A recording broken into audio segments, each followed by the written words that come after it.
I have with me a very gentle man, looking all nice. I mean, does not look really good.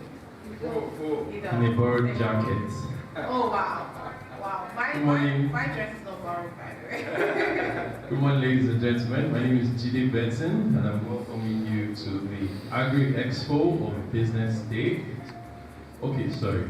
Did I introduce you as ladies and gentlemen? Okay, good morning, farmers. Right.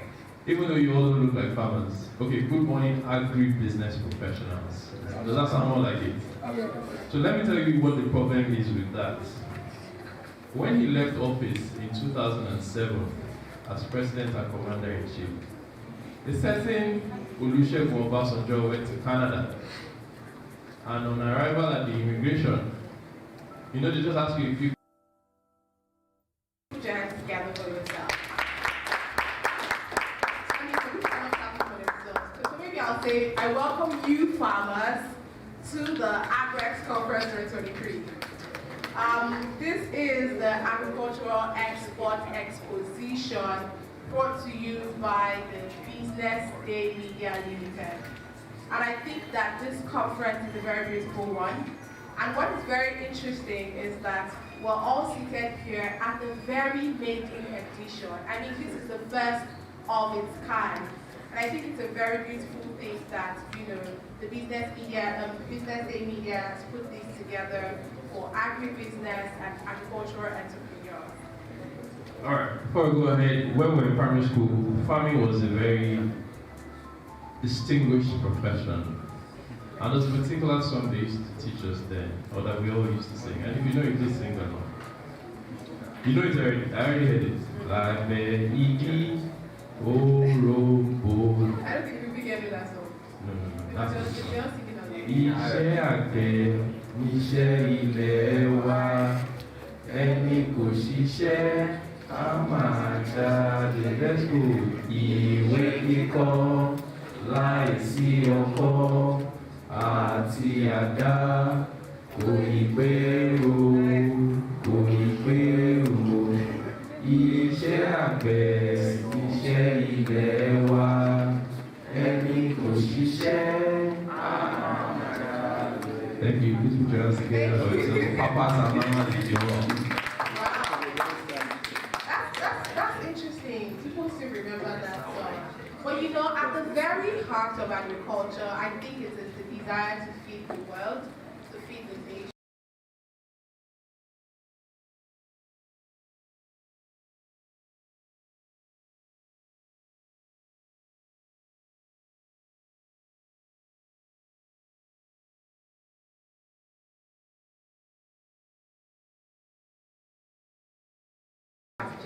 In agribusiness. And like I rightly said, this event is one that we will not forget in a hurry because we'll be learning so much from our lineup of speakers that we have today. We're going to be dissecting and learning about how that the agricultural sector in Nigeria can become a lucrative one once again. Because so many agricultural entrepreneurs out there are looking for ways to export their products and put Nigeria on the global map. And like you rightly gave the example of President Olusegun Obasanjo, we told them that he was an agricultural entrepreneur and they set him aside.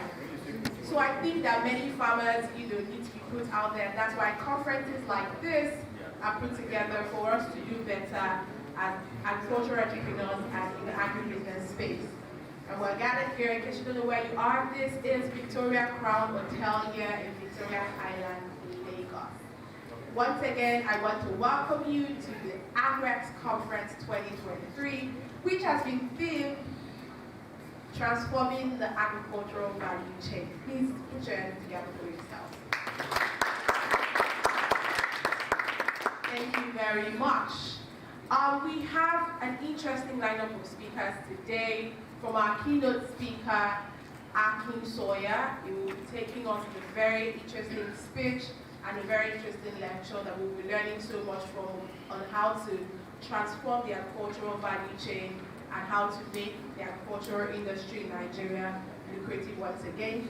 We also have the likes of Olubenga Olariwaju Awe, we have Annabelle Kamuche, we have Kabir Ibrahim, we have Ikechukwu Kelikume, Alexander, Ison, Engineer Folorunsho Folin Olayemi, Bamidele Ayemibo, Efe Usian, and Dr. Olufemi Ajayi Oladuni. So you can see today that our lineup of speakers are experts in this industry, and whatever it is that they're going to be talking to us about today is definitely one that we don't want to take lightly, because we'll be learning so much. Thank you all so much. We're about to start off the event now with the opening remark. And ladies and gentlemen, please do well to make welcome Frank Aibogu, who is a publisher at this.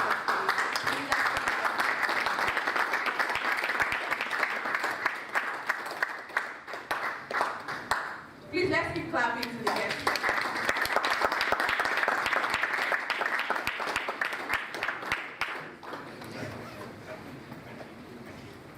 Good morning, ladies and gentlemen. I hope you're hearing me. Let me, before I make any comments at all, offer my profuse apology for the delayed commencement of today's meeting. But I'm hoping all the same that the time that you spend with us this morning, you will find it worth your while.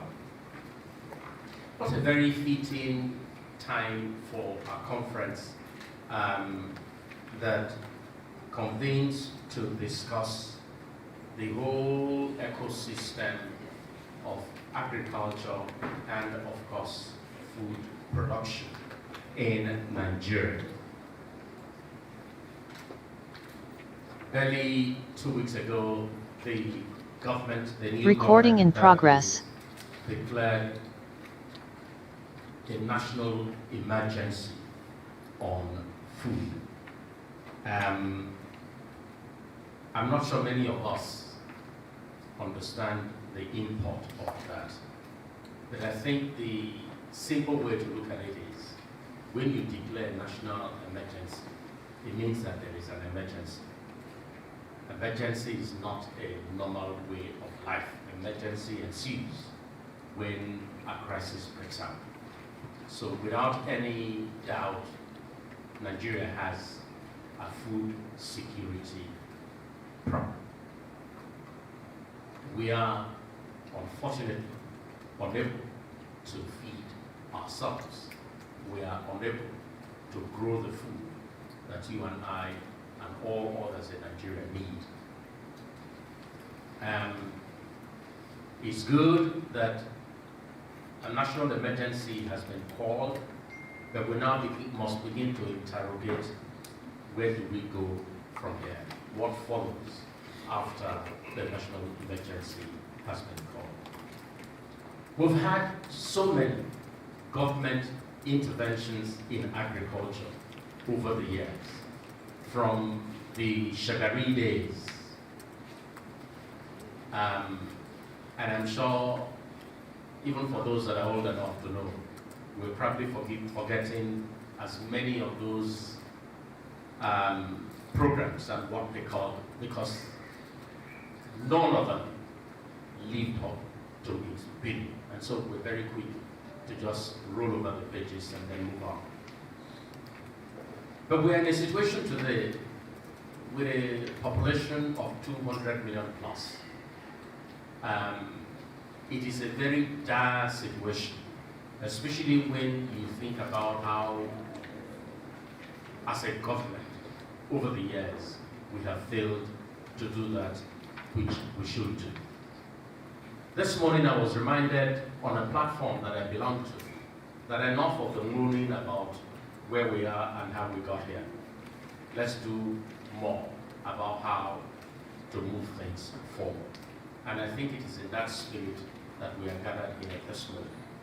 Yes, we have a pathetic situation, but what must we do about it? In truth, there is a place for government in agriculture, but the agriculture that will deliver Nigeria will be a private sector-led agriculture. And to that extent, I want to welcome all of you who are here this morning, private sector leaders who are doing the best that you can in the circumstances that we are in, just to move the needle. The government says it will revitalize or revive the many river basin authorities so that they can truly be a source for irrigation that ensures all year round cultivation in the localities where these river basin authorities serve.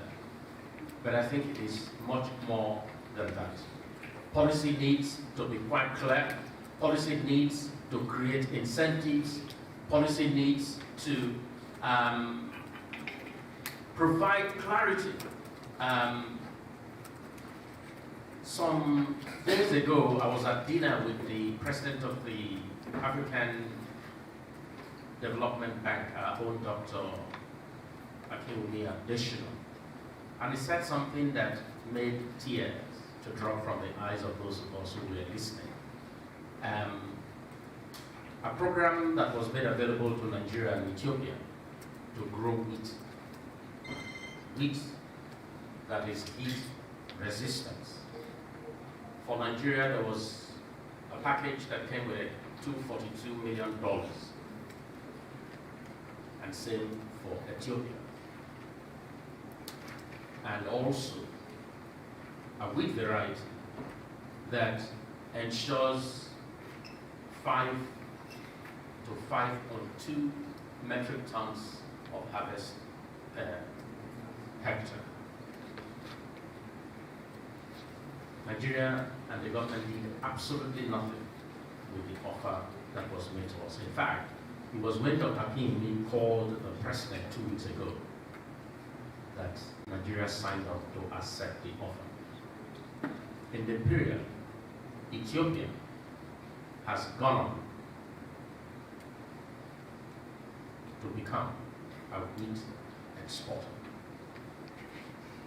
In fact, Dr. Akinwumi Adesina said that he had to call a meeting of the President of Egypt and the Prime Minister of Ethiopia just to strike a deal for Ethiopia to export wheat to Egypt recently. So there is a lot that is out there. We need to just put the thread around it. And there is also, in my view, a place for proper funding of agriculture. The right kind of funding of agriculture, especially at this time of our national development and given the crisis that we face. But I am not the speaker here this morning. I'm only meant to offer my very warm and heartfelt welcome to you all that are gathered. We have in our midst well-selected experts in their various fields who will be speaking to us this morning. And I bet that we will indeed benefit from their own wisdom and from the experience of the journey that they themselves have traveled. It is not as bad as it does appear. There is hope. If Ethiopia, given its situation, can build up from importing wheat in 4 years to exporting wheat, I think there is hope for Nigeria as well. And wheat is not the only thing that we can and should do in Nigeria. Our soil is perhaps one of the best that you can find anywhere in the world. Someone told me a story. Many years ago, an Israeli company was constructing a road in their village. And in marking the road before they completed it, they just cut branches of tree, just to mark. And when they came later, the branches were developing igloo trees. And they asked, so what is wrong with you guys in Nigeria that you cannot feed yourself? Perhaps some of our speakers will help us find answers to that question. But let me once again welcome you very warmly to the Business Day Agriculture Exhibition and Conference, AgreX. I have absolutely no doubt that you have made the right decision to join us this morning, and I hope that at the end of the day, we all will be right. Once again, welcome, and let me at this point yield the floor so that those who have been appointed speakers can indeed take the place. Thank you very much, and God bless you. Thank you. Thank you, Mr. Frank Google. All right, it's not as bad. I think it depends on the market where you're shopping. I bought granola yesterday. It was 5,500. I was trying to be cautious, and I went to another store and they said it was 6,000.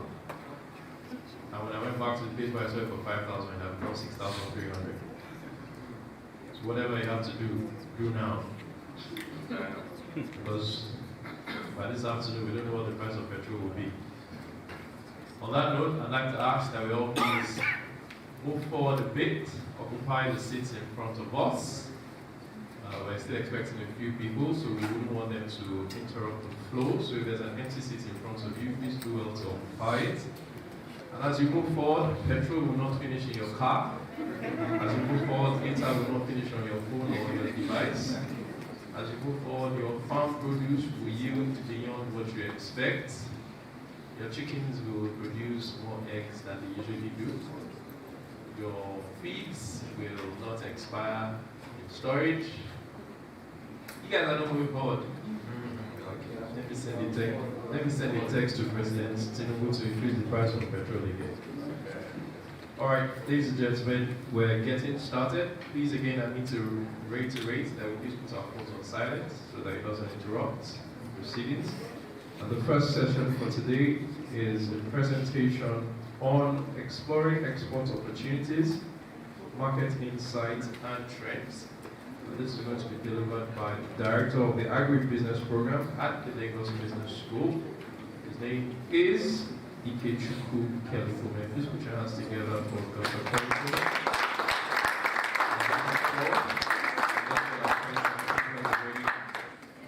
To learn and take that information. Dr. Kelikume, please come forward.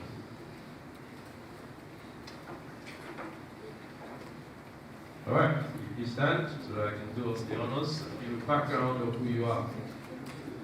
All right.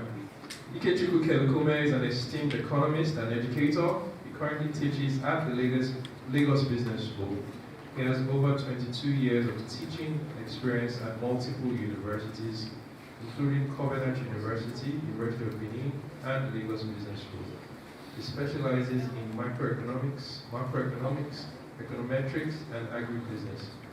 He holds a doctorate degree in economics from the Swiss Management Center. He also serves as the director of the Lagos Business School Agribusiness Management Program. He is actively involved in consulting for esteemed organizations as the World Bank, UNIDO, IITA, CMD, and Nigeria Economic Summit Group. His research contributions have been published in respected academic journals. He is known for industrious, creative, and passionate approach. With a passion for reading, teaching, and farming, Kelikume is dedicated to his profession. Ladies and gentlemen, Ikechukwu Kelikume.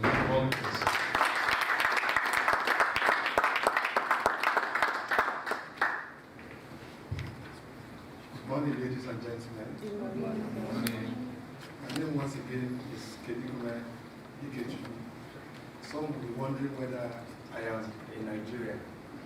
So I call that name Kelikume. See, are you from Zimbabwe?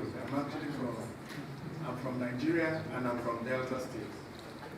So we'll be looking at, this morning we'll be looking at exploring the export opportunities in agricultural agribusiness. But before I go into the session proper, you know what Frank told us is that it's not that bad. The story is not that bad. But I dare to say it is a very bad situation. It is very bad. And how do we know? How do we tell how bad this situation is? From my experience in managing the agribusiness program, we get participants to come to class. We one of the things they say is that from the business school, how can the people in business school teach people how to farm? So how can the people in business school, the facilitators in business school, teach people how to farm? And I tell them, we do not teach you how to farm. We handle the management side of the agribusiness value chain. So what I do technically is, I run a program that sits on the tripod. The first layer, which is the first module, is critical thinking and understanding the agribusiness value chain. The reason is that people go into this sector without understanding what they are going into. And that's why you find for every 10 poultry farmer that enters the sector, at the end of 2 years, you either find 2 or 1 left. Or you find the catfish farmer who jumps into the business to produce and dry fish. At the end of the second year, you'll find like 3 left. The others are falling by the wayside. And the reason is that, the reason has nothing to do with funding. Because agriculture is that sector where you can literally bury 50 million without seeing it after 2 years. So it's not just about funding. The previous past government have actually pushed funding forward. They've thrown their weight into funding, and it has led us nowhere. So I run a program that looks at critical thinking and understanding the agri-value chain. Then the second module looks at the entrepreneurial mindset. That agribusiness is business that can always be run profitably. It is not always about losses. Then the third module is operational excellence. That whatever it is you produce in Nigeria should be able to sell outside this country. What we have today is that we produce certain commodities. We cannot sell them outside Nigeria. So I run a complete program that looks at you as a businessman, you as a professional agribusiness enterprise, and as a business man who sells, who produces and sells whatever will fly outside the country. So we're looking at our ability to sell and our ability to export things out of Nigeria. So agriculture is if you look at the beginning, the origin of man, agriculture is actually tied to our very existence. It's a sector that is one of the oldest industries since the creation of man.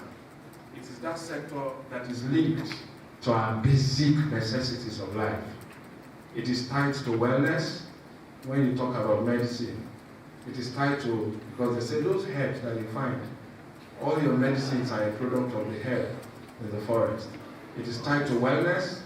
It is also tied to food. Without food, we'll go extinct. It is tied to health. It is tied to shelter. It is tied to clothing. When you talk about wool, all the clothes we are putting on today actually is from the agricultural sector. If you look at this building and you look at the part that has to do with wood, it is actually from the agricultural sector. So agriculture is simply the practice of farming, which includes soil cultivation for the growing of crops, rearing of animals, and the provision of food, medicine, hair, wood, and other products. According to the World Bank indicator, the agricultural sector in Nigeria accounts for 35%. So if you look at the number of people, the number of players that are employed in the agricultural sector, it's about 35% of our current working population. What that tells you is that they say, oh, this sector employs too many people, so the sector is doing well. But this is not a plus. This is a minus for us. Virtually all the developed countries of the world employs between 1% and 3% of their active working population in the agricultural sector.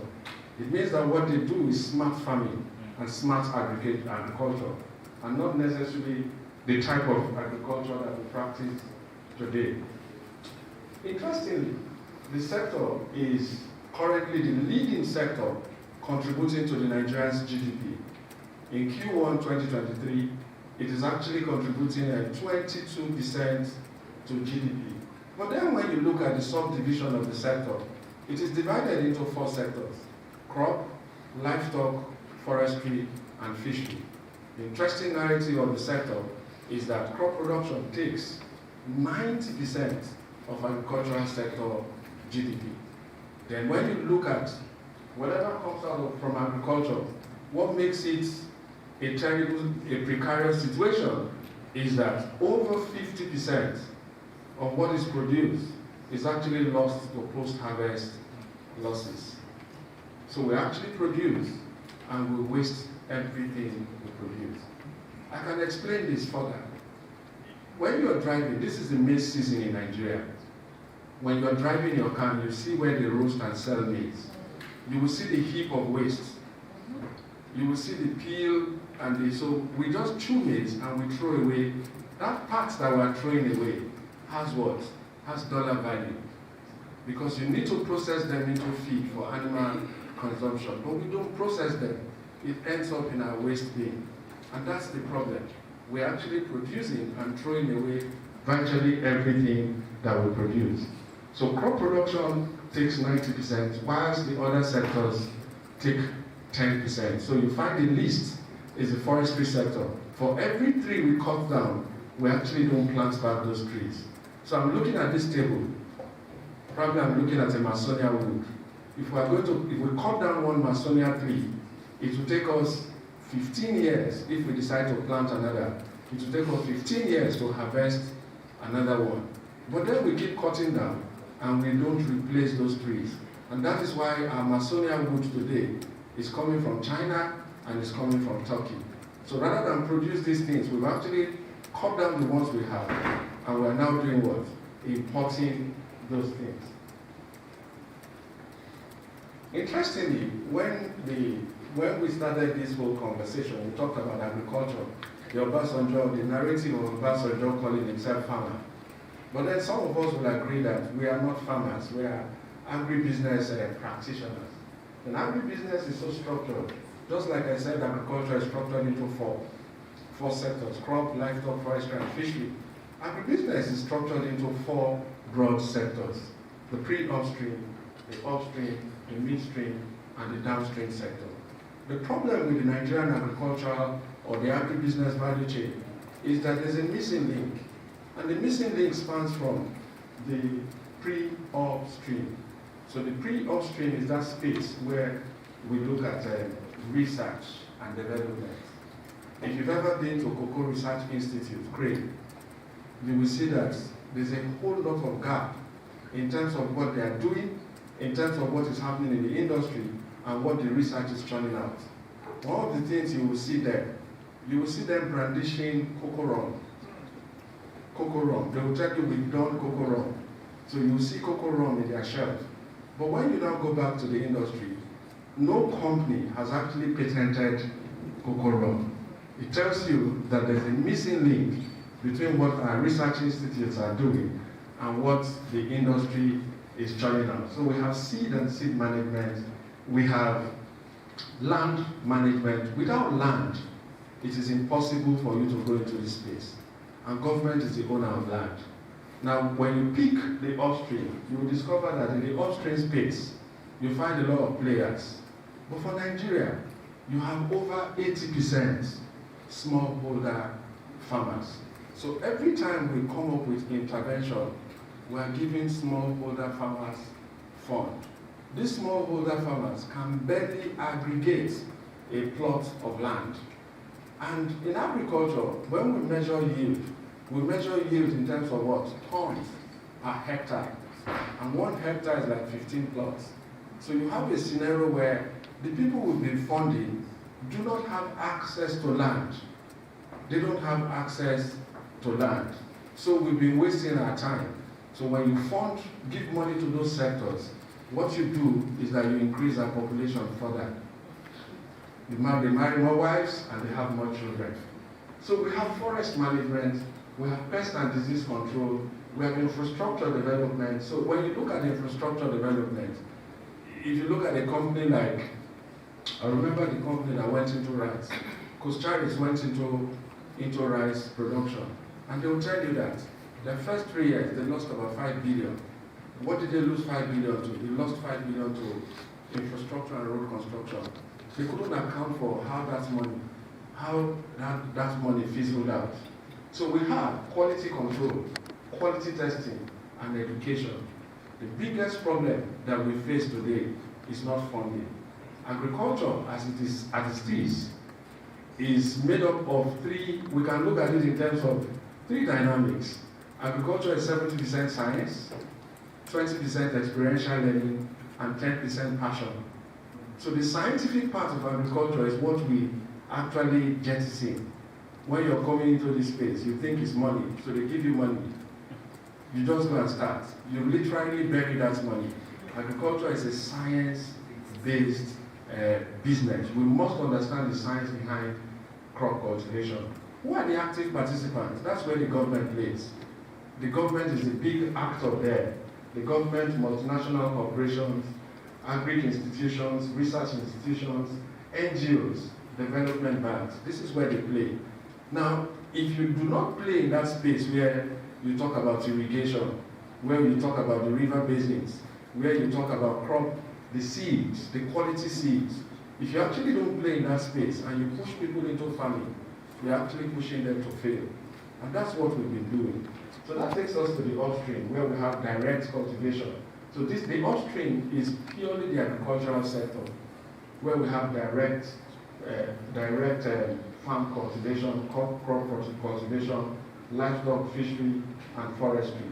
Who are the players here? We have micro, small, and medium scale enterprise. There are over 80% smallholder farmers. Now, when you look at the 20% medium to large scale farmers, they're basically playing the aggregator model where they use the smallholder farmers to get out what?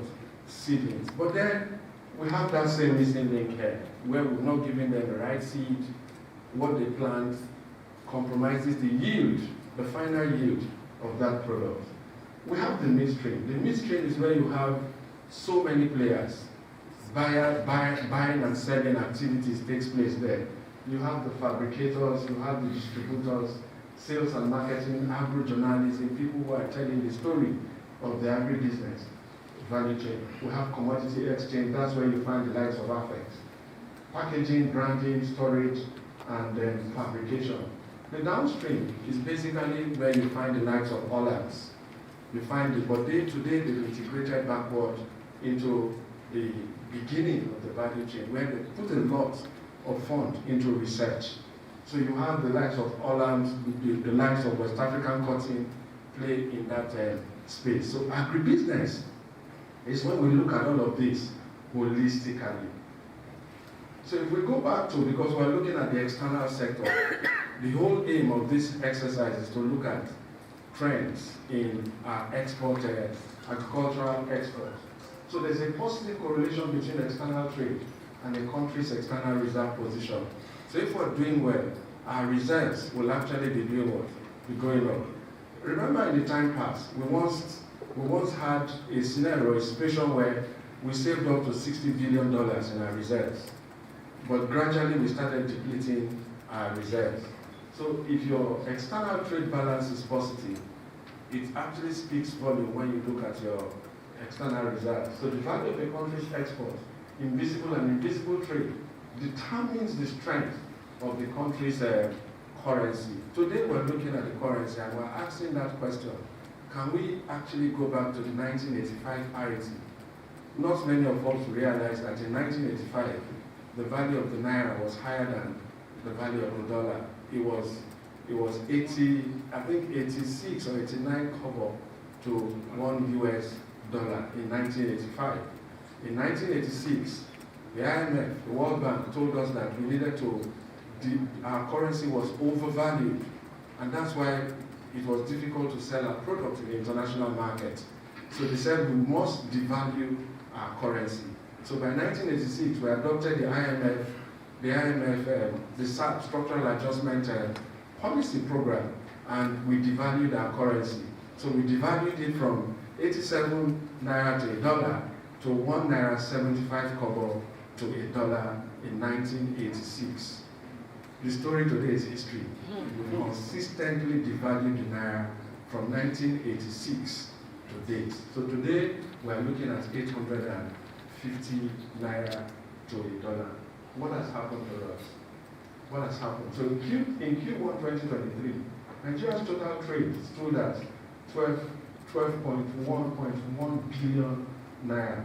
But however, when you look at the composition of trade, you realize that we did more in terms of export. Our export was greater than our import. And some will say, if your export is greater than your import, it means that you are doing well. If your export is greater than your import, it means that your currency is bound to what? To appreciate. If your import is greater than your export, it means that there's pressure on the demand for dollar. And that pressure means that your currency will have to what? To be devalued further. But we didn't see this translate into appreciation of the naira. I'm going to explain why. So you have a difference of what?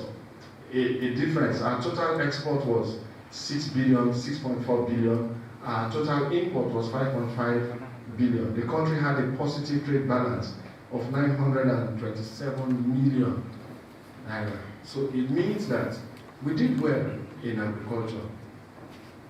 Did we do well? I don't think so. We didn't do well. We need to look at, because this is a total export trade.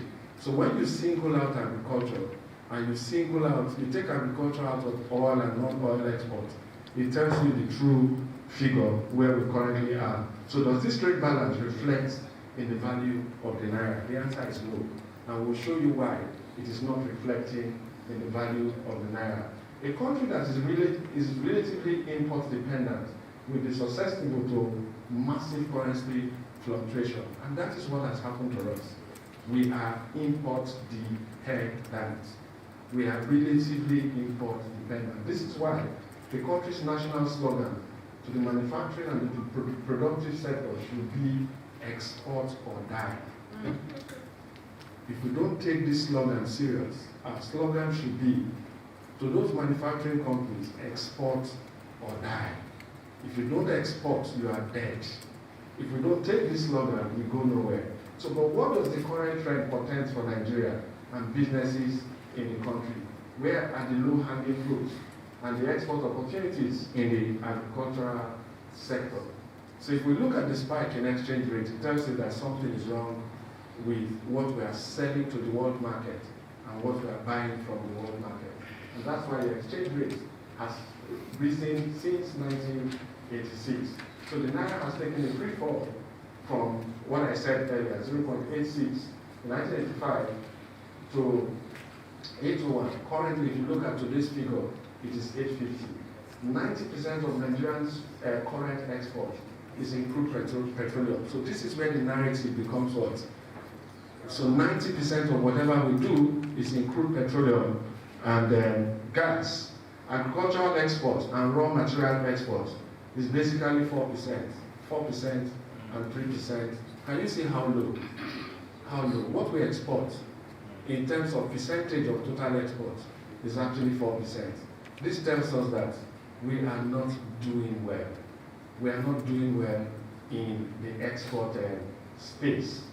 It also tells us that if you look at our raw material that we export, it is also very low.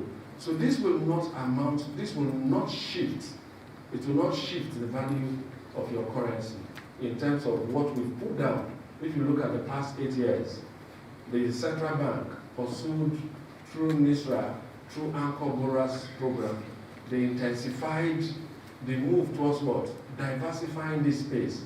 Recall when the government said we were going to do what?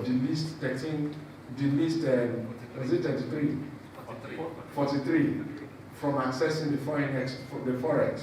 And they said we're delisting them because we want to shore up the value of the naira. We also want to increase our productivity, especially within the rice value chain.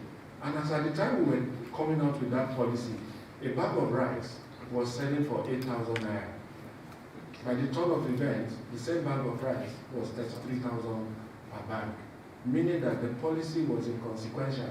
It had no impact on the agricultural sector. And I'll show us why and where we are. So we have massive devaluation means they move away from import to tradable goods. But what are we currently importing? What are we importing? So it's nice for us to look at what we are bringing into the country. Nigeria currently does more of manufactured goods we're actually doing 43% of what? Manufactured goods. It means that most of the clothes and the shoes that we're putting on in this hall is actually imported. The fabric is actually imported. So it means that we're actually not producing our wool, we're not producing, but these things were things we produced in the 60s and in the 70s. But today we are not. So we have other petroleum products and raw materials actually takes 38%. Recall that we were doing raw material export for how many percent? 3%. Now we are doing raw material import for what? For 10%. If you put all this together, it means that we are importing, we are doing about 91%. Then when you look at your agricultural import, we're actually doing 8%. So if you look at the difference between what we're selling and what we're bringing in, there's a 100% what? So you see that there's a deficit. So Nigeria today is a net importer of what? Of food. I'm not talking of crude now, I'm not talking of PMS. Nigeria is a net importer of what? Of food. And this is a problem. If we're importing food, how do we turn it around for Nigeria to be what? To be a net exporter of food. So what exactly is the composition of the country's trade balance? What are those things that we are currently doing? What are those things that we are currently selling to the world market? So the major, so at different points in time, you are either going to see sesame as the #1 item, depending on the season or depending on the quarter. You're either seeing sesame or you're seeing cocoa. But for today, first quarter 2023, we have cocoa as our #1 export item. We have sesame as #2 export item. We have soya bean. We have cashew nut as our #3. We have soya bean as our #4. We have standard quality cocoa bean. We have soya bean again as our #5. Now all of these things you are seeing are actually in their raw state. We have not added significant value. We have not, so value addition has actually not taken place in the things that we export to the, some of these things that we sell to the world market actually come back to us by way of re-export. We buy them back. A perfect example is our spray starch.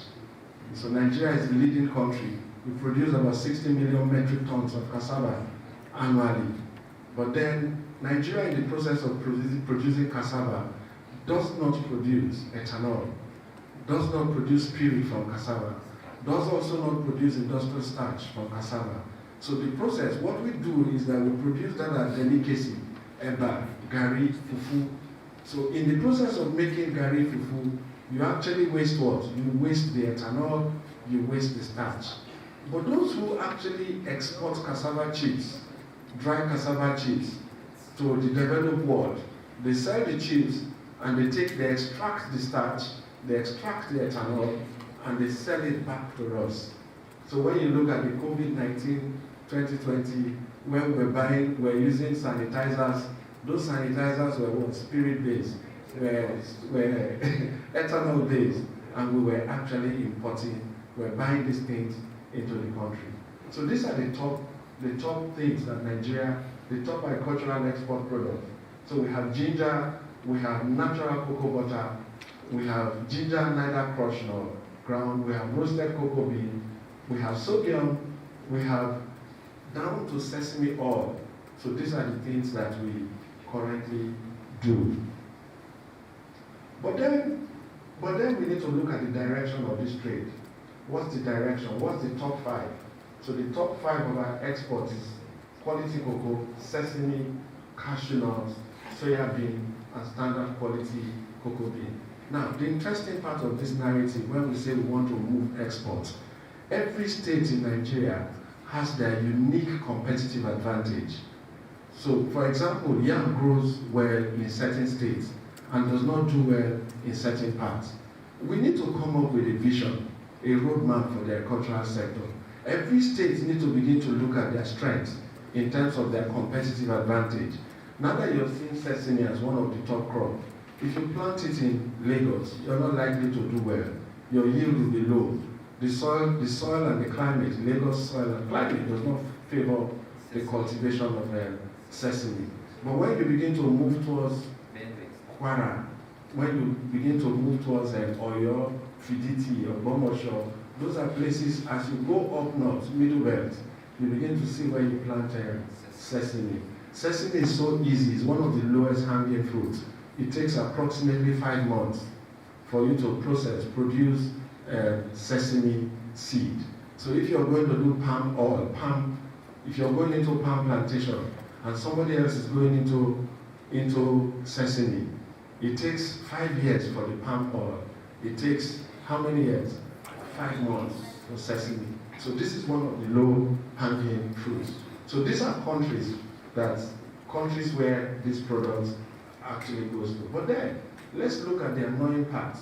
What are the top 5 or 4 things that we are importing? The first one is durum wheat. Our number 1 item, a Greek item that we import is durum. We spend billions in importing wheat. Now we've done a lot of studies in the wheat value chain in Nigeria. Nigeria is not competitive in the global space. It pays Nigeria to import wheat than to produce wheat. We spent a lot of money. So if you look at where we are supposed to be producing wheat, it's in the Lake Chad Basin. And the Lake Chad Basin is just there. It's like a narrow, there's no way you will do so much in terms of production of wheat when you're producing it in the Lake Chad Basin. So the weather, the geographical location does not favor the production of wheat. Nigeria currently produces 90,000 tons of wheat annually. And I tell you, the flour mills of this world don't use those wheats. They don't use those wheats. So it pays us to do what? To import wheat than to produce. We're going to see the number in terms of yield, our productivity in terms of tonnage and in terms of weight. And we'll compare with other countries. And you see why Nigeria should do what? Move away from going into production of wheat to doing what? Importing wheat. So we have wheat. The second item of what we import is fish. All those things you see there are fish. Nigeria is a net importer of fish. Name it, all those fish you eat, the only one you produce is the catfish. Every other fish you see in this market is imported. Your pala, your mackerel, I can't remember all the names. Your titus, your sardine, they are all imported. So Nigeria is a net importer of fish. The annoying part is that we also import malt, roasted malt. The annoying part is that's the fourth item. Nigeria imports, for the past 4 years, Nigeria has been importing crude palm oil. Is that annoying? Is that not annoying? Not industrial. So if you look at Q4 2022, you're going to see 2 categorizations. You will see palm oil for industrial use, and you will see crude palm oil, not for industrial use. So your vegetable oil, so if you're making stew, your vegetable oil that you used to call ororo or bleached palm oil, your vegetable oil is actually bleached palm oil. All the categories of your vegetable oil are actually imported. And that's what we see here. We actually import from Malaysia and we import from China. So this tells us that there's a problem if Nigeria is an importer. You know why it is a problem? In 1961, Nigeria was the leading world producer of palm oil. We were doing 6.7 million metric tons. Our yield then was 2.5 tons per hectare. Indonesia and Malaysia put together, we're actually doing 1.5 million metric tons. So there were no match for Nigeria. But however, if you look at the same data, in 1961, Indonesia and Malaysia were just starting. They had an advantage over Nigeria. We call it factor endowment, actually favored them. In 1961, where they were doing less than 1.5 million metric tons, without research and innovation, without technical know-how, their yield was 13 tons per hectare. So they've not done anything, but their yield was 13 tons. Our own yield was 2.5 tons. Between 1961 and 2023, our yield moved from 2.5 tons to 2.56 tons, meaning that we have done what? Relatively nothing. If you check again the history and statistics, you will read where they said Malaysians came to Africa, they came to Okomu, they came to a research institute. So when you read, you hear that they came to collect our palm seedling.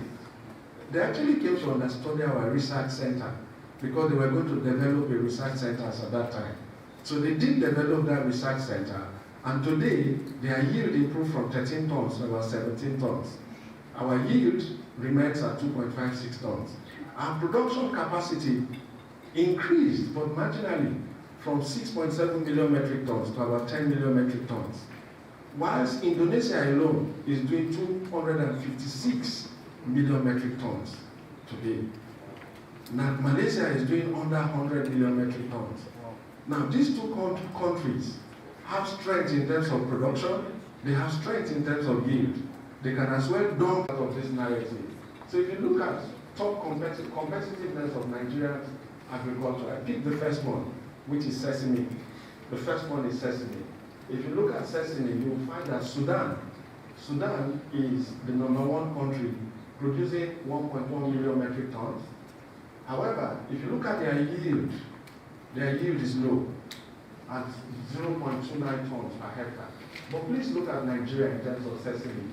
Nigeria has the highest yield for sesame. Nigeria has the highest yield for sesame. Nigeria is doing 0.89 tons per hectare. But then Nigeria is #4 on the list, producing 440,000 metric tons. Nigeria can do well. Nigeria can actually surpass Sudan in the production of what? Since it's one of our lowest hanging fruit. For those seated here, this is one way to go. The sesame value chain is one way to go, because from sesame, you can actually have high-grade sesame oil. For the manufacturing sector seated here, we can actually do well here because it takes 5 months. It's something we can start and we'll finish within 5 months. And in 10 years, we probably will surpass what Sudan is doing. However, when we look at cashew, one of our top cashew nut, when we pick cashew nut. Now, Nigeria is #11 on the cashew value chain. We made so much noise in terms of cashew. We're actually #11, the 11th producing country. The country produces production and yield is actually low at 118,000 tons and 0.72 tons per hectare. Can you see who we are competing with? We're actually competing with countries whose yield is 8.6 tons. And our yield is as low as what? 0.72 tons. So what has happened to us?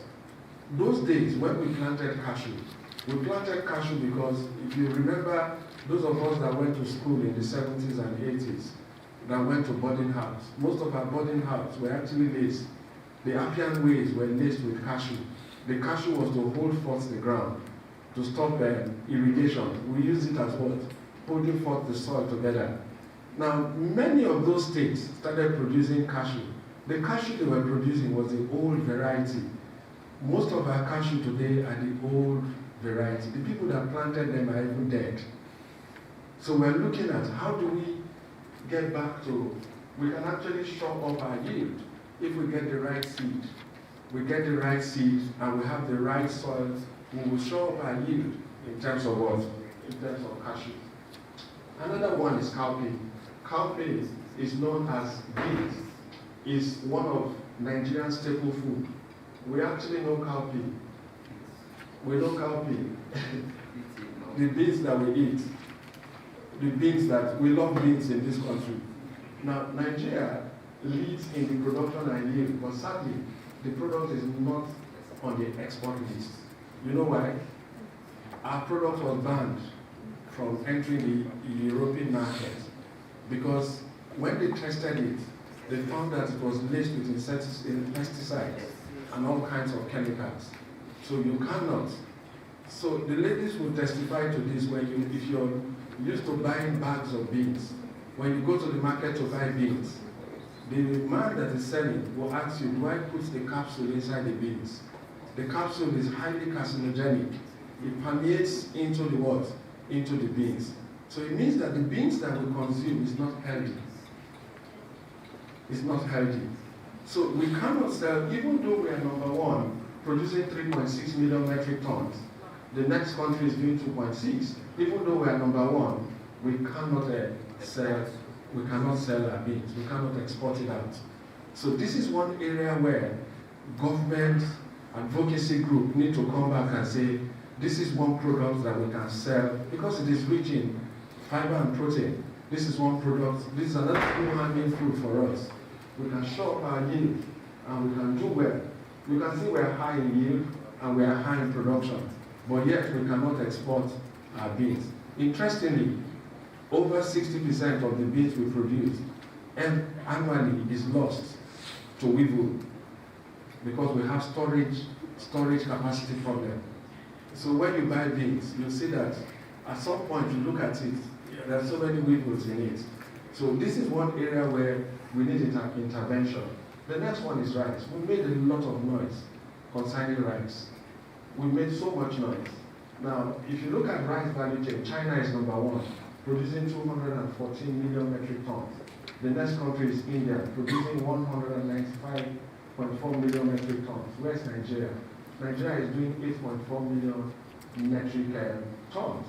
What's our yield? You can see countries are averaging 7.1 tons per hectare, 7.5 tons per hectare. What's our yield? Our average yield is 1.93 tons per hectare. It means, you know this thing they say, open the borders. So the narrative today, let food come in. Open the borders because we are suffering. Immediately you open the borders, we are going to kill all the rice mills. In the last 8 years, if you go to Kano, you'll see that we had so many rice mills that were set up. Immediately you open the border, we are not competitive in the rice value chain. But Nigeria is competitive in the production of brown rice. I didn't put the data for brown rice because FAO does not capture that data. Nigeria is competitive in the production of ofada rice. Nigeria is competitive in the production of brown rice. There's also the Abakaliki rice, which is almost like Uncle Ben's rice. So Nigeria has unique rice, which we have not branded, which we tend to do what? We place them on the low scale. Nigeria can actually begin to brand our fada rice and make noise about why are we branding the basmati rice when Nigeria has a unique rice that is good for diabetic patients. But we've not made noise about our own rice. But Nigeria is playing in the area of short grain and long grain rice. We cannot compete with these countries when it comes to rice. I've talked about palm oil. You can see the narrative of palm oil. So let's move to coconut. Coconut is one of, if you look at Q4 2022 external trade, foreign trade report, you're going to see coconut as one of the items, one of the export items. Coconut. Lagos State is one state that is supposed to be competitive in the production of coconut. But for many of us don't know that a liter of crude oil or a liter of coconut is much more. If you look at the expense, if you have coconut oil, it is very expensive to produce coconut oil. And the pharmaceutical industry actually requires, the pharmaceutical and cosmetic industry actually need your coconut oil. But if you look at Nigeria, look at Lagos, there is no farm cluster where you have what? Coconut plantation. What we find in Lagos is coconut cluster along the coastal waterways planted by God and not by man. And area boys are the ones harvesting.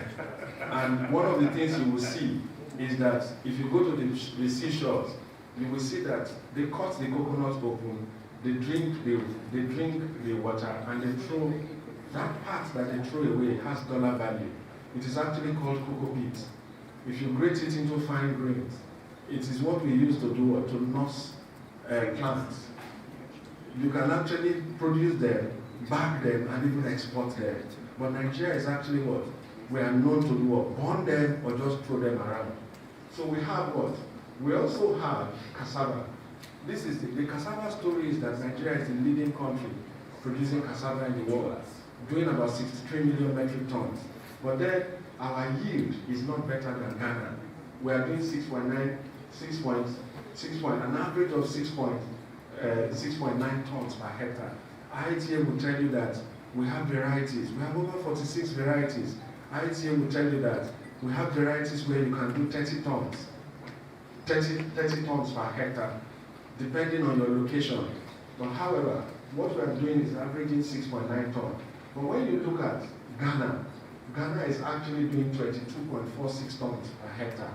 Ghana can as well package Gari and ship Gari into Nigeria and sell it at lower the cost price, because we are not doing so, we're just aggregating and producing. Interestingly, when you go to Ondo, Ogun State, you will see that bulk of the cassava, the people in the cassava value chain are women and children. And these people are doing small scale, small scale. And that's what gives us the 63 million. So Nigeria remains the world leading producer of yam. This is another one.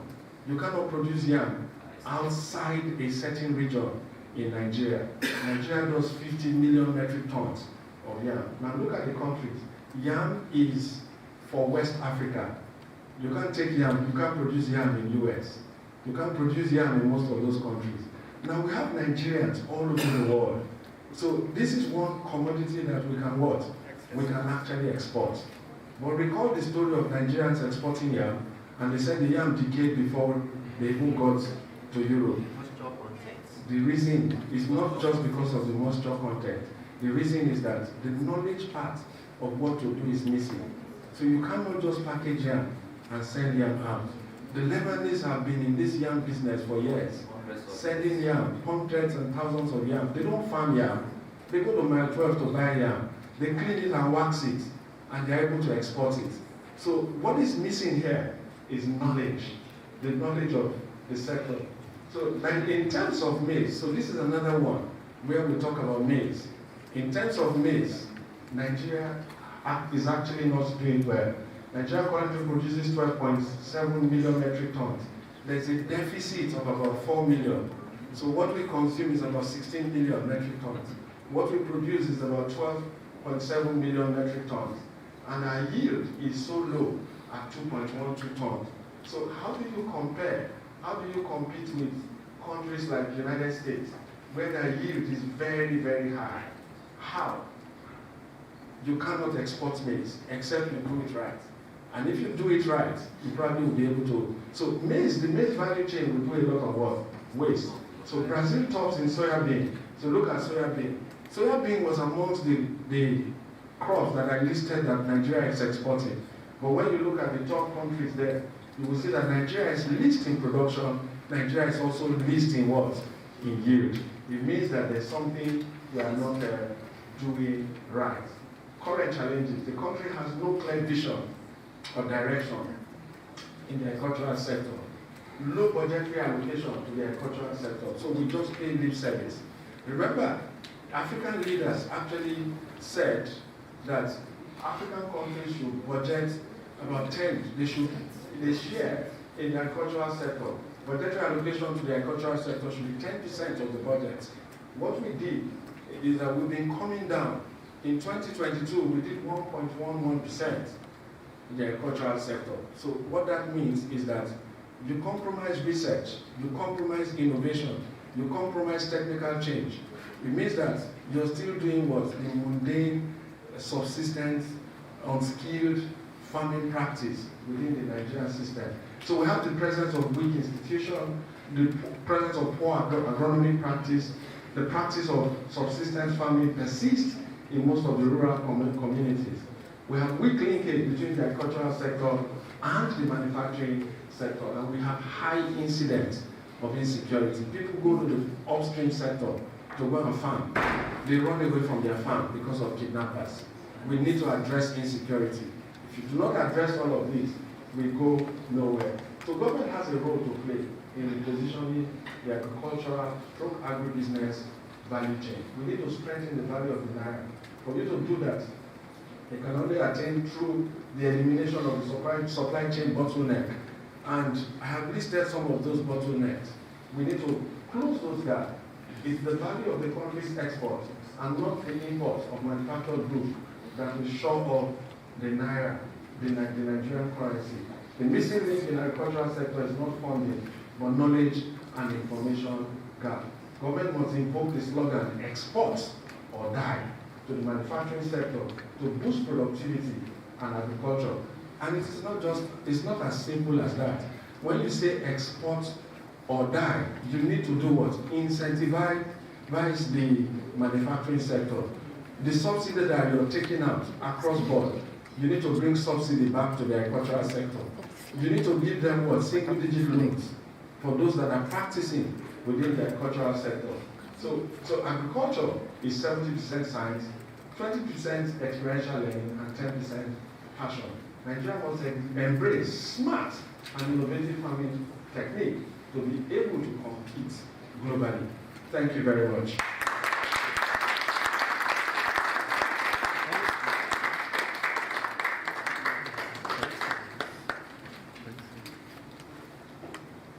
Could you put the slide back up, please, with this information?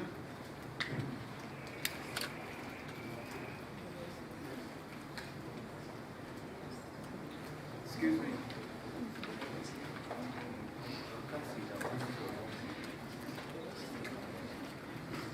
Hey, so you want the slide back? Yeah. We want to get the information. You're contacting me. Contacting.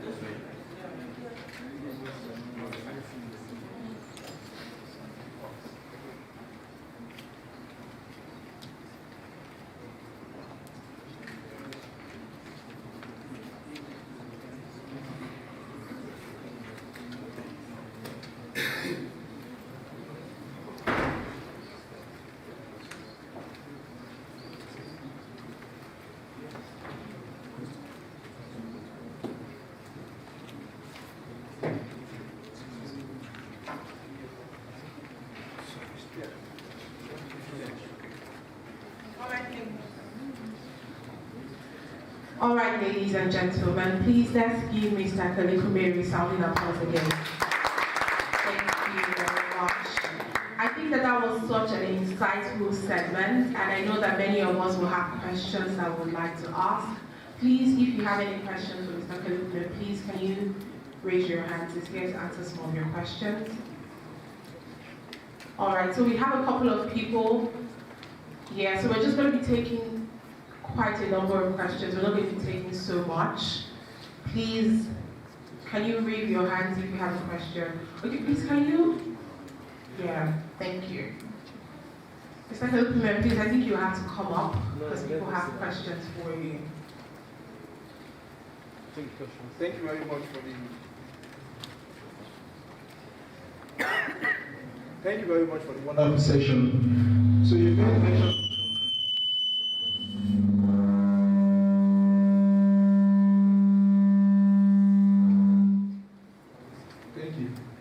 You said Nigeria is the leading producer of cowpea, but currently it's rejected in the international market. What can be done to ensure it is accepted going forward, since we have advantage in terms of production? Thank you. Pass the mic. I thought you wanted to ask a question. Yeah. Hi. Another question is that you said that we are only consuming emissions. How can we improve our export and double our importation so that we can reduce total dependence on importation so that we can improve on our exportation? Because if we are not able to export a lot, we will not be able to get a lot of money to improve our GDP. There are people here in front. Yes?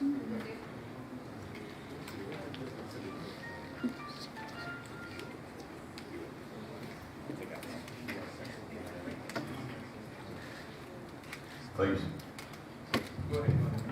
Thanks so much for that, sir. Like you said, 1961, Indonesia, Malaysia, Nigeria, for that power, and they overtook us. That was the period also, I believe, of the commodity boards. Now,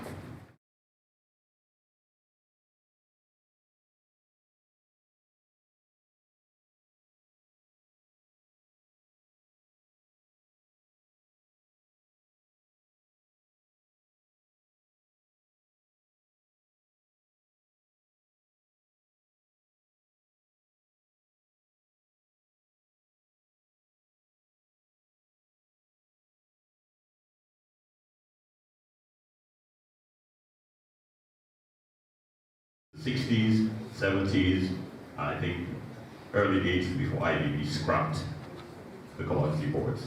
Thank you. Thank you. Good morning. My name is Aleti Loye. It's obvious and it has been established that we have a knowledge problem. I think that greatly knowledge is what we need to fix first. Sir, in your opinion, what do you think that we can do to improve knowledge, the scientific knowledge part of agriculture to improve productivity? And at the same time, I want to find out how we can also enroll for the agri-business programs. We have just one last question. We're still going to have a panel session, so we're still going to have conversations. But we can't take all the questions now. Okay. My name is Mr. Oduwari. You talk about science. I'm a trained animal scientist, and I play in the poultry value chain as a poultry processor. So there's one area we want us to look at, is the value addition in the value chain, because processing of product matters in the value chain. So we was talking about soya, talking about maize. We may not have that comparative advantage in exporting maize and soya, but we have internal consumption for us to make use with. So like maize, I'm proposing setting a maize drying and crushing plant to supply to millers who are small and medium scale feed millers for feed milling. Even soya, I want to go into extrusion of soya beans for soya food fat and soya bean meal for poultry feed milling. So the value addition can be given by emphasizing primary production for agricultural commodities. It will also be very important for us to go and also look at impediments to food supply chain, while illegal pools, whether security or last man or revenue or collection agency, multiplicity of taxes. They need to look at that value chain across the supply chain. It's very important. All right, thank you very much. So for the rest of us that have questions, kindly put it down in the notes and pass it across to the young man there.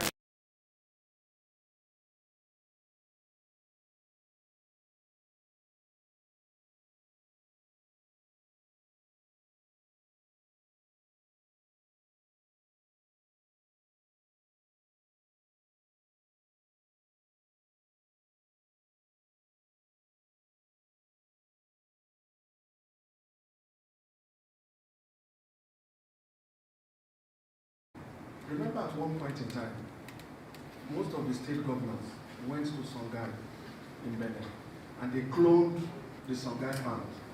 Lagos State brought Songhai to Lagos. Rivers State brought Songhai to Rivers.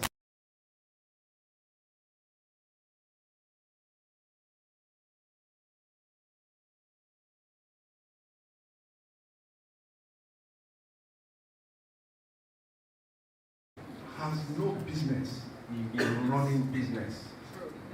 The role of government is to create an enabling environment for businesses to start to thrive. But because agriculture is something that is close to our belly, without food we go extinct. Government then has a role to play here. Government has to do a lot in terms of managing those pre-upstream challenges that I talked about. No small player can go into damming projects. No small player can set up a lab where they begin to produce their own seed. No small player can manage the pest and diseases that we see in agricultural space. So government has a role to play in allowing institutions, for example, quarantine. When you're coming from Benin to Nigeria, there's a quarantine debt.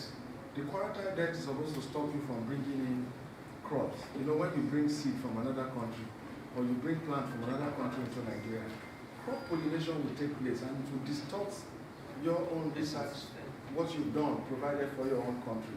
So we need those institutions to do what? To work.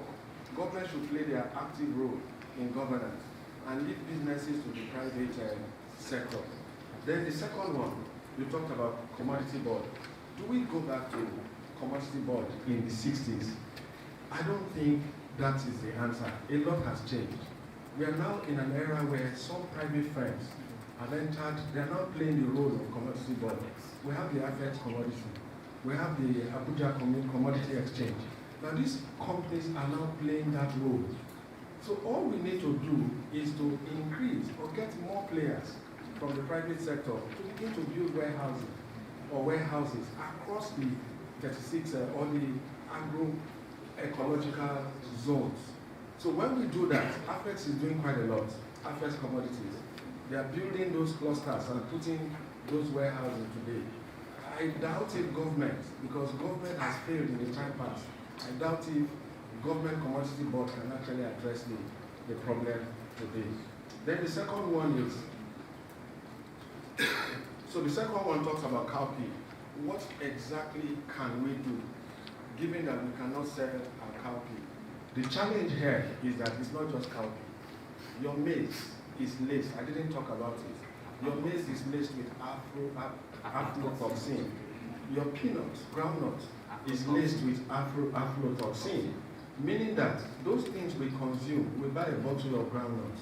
As you're chewing the groundnut, sometimes you taste those bitter things, those bitter tastes that you taste, and you know that something is wrong. That's the mold that has grown in the peanuts. So if you want to export that product, they test it. They test it with their testing tool. They will discover that it cannot fly because it has what? It is rich in toxins. And these toxins are carcinogenic when they build up in our body. So we need the institutions that will do what?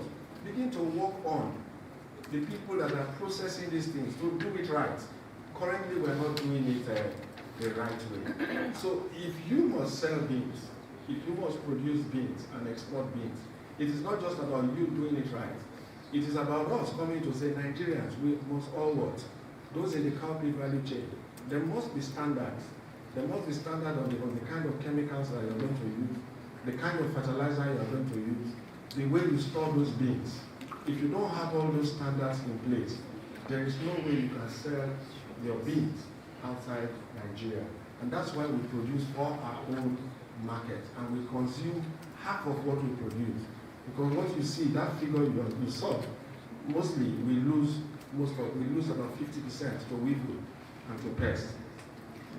So how can we change this narrative? We can actually change the narrative by coming up with institutions that will actually what? Drive this change. So I've answered commodity board.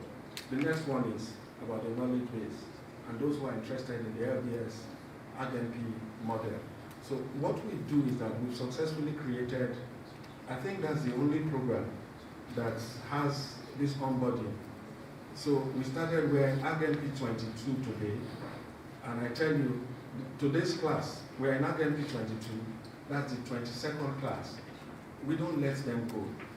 We actually keep them, they belong to a group, and I tell you today, they've actually registered the cooperative. The group has grown to the point that they've registered the cooperative, and they're not thinking of floating a bank. So I have a cluster of what? Agribusiness experts and operators that we've been carrying for the past 10 years, and they're actually doing that. So if you're interested in knowing more about that, you can go to the LBS website, or you just send me, if you took my contact there, just send me a WhatsApp message, and I'll send the flyer to you. The next one is how do we break this scientific? I talked about agribusiness being science. It is scientific because you don't just jump into what you don't know. It is a science-based. So I'll give us an example of how scientific this business is. So I stumbled into, I'm a farmer. I'm not just a teacher, I'm a farmer. So I stumbled into processing of, my colleague is laughing because I've not even had snails. So I'm into snails in culture. And I remember with my partner, I went to Ekpe. We went to buy land where we were thinking of doing snailry that will grow to about 20 million snails. And we started the farm in Ekpe. Now, when we started that farm, we didn't do soil tests. We didn't do soil tests. But we went to that farm and saw that it was a very rich, fertile land. It was very rich. The land was fertile. So we were excited because we saw snails on that land. So we were excited that, oh, this land is a fertile land. This will do for our business. We didn't do soil tests. The land they gave us at the sale between Ekpe and Ogun State. The land they gave us, we didn't realize that that land was an old burial ground. What? An old burial ground is fatter than rich. But an old burial ground, underneath the earth crust of an old burial ground, is laced with termites and ants. So we didn't realize. So we're taking a snail farm. We started with 2,000 snails, and we put up the. So the way you do a snail farm, you create the infrastructure and everything. You prepare that place for 6 months, where you create all that they're going to eat. You plant everything that they're going to eat. So we had a farm where we had over 1,000 purple stands. We planted the pumpkin. We planted all the things that these snails will eat. Then we introduced the snails. It took one night for more than 5 million ants to eat all those snails. Within 3 hours, they finished eating the snails. Because we did what? We invested on a soil, a rich soil that had what? Termites. So AgreX is a science-based. AgreX is a science-based sector. AgreX is not just, don't just take seed and say you want to bury it. You must do what? It is garbage in, garbage out. If you put the wrong seed, you're going to get the wrong what? The wrong yield. And don't just enter a land without doing what? You must do soil test. And it costs a lot of money to do soil test. But many of us don't do all of the needful. We just jump into that space. So I tell us, we need to do what? Learn. Apart from learning, you also need a hand holding. Somebody must hold your hand. There are established farms that are doing well. So these established farms, you must visit those farms. That's why in our agribusiness program, we actually have 2 farm visits where we take participants to the field to see what is obtainable there. And the good part of the program is that you don't leave without submitting your business plan. You don't leave without completing your business plan of what you're going to run out there. I think that's all. Is there anyone I've not answered? Is there anyone I've not answered?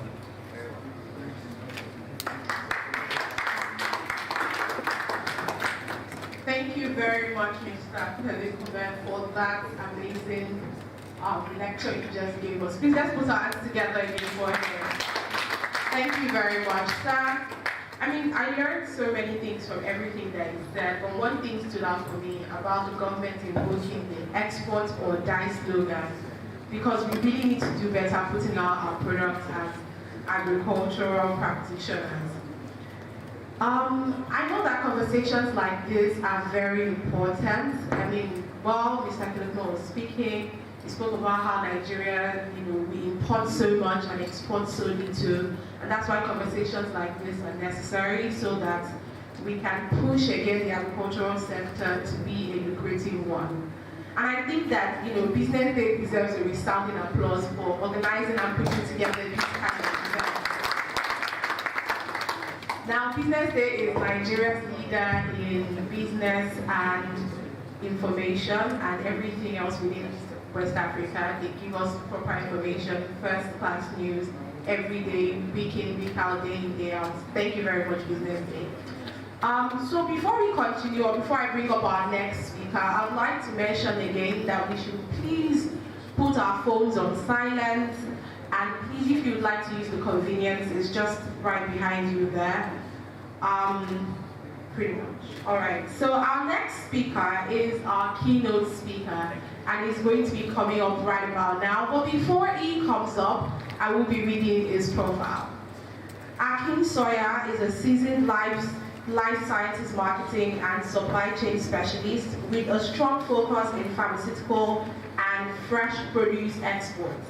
With 3 decades of experience, he founded the Agricultural Fresh Produce Growers and Exporters Association of Nigeria and advises the Nigerian government on agriculture and food production policies through the Nigerian Agribusiness Group. Ladies and gentlemen, please give a resounding applause to our keynote speaker as he comes up, Mr. Akin Sawyer. Thank you very much. Good morning, ladies and gentlemen. Are you all feeling enthused and ready for the next session? Yes. I didn't hear an answer. Is it? Yes. Oh, you are? Okay, excellent. Well, thank you for being here today. Thank you for being present. So, I was asked initially to give the keynote address for the event, but I also had a presentation to give. And in the interest of time, I'm not going to bore you with a long speech. Rather than do that, I'll share my presentation with you based on a number of topics or a number of areas that Business Day and AgreX wanted me to concentrate on. The presentation is obviously going to be on this screen. I'm not sure if those of you sitting over there can see it, but I'll try and make it as animated as possible. And if you have any questions, please feel free to speak to me. So, my name, as you can see, is Akinwale Sawyer. Just to give you a little bit of my background. Do I have the slide changer?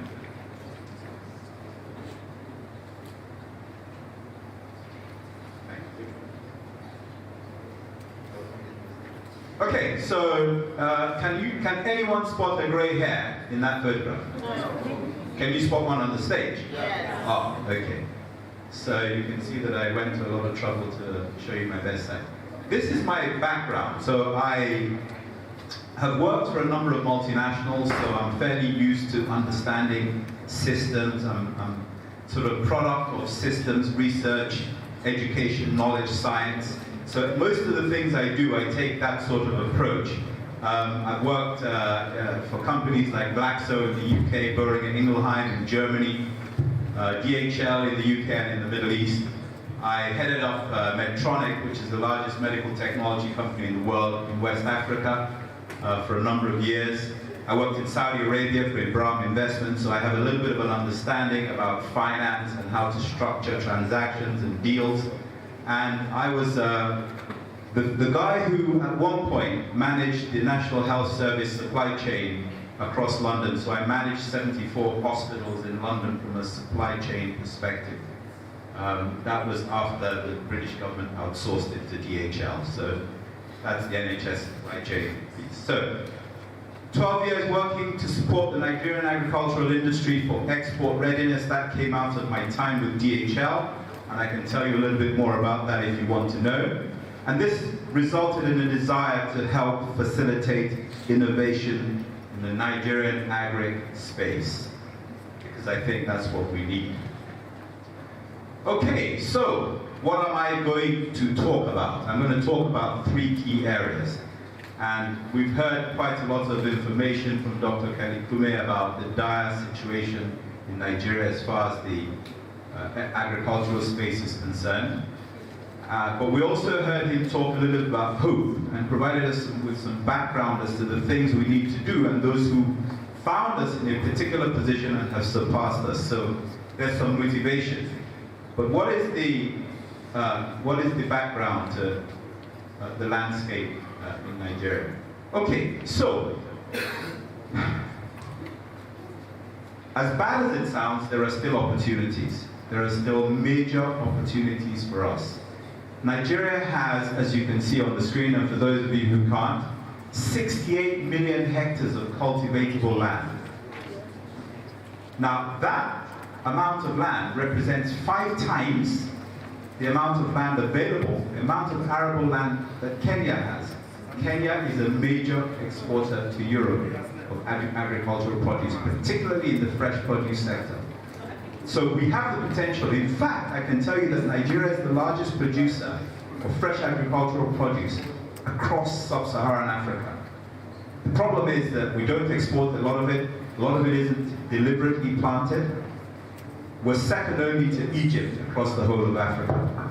So we're a major producer by default. And I think you talked about the cashew, I think you said. Things that grow, or was it the... Coconuts, yes. So the produce that grows by default in Nigeria is more than some countries can grow deliberately. Is there some echo? The other thing that we have, and that everybody is acutely aware of, and became even more acutely aware of during the last election, is that we have a huge youth population. So we have a huge population, and everyone knows that. 200 million people plus in this country, and growing. But about over 50% of those people are young people. That represents two things for us. One, a major opportunity in the development of the sector because we can get able-bodied people engaged if we really give ourselves the chance. And the second thing is with 200 million people, we have a significant internal market. So if you never get to the point where you can export, there's a market here. There's a huge market here in Nigeria. So export is not the only option. And you can see the numbers of companies that are importing food products to sell to Nigerians, food products that we can probably produce and process ourselves. And then finally, proximity to Europe. So I think the average flight from here to London is about 6 hours. To other parts of Europe, it hovers between 5 and 8 hours. That's a seriously short distance if you want to export, particularly by air. Okay, so we are close to Europe. Europe is a major market. It's a major market because the Europeans have a staple of wanting to consume greens now because of their health policies and their wanting to have balanced diets. And they are constricted by the climate in what they can produce. We have the opportunity to produce what they eat. And we need to really think very carefully about that. There's great demand and there's small capacity for them to cultivate. So, what is the importance of agriculture to Nigeria? Why is it so critical for us, and why is it so critical for us at this time? There's a number of things going on. First of all, crude oil is going out of fashion, okay? It's going out of fashion for a number of reasons. One of the key reasons that it's going out of fashion in this part of the world is that it's caused so much angst. There's been so much neglect in the areas where oil has been extracted, and there's so much greed now that actually, the ability for the oil companies to continue to extract oil and ship it abroad is diminishing. There are security challenges, there are investment issues, there are regulatory issues, there are all sorts of issues that are making the export or the extraction and export of crude oil not so fashionable. And of course, increasingly across the world, we keep hearing about global warming, environmental changes, and it gets pinned to fossil fuels. So it's becoming clearer to everyone that at some point, once those who leave the world decide that they want to stop, reduce, or not use again fossil fuels, we're going to be a major sufferer from that sort of approach. So we need to begin to diversify away from that and find alternatives, and of course agriculture is that. And then, again, I think the previous speaker talked about manufacturing. Most of the things in this room are manufactured, but they're manufactured somewhere else. They're creating jobs somewhere else. We have a very low manufacturing base locally here, which essentially means that, again, our youth are not engaged, and they're becoming increasingly restive.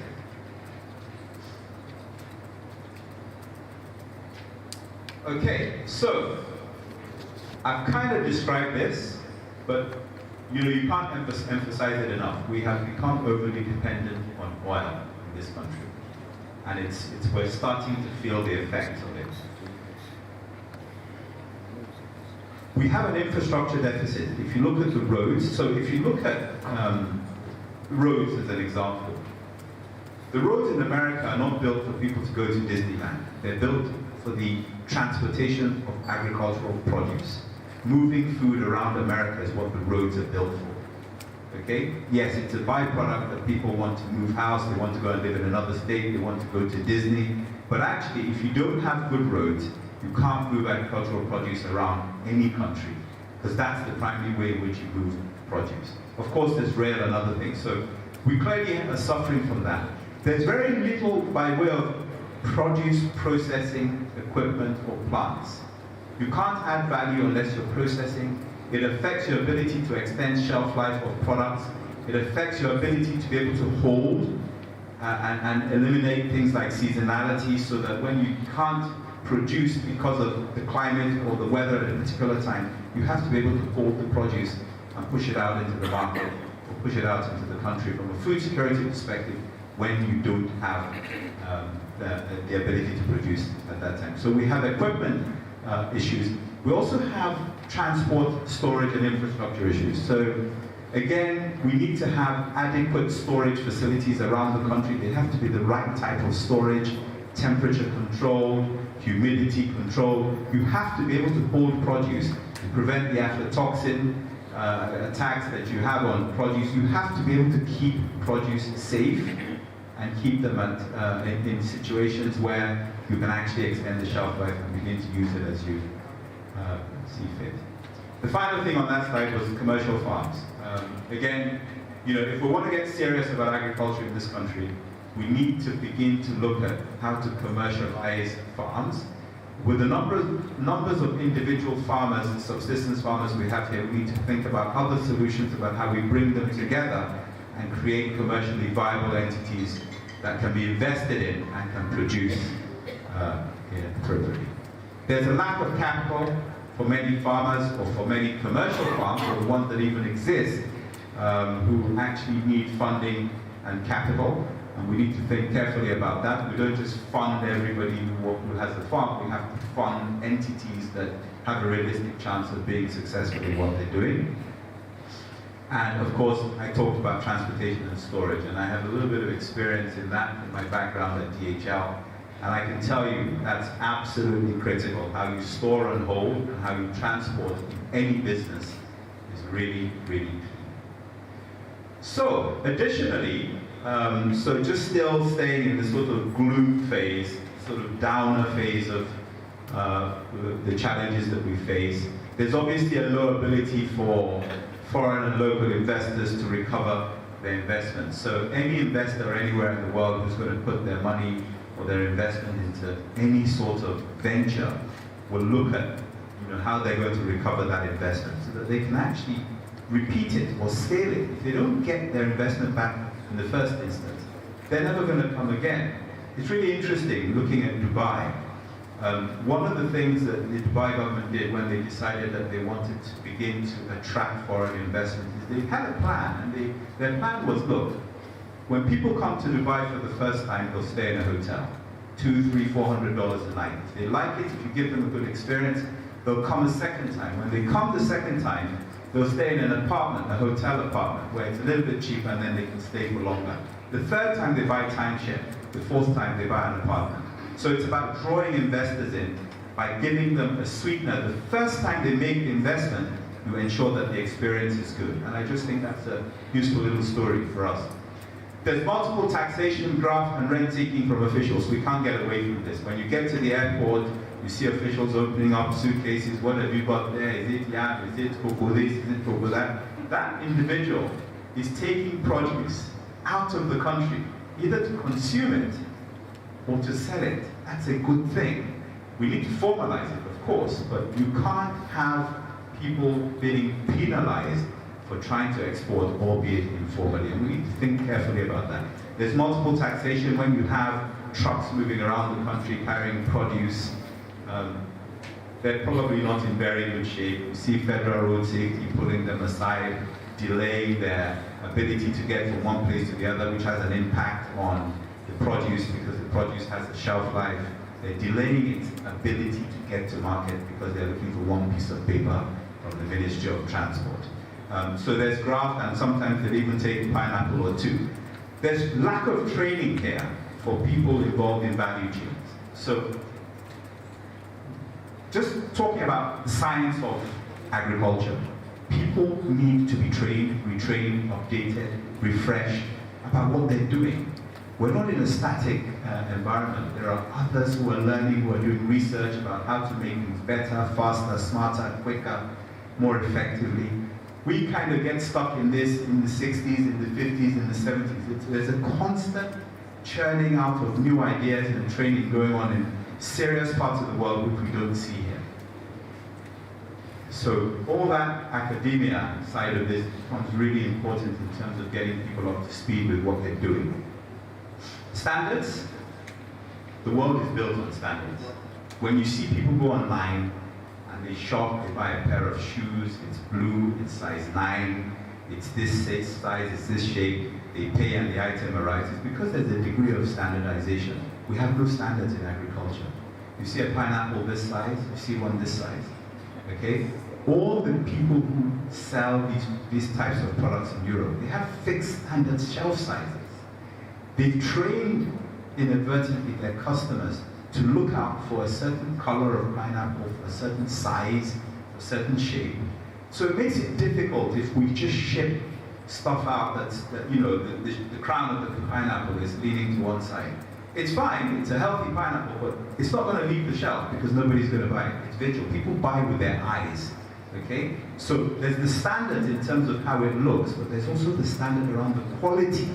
Okay? The quality and the safety of food. Food is potentially a weapon of war, and we can see what's going on with Russia, Ukraine, and how food is playing a major part in that. Food is a weapon of war. People are very careful what they feed their population. So we need to think about how we begin to improve standards. Diaspora investors, there are lots and lots of Nigerians in America, in Europe, all over the world, working as doctors, lawyers, and they're making lots of money. They've got land banks in Nigeria that they inherited, or plantations. They don't know what to do with them. When they come back and they put a little bit of investment into it, because of the theft that goes on the farm and the general lack of trust, they only end up going back with stories of woe. Okay? They go back and they say, don't do that, just abandon the land in Bomosh or wherever it is. And this is really sad because we have genuine investors abroad who want to make investments back into their fatherland or their motherland. And they actually find themselves in a situation where they lose money. Again, the lack of youth engagement, the lack of any sort of sense of decency because of the way that the Nigerian populace has become impoverished makes it difficult for some of these people. Diasporans have stories of woe when they talk about the investments that they've made in Nigeria in their own farms sometimes. Policy flip-flops around importation, inputs, machinery, and funds repatriation. I don't need to go too much into that. The previous administrations have said agricultural product machinery is exempt from certain types of taxes or duties or tariffs. The items arrive, people have invested a lot of money, the items arrive at the port, and customs say, well, as far as we're concerned, we're not aware that this item is duty exempt. So it sits there, they incur large amounts of demurrage, and essentially there's lots and lots of equipment for the agri sector sitting at the port that's been there for years that people have just walked away from. They're not coming back. Those people aren't coming back. So we need to think about these policy flip-flops and lack of clarity. There's been a lack of political will in the agri sector. I'm not saying there's been a lack of interest in voting money, asking government to put in intervention funds, and they do. But we all know that the target of these funds aren't necessarily ones that are intended. Okay, so there's graft on the way, there's all sorts of deals that are done. People who don't even have farms get given intervention funds. Those who have it have to lobby those who don't. You know, there's lots of those sorts of issues, and there's been no political will to fix that. And we're hoping that with what we're seeing now, maybe some of that will happen. I don't know, time will tell.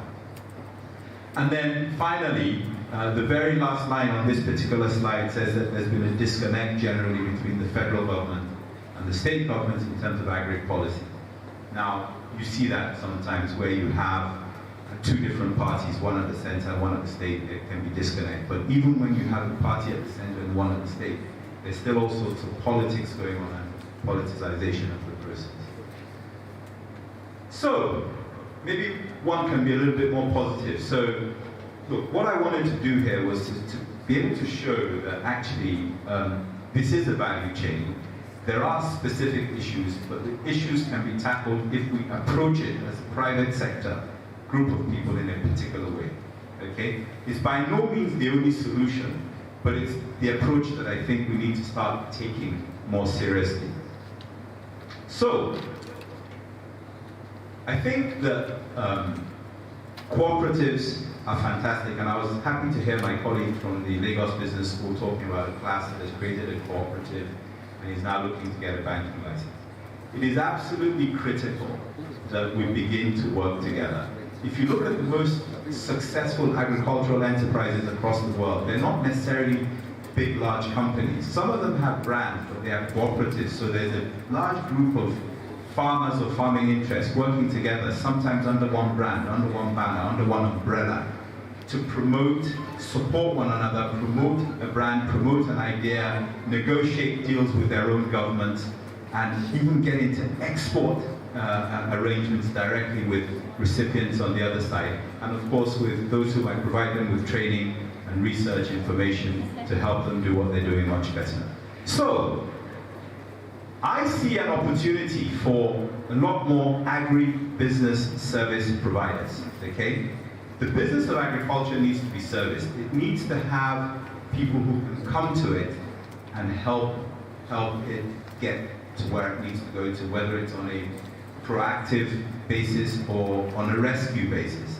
And so the argument I'm really going to be putting forward is how do we begin to think about how we put these things in place. So, cooperatives can operate a solution for short to medium term space, in the short to medium term to bridge the existing gap and create an ideal situation for people to be confident that they want to go into the business of agriculture, whether it's at the farming level, at the pack house level, at the logistics level. Investors have to be enthused to know that they can pick up the phone and get help. Okay? So, I've put there 4 potential lines of service, 4 verticals.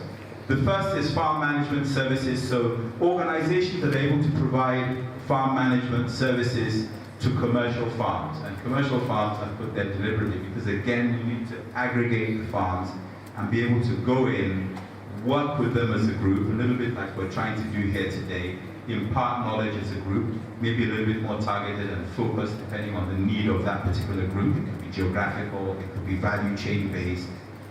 So essentially we need to be able to have cooperatives, organizations funded that can provide these sorts of services to commercial farms. Farm management services. How do I manage my farm? Am I doing it properly? What help can you give me? Who do I need to talk to before it's too late? Farm management contracts. So again, lots and lots of investors who have an interest in investing in agriculture. They don't know the first thing about farming. They don't know how it works. They just feel that it's an area that they think they can make money. Maybe they're at the other end of the value chain. Maybe they're at the marketing side. Maybe they run supermarkets. How do they reverse integrate into actually producing?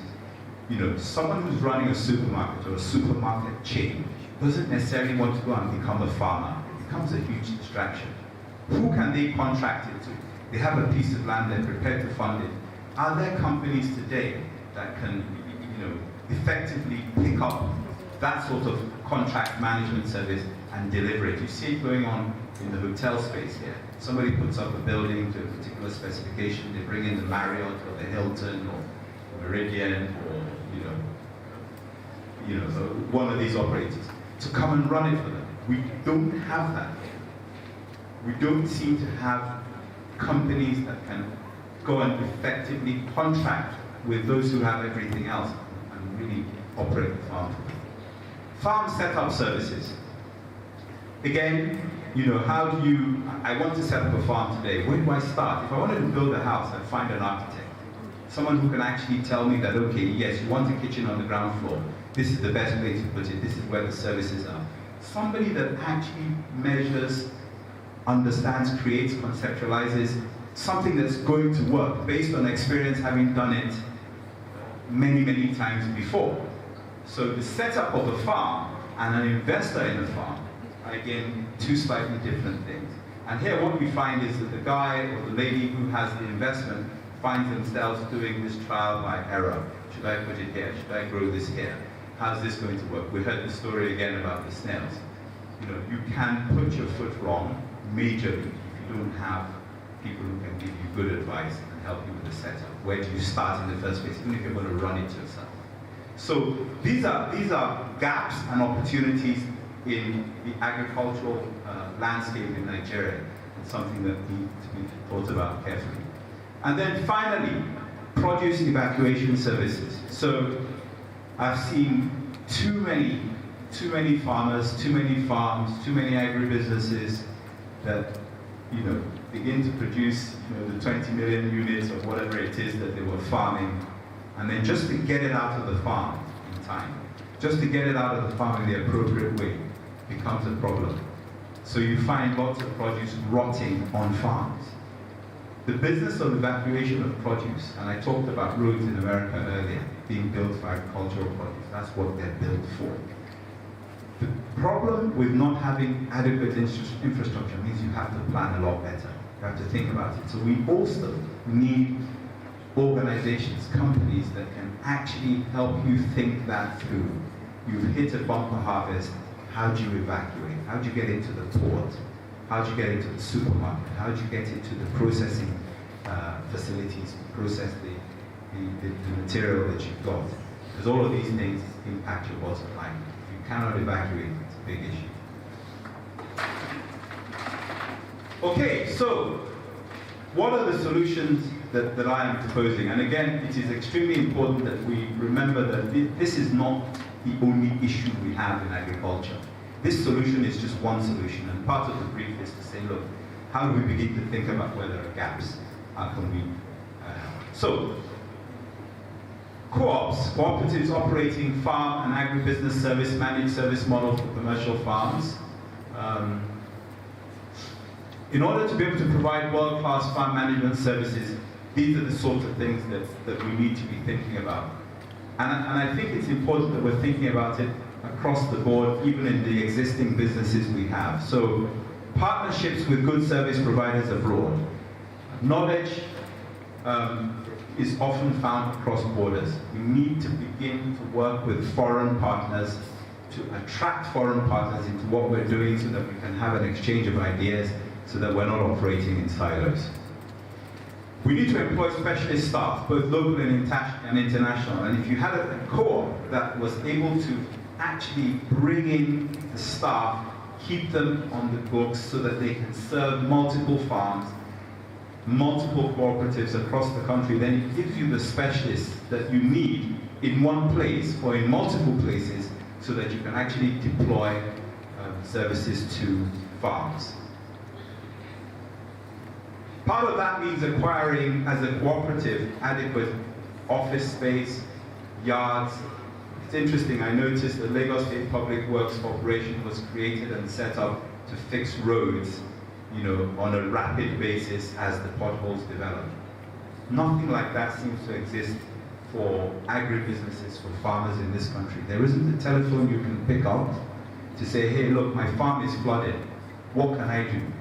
I'm missing this piece of equipment. My tractor's broken down. That has any sort of empathy, because we're not subscribing into these sorts of cooperatives. In the end, you end up in the hands of people who want to take full advantage of the fact that you're in a bad place. That is not good for business, and we need to think very carefully about how we begin to put that in place, have proper accommodation, proper yards, proper office space, proper facilities to help us know what's going on. I noticed that, again, that NNPC has an HQ where they can see where oil production is. They have like a big building with a dashboard that shows them exactly what's going on with oil facilities across the country. We don't have anything like that in agriculture. And how can we begin to talk about wanting to go from 4% of our revenue to 50%, as was in the Vision 2020 statement given in 2009, which we haven't achieved? We have to have some sort of centralized information gathering, as well as deployment of rescue services, if you like, to help us with the farms across the country. And we need to subscribe to it. Just like people are subscribing to HMOs to get health cover, this has to be subscription-based because it's the best way to get it going. Specialist mobile farm rescue units, I think I've already spoken to that. So it's not that everybody's got their own ambulance, it's that you have an ambulance that serves a particular community in terms of rescue of the farm. Technology, how well are we leveraging technology? So today you have things like telemedicine, you have opportunities to leverage technologies to give us telefarming services so that people that we can connect with, who can tell us what to do next, what we're doing wrong. How do we plug into these remote arrangements with people in Israel, with people in the Netherlands, that we can really get the knowledge we need that stops us or prevents us from having to wait another week or another month to get the answer. Somebody sitting somewhere on the planet can give you a very simple answer to something that looks sometimes like a very complex problem. So telefarming is something we should look at. Obviously, things like weather information exchange, market pricing, these are all critical because it enables you to see exactly what you need to do to remain profitable in that particular line that you're following. And then finally, specialist mobile farm intervention units. So you have any sort of community in a city, you have firefighting services, you have ambulance services, you have police services. Farmers don't seem to have any sort of cover in this country. If they're in trouble, if they get into trouble, they're on their own. So, over the years, we started AFGAN in 2011, and I'll just give you a quick view on how that all came about.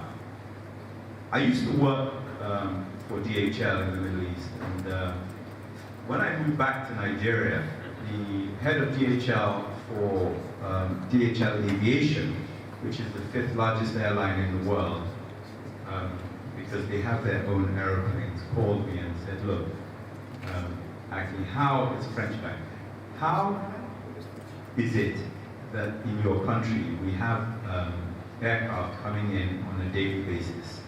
They come in with manufactured goods, but on the way out, they go out empty. And he just wanted to understand this. Him and I worked together in the Middle East. And he said, we have a Boeing 767 that comes into Lagos from Brussels 6 days a week, every day but Sunday. It has a payload capacity of 55 tons. It comes into Lagos full. It goes back to Brussels empty. Okay? We know that Africa doesn't manufacture anything, but we know that you have God-given produce that people in Europe want. How is it that this aircraft goes back empty? It doesn't matter to them because what they charge on the way in pays for the fuel on the way back, the pilot and everything else. But this is what kicked it off. So I decided that I would look into this, and they gave me some work to do. So I went and met one of the former presidents and said, look, you're a farmer. I'm not going to name him. You're a farmer. How do we begin to leverage the fact that these people are prepared? Sorry? Okay. How do we get produce onto this aircraft? Okay. Because this aircraft got to the point where it was carrying leather back into Europe. I mean, leather is not an air freight product. So between myself and that gentleman and the Minister of Agriculture at the time, we decided to look at this as an issue and see how we could solve it. The Minister of Agriculture at the time was Akiomi Adesina, who was mentioned already. And we created the Agricultural Fresh Produce Growers and Exporters Association of Nigeria. The whole idea was to begin to focus on fresh produce and take advantage of the aircraft that's leaving the country empty. So, obviously we uncovered a number of issues, but more importantly, we decided to look for the sort of partners that were interested in what we wanted to do on the other side, and some locally. And these are just some of the partners who, till this day, want to understand why they can't get produce from Nigeria. And there are multifaceted reasons. One, the standards aren't there. Two, we don't seem to have an understanding of. So when I talk about standards, I mean the quality standards, food safety standards. Also the standards in terms of how, the look and feel of products. How does it look? How does it feel when it sits on the shelf in a supermarket in Frankfurt, having arrived the night before? How is it perceived by the shopper? How does it look? How does it feel? Beyond even how it tastes, because if you don't pick it up, you can't taste it. So, here are a number of organizations that are critical in the process of trying to ensure that we can get our produce exported, having rescued so many farms and rescued so many products. So essentially, please take note. If you wish to contact any of these guys, they are willing to engage. We've engaged with them. We have MOUs with some of them. But they're willing to engage with anyone. They don't have to come through us. Let's get this thing going. Okay, what are the requirements?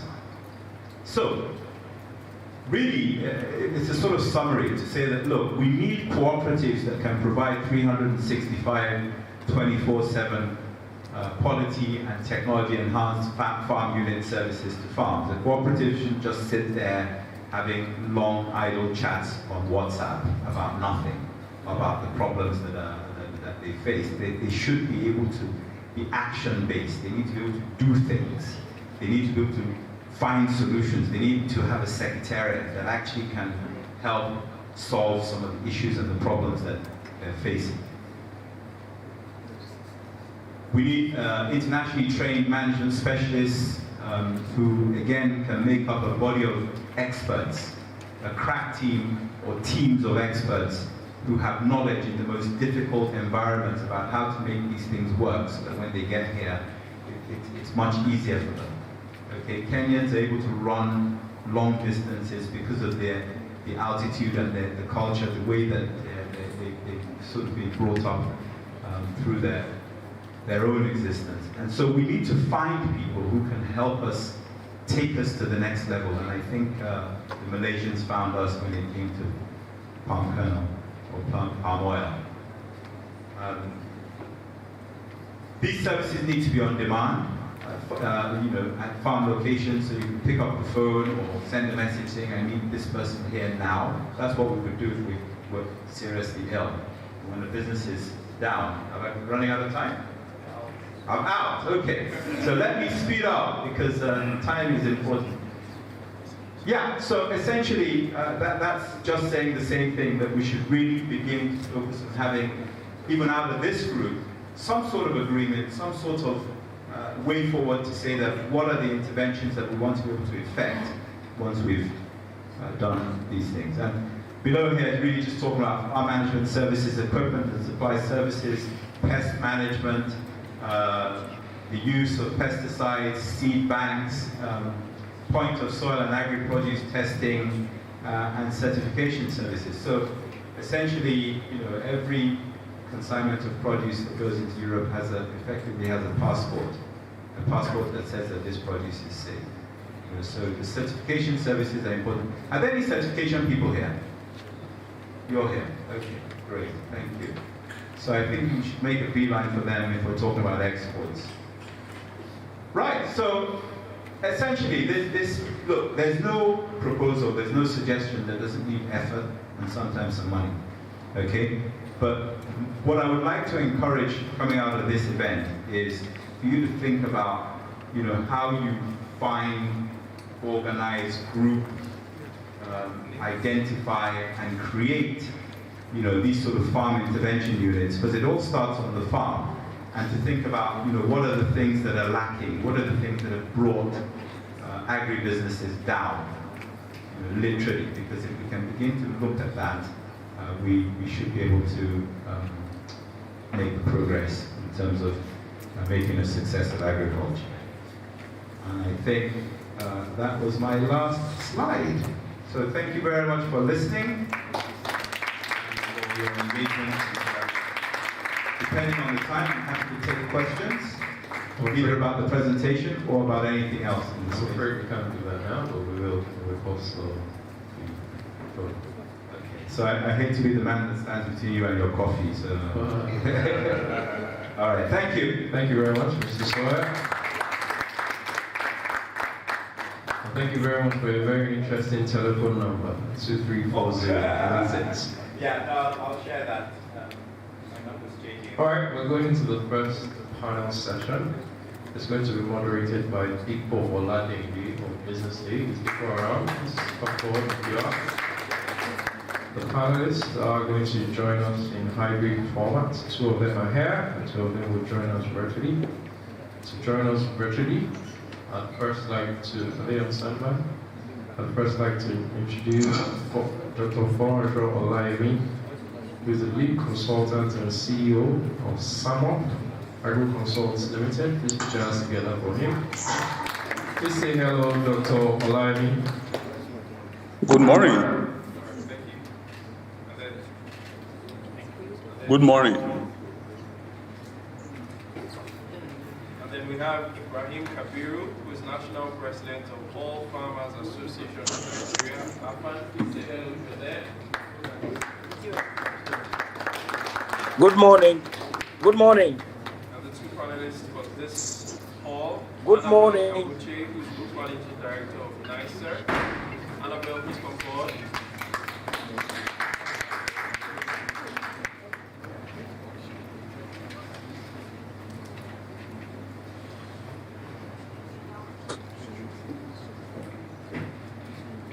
And Dr. Ikechukwu Kelikume of the Lagos Business School will join us as well. Please put your hands together for him.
Just basically looking at three things: quality, standard, and then compliance.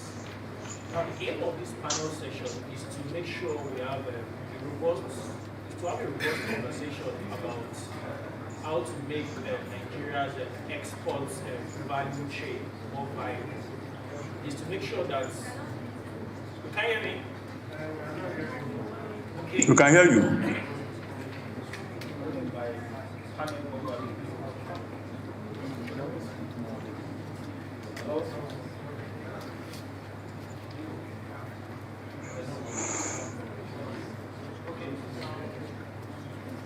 Okay.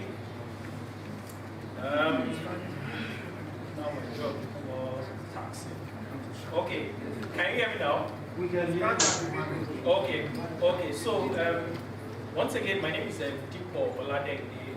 It's Business Day, and so we are going to be having a panel session that will basically talk about Nigeria's export markets. Now, the aim of this panel session is to have probably a robust conversation, basically looking at how to make sure that we are tapping into the full potentials of Nigeria, and then to make sure that Nigeria is able to earn enough dollar to make sure that we have more income from our agricultural sector, to make sure that the agricultural sector is contributing more to the GDP of the total economy. Now, you remember the presentation of Dr. Ikechukwu. He gave a lot of numbers about how we are not performing at our very best in terms of delivering or making sure that we earn enough income. So Nigeria, basically, we are still import dependent. A lot of the areas where we've not made progress, we've seen a lot of countries done significantly well. He gave us instances of Indonesia, he gave us instances of Malaysia as well. So we are going to have a discussion that will basically talk about how to be. And remember, he also talked about the fact that companies need to start focusing on making sure that exports is a major slogan for each and every one of us. Remember the slogan, export or die. Do any of you remember that slogan in this presentation? Yeah, so now we are going to not just, so the aim is not just to make sure that we are exporting as a country. The aim is to make sure that that entire value chain, that the country is reaping from it. So meaning we are not only exporting dollar, we are contributing to the GDP, we are employing more people, we are leveraging on technology to deliver, to increase our efficiency, and to make sure that the backward integration campaign of the manufacturing sector, that the agri-business is willing and there's enough capacity to deliver, there's enough capacity to meet what is available for us to become. So with that, I'll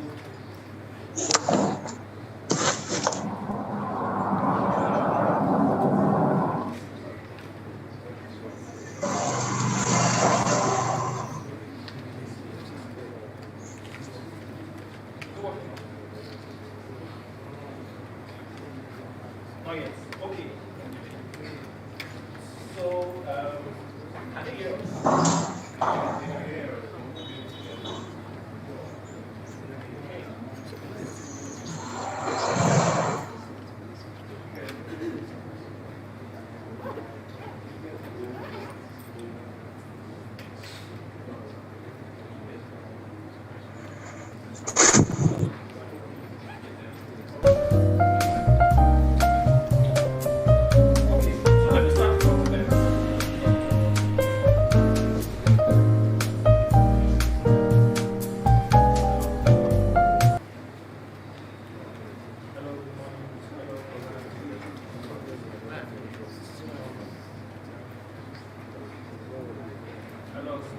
Okay, let's just go ahead. So I'll start with Dr. Ikechi. Now, listening to your presentation, I have a couple of questions.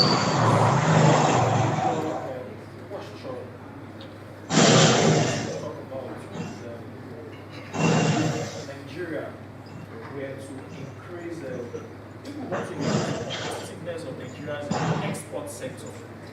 Now, what is the first step? What is step one? What is step two? Because while I was we need to do this, we need to do a lot of things we need to do. But there are a lot of things. That is the fact that we have a new president in town. Hopefully before the week runs out, we should have ministers for key portfolios of key ministries and agencies. In your view, what is the first step? What is the second and what is the third step to make sure Nigeria's export market is competitive enough on the global scale? So the first step. Yes. Yeah, sure. So the first step, so let me tell us a story. We had one of the AgreX revolution then that was put forward by one of our presidents was AgreX revolution. We had a Greek revolution where they started sensitizing people about the need for us to grow. That was Obasanjo's when he was military head of state. And they started talking about agriculture, and every child as at that time was so interested. I grew up in Lagos. We were so interested in the conversation. And some of us came back from school. We took rice. And we started planting parboiled rice. Because we were hearing that, oh, you just plant, so we planted beans, it grew. So some of us took rice and we started planting parboiled, not knowing that it was already parboiled. There was no way to grow. So the very first step is for us to go back to our educational curriculum. We need to go back and begin to rewrite the agricultural text, rewrite the agricultural story. We need to take it back to our primary school. My primary school then was in Lagos, and I remember we had one course, one subject called arts. We call it arts, and I've forgotten the name of it. We had one subject where, whether they call it homework then, you must do a practical thing to be able to do or to move on Then I remember we were doing, some of us would carve out coconuts and we'll make what? Lamp holding, table lamps from coconuts. And we call it our own assignment. So we need to go back to the educational sector and begin to rewrite our cultural story. Many of us don't understand the sector. I visited a farm and the farmer was talking about his vegetable farm. He has employed people who were working for him. And they've started harvesting, you know, ugu, the ugu pod and the ugu, the pumpkin leaf. Now this farmer has planted pumpkin, and they brought me in to show me the extent of the work they've done. And looking at the farm, I saw that they were doing something wrong. The farm manager was actually, when they want to harvest, they will pluck the leaf. You don't pluck the leaf of ugu. You cut the stems. When you cut the stem, it will expand. So this farm manager was actually, come out of school, he was plucking the leaf. For every leaf you pluck, you kill, you destroy the plant. It will not be productive, it will not grow. So I realized that the farm manager does not know. Meaning he has passed through school, he has a certificate, but he doesn't really know. He never passed through that in school. So we need a situation where we take us back to the basics, back to the classroom, to begin to teach us some of those things that we currently have. Not many of us understand that we have a lot to do in this space. We have so many things to do. Nigeria is not supposed to be importing some of the things we import. I tell you, it's about knowledge gap.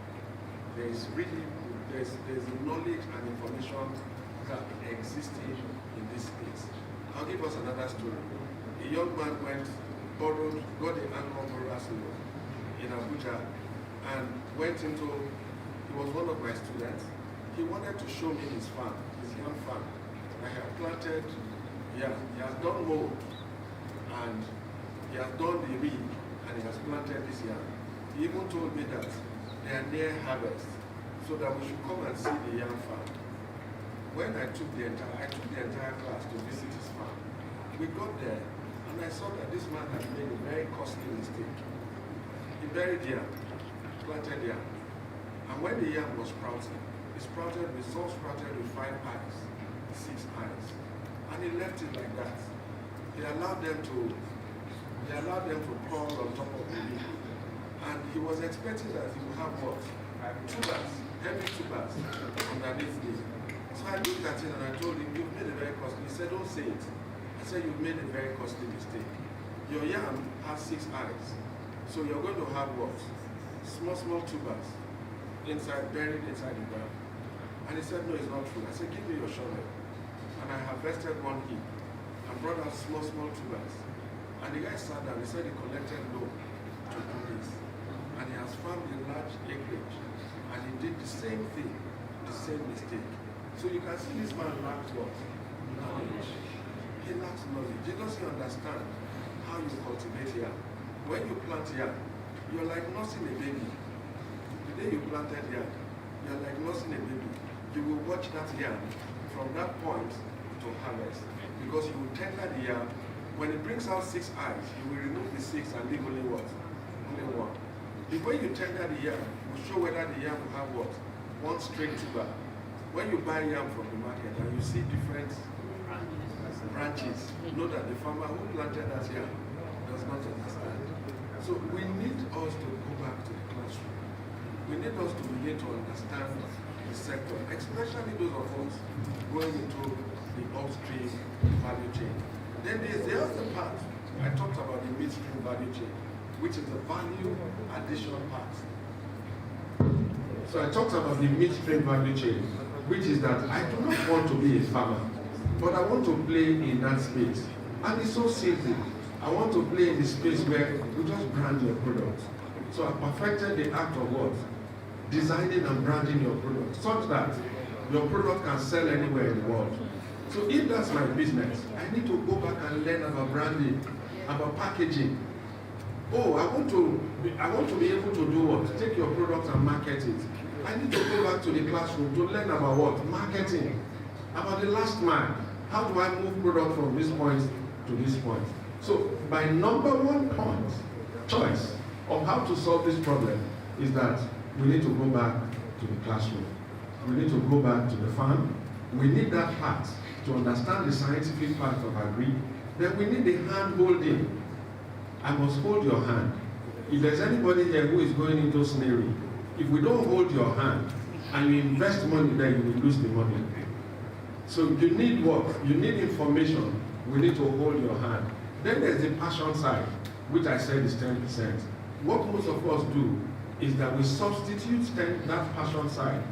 We take what? We take it as 90%. We say, I'm so passionate about this sector. So we jettison what? Science, and we jettison what? Hand holding. And we commit blunders when we do these things. So the number one point is that we must go back to the basics, which is learning.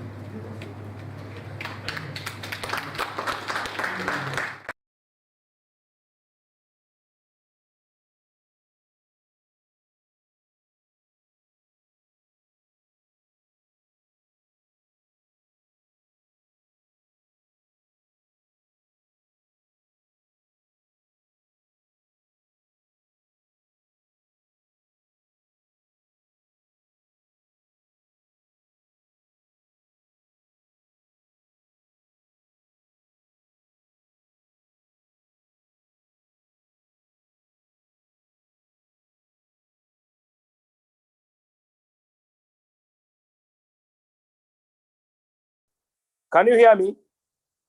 Hello? Can you hear me? Okay. Currently, the export of agricultural produce, and mind you, not products, because we are doing very little processing, is abysmal due to several threat factors ranging from the low level of processing, value addition, presence of excessive chemical residues, post-harvest losses, largely due to shelf life or short shelf life of some of the produce.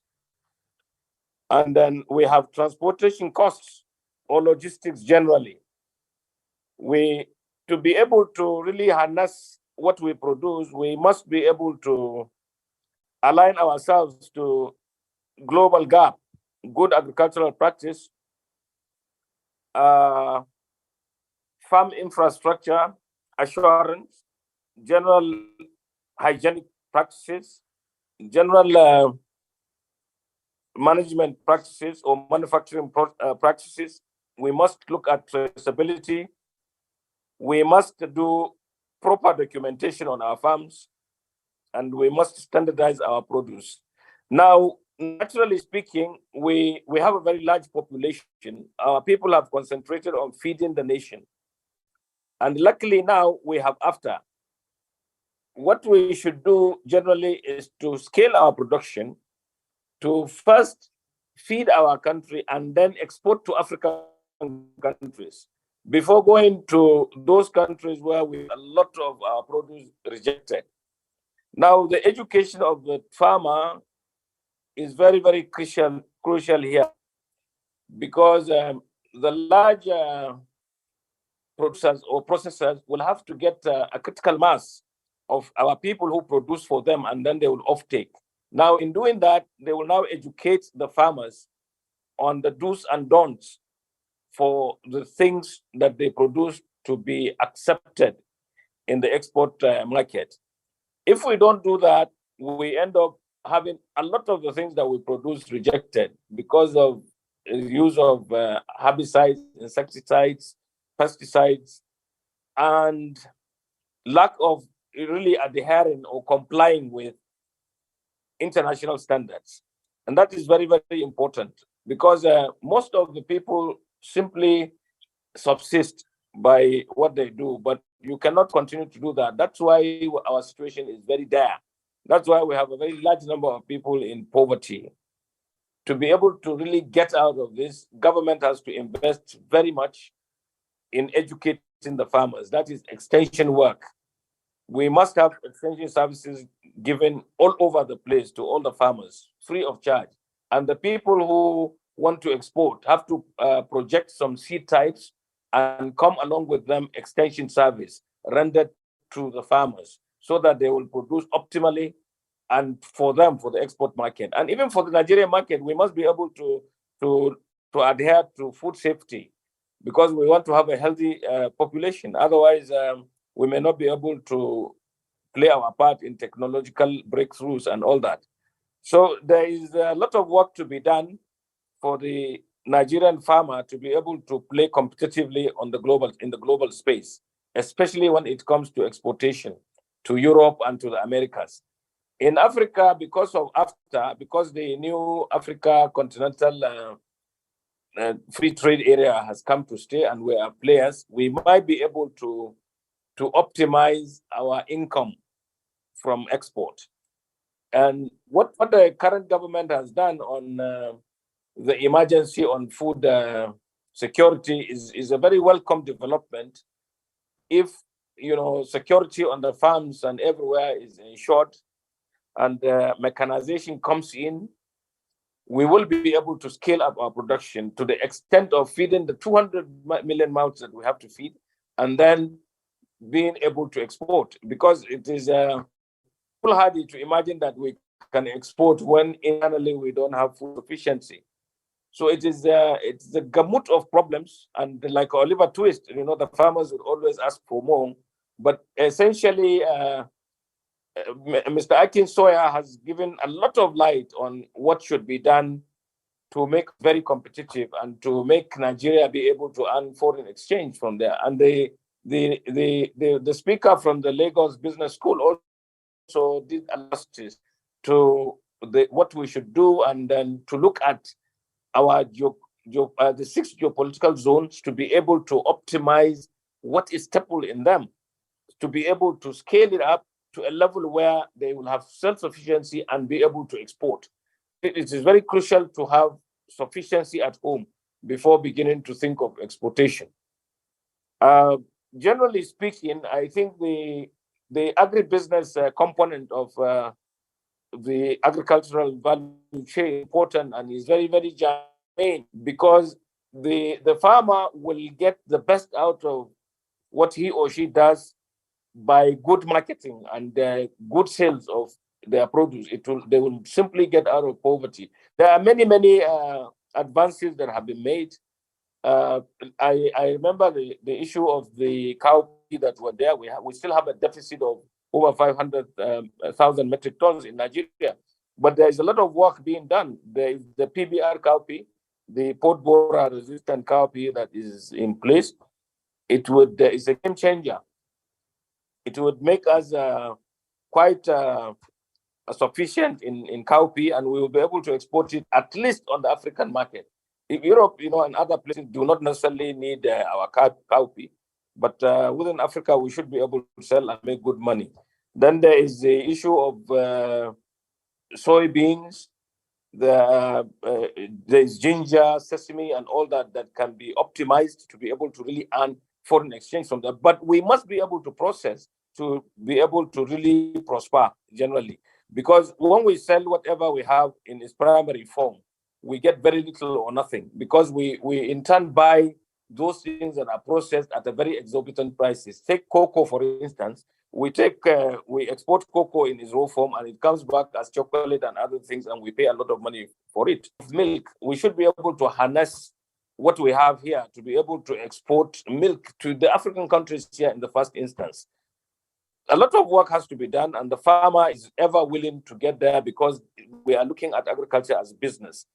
It is very important that we invest heavily in agriculture, and it will not just be left to the federal government. The state governments should be able to invest. Some parts of the country rely heavily on agriculture for good life to the citizens. So we must be able to invest. No amount of investment is too much in this. And as far as I'm concerned, the Business Day program is very good and very rich, and is very encouraging to the Nigerian farmer. We must be able to take advantage of all the possibilities in export, because we have vast arable land, vast irrigable land, and we are beginning to make pronouncements on expanding them, because we are just using less than 4% of what we have. We should be able to expand to be able to use almost 70-80%, and thereby what we want at home and then be able to export. We must be able to produce what we eat before exporting, because if we import heavily, we will never be able to earn foreign currency. You can just see what is happening to the naira. Today is 850. Very soon, I believe it will get to 1,000, and that will be disastrous for us. And most of the things that we are doing now, we must implement them properly. Otherwise, we will be in more trouble going ahead. With the removal of subsidy now, we will get some disciplinary measures to control the price hike in food and even in the value of the naira. I mean, look at it today. You cannot even buy anything. You cannot buy anything from abroad to come here if you use the exchange rate that is here. So you must be able to manufacture what you need here. And all the countries that we're looking at as the first world started from here, but they were very serious. Not too many years ago, we had many Indians here in our schools teaching and all that. Now they are back home and they are producing. They are making real progress in agriculture. Look at Brazil. Until recently, it was the third world. It is here. Look at China. China now produces a lot of things and exports many things, and they are better for it. Nigeria can do that. We can do that. We are the giant of Africa in every ramification. The oil we have is a bonus. Agriculture is the mainstay of the economy, and we must have the possibilities there. So I thank you immensely for listening to me. I hope you are hearing me. I don't want to take too much time. And the people in agribusiness have done a lot of justice to what we are doing today. Thank you very much. Hello?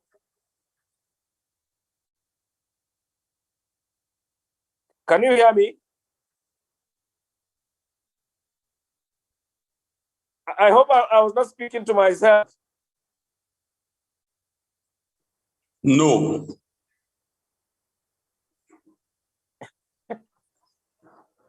So thank you very much. Yeah. Thank you. Thank you.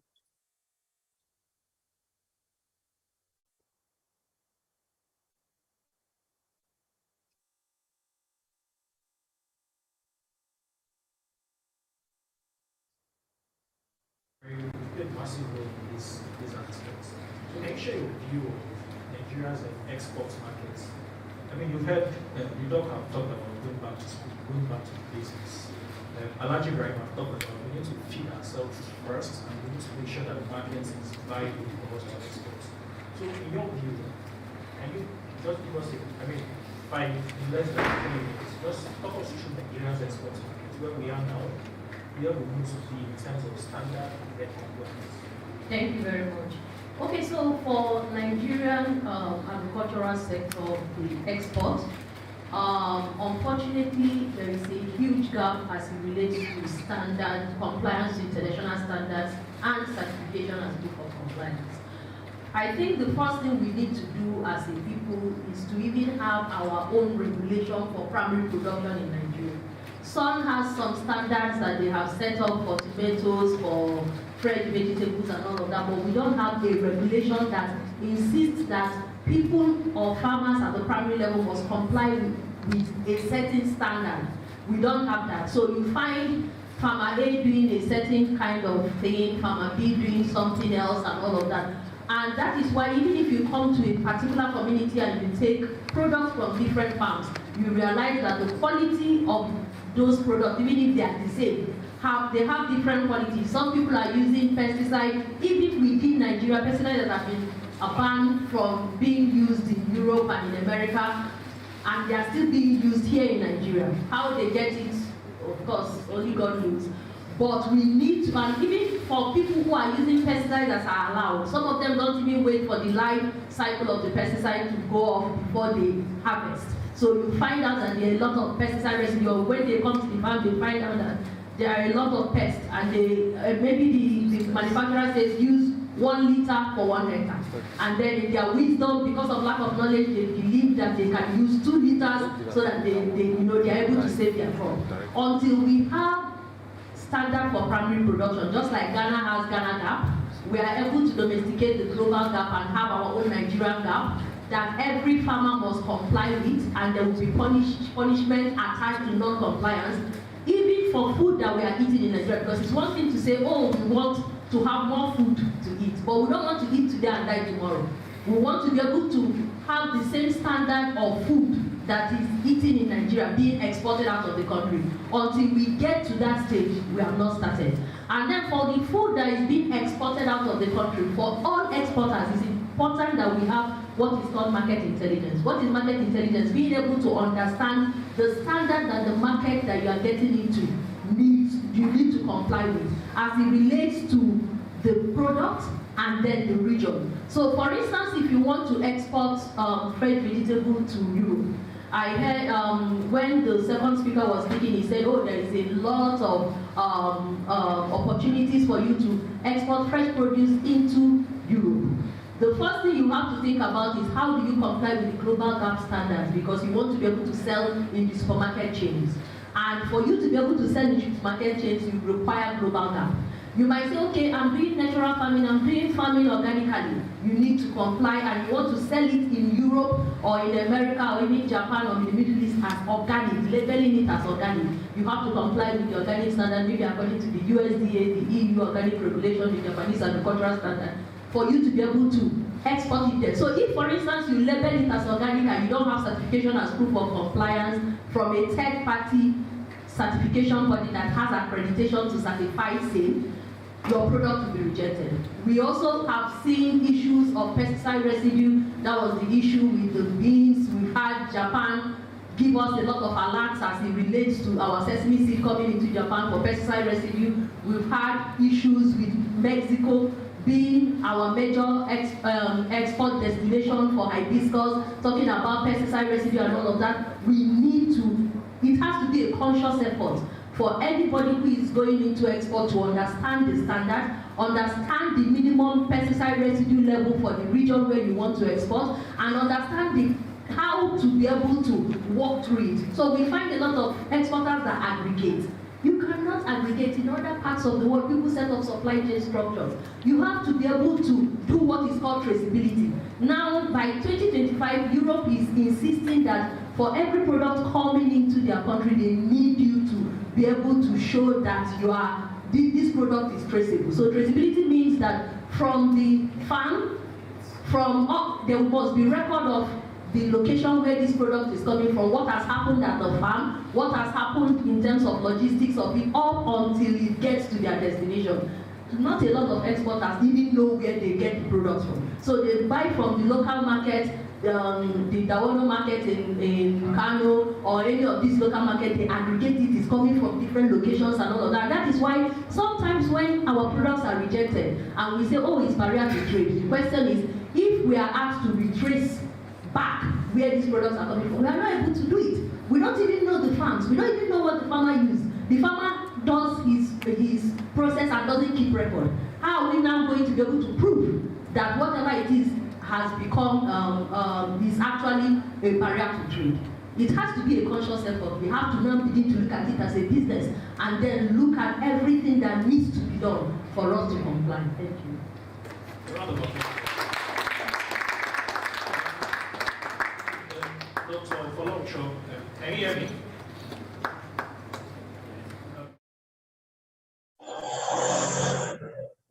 I can hear you.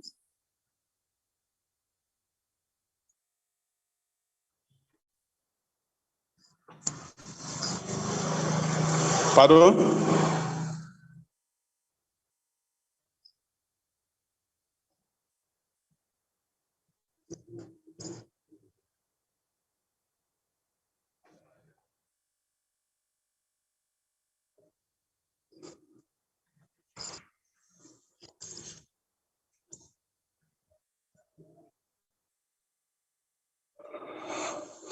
Thank you. Let me appreciate. Hello, I hope you are hearing me. Let me appreciate all the past speakers and the people on this panel, and also appreciate the Business Day newspaper for this opportunity. I can just say that Nigeria is the infant stage when you come to the position of export. Majority of speakers have actually spoken about this. I don't need to dwell in it. The reason that Nigeria is still placed on the EU restriction list is signifies that majority of our food are still having a lot of question mark. Firstly, if you look at farmers sell their best food. When they want to go to the market, they go to the market with their best food, and they manage the one that is not good to eat. So if a country is rejecting our food, we should know that we are using more poison than well-being, that our food are not actually benefiting us. The chemical usage is very important in food production. It's just like some people will tell us, I don't use nylon in packaging. The fact that you are hearing me today, you have actually eaten nylon. Because when you brush your mouth, you are eating nylon. So there's no food we can produce in Nigeria without chemical. But the problem we have in chemical is that majority of the chemical being used in Nigeria are chemicals that has been banned more than 22 years ago. And this chemical, they stay long on our soil, water, environment, and they transmit themselves into our food, giving us high pesticide residue in the food.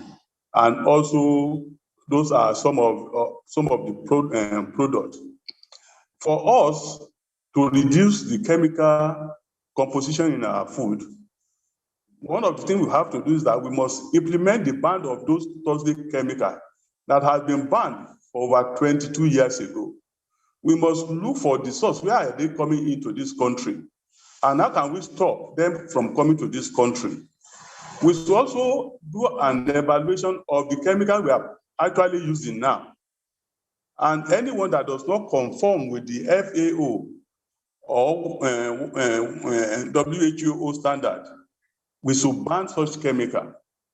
Also, another problem we have with the use of chemical is the fact that a lot of people, they don't even know to follow the regulation and application of the chemical. Some of the chemicals that are not, some of them are overused or wrongly used. So there's a need for education to educate our farmers and all the people handling food on how to use some of these chemicals. Somebody I have just spoken, we need to increase our organic farming. Organic farming is an eating now that if you are satisfied as an organic farmer, you don't need to use chemical.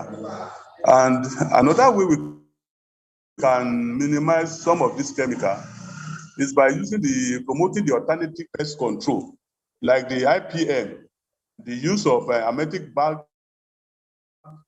in storage. We can use something like inert atmosphere silo, in which you can store grains in nitrogen for many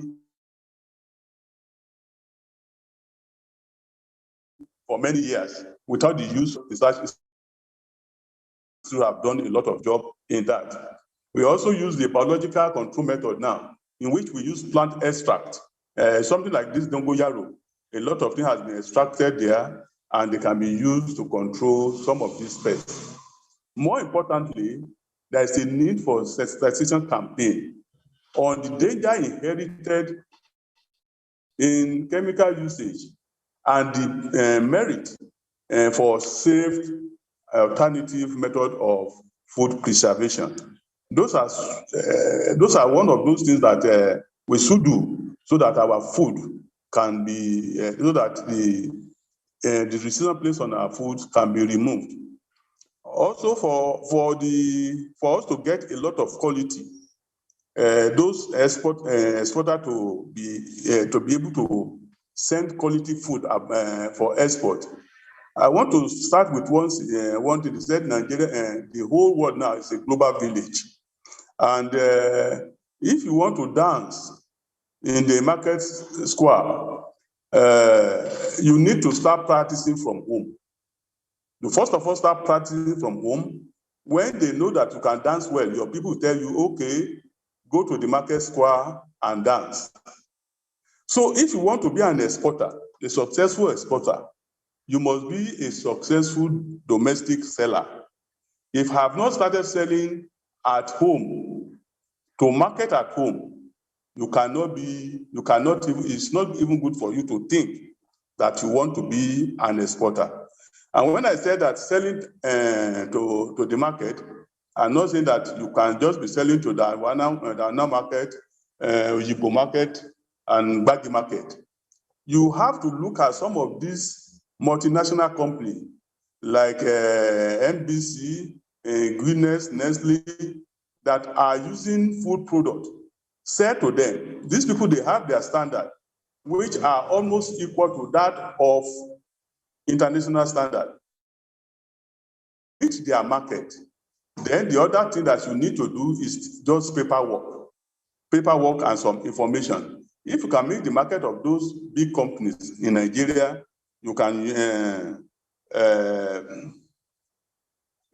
also meet the other one. And to round up, I just want to say that it is not the produce. It is not. We do not export the produce we produce.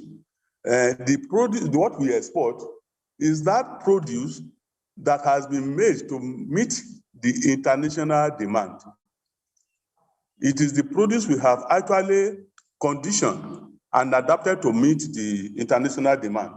And that what we need to do is that our post-harvest handling issues, we still have a problem in Nigeria. When we talk about post-harvest in Nigeria, you see a lot of problem, you see a lot of policy, and the only problem we have, the major problem we have is on post-harvest. It's on post-harvest. Until we solve the post-harvest issue, we cannot go anywhere in export. Majority of policy holders, they just do what? They just look at the post-harvest issue and just speak as a byword. If you produce, if your product that you produce is defective during handling, there's no amount of processing or equipment you will use to remove the defect. So we need to know how to handle our product starting from harvest to consumption. And every actor on this value chain must play their role. Thank you.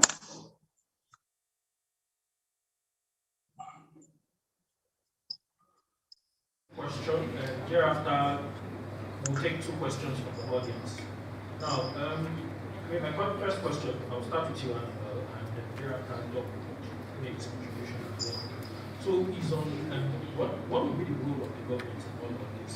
I mean, we've talked a lot about the problems, we've talked a lot about the solution, and we are yet to pinpoint. So, we should do what is expected of. Alajiri talked about what is expected from the farmers, but then we need to hear an holistic voice on what should the government do. And maybe I'll come to one as well.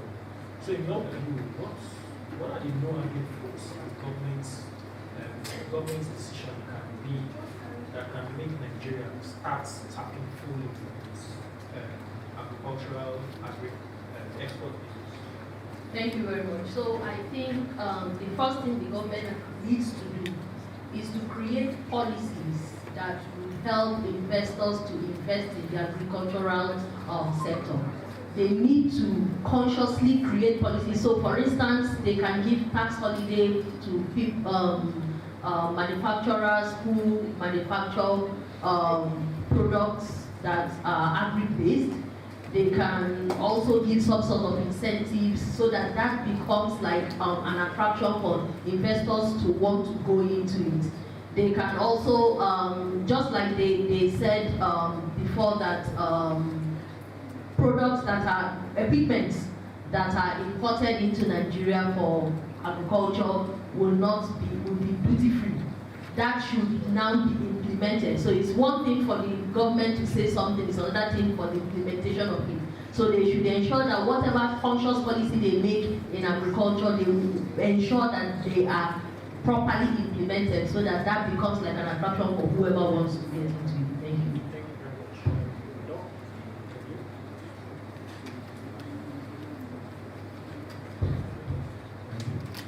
So what role should the government play?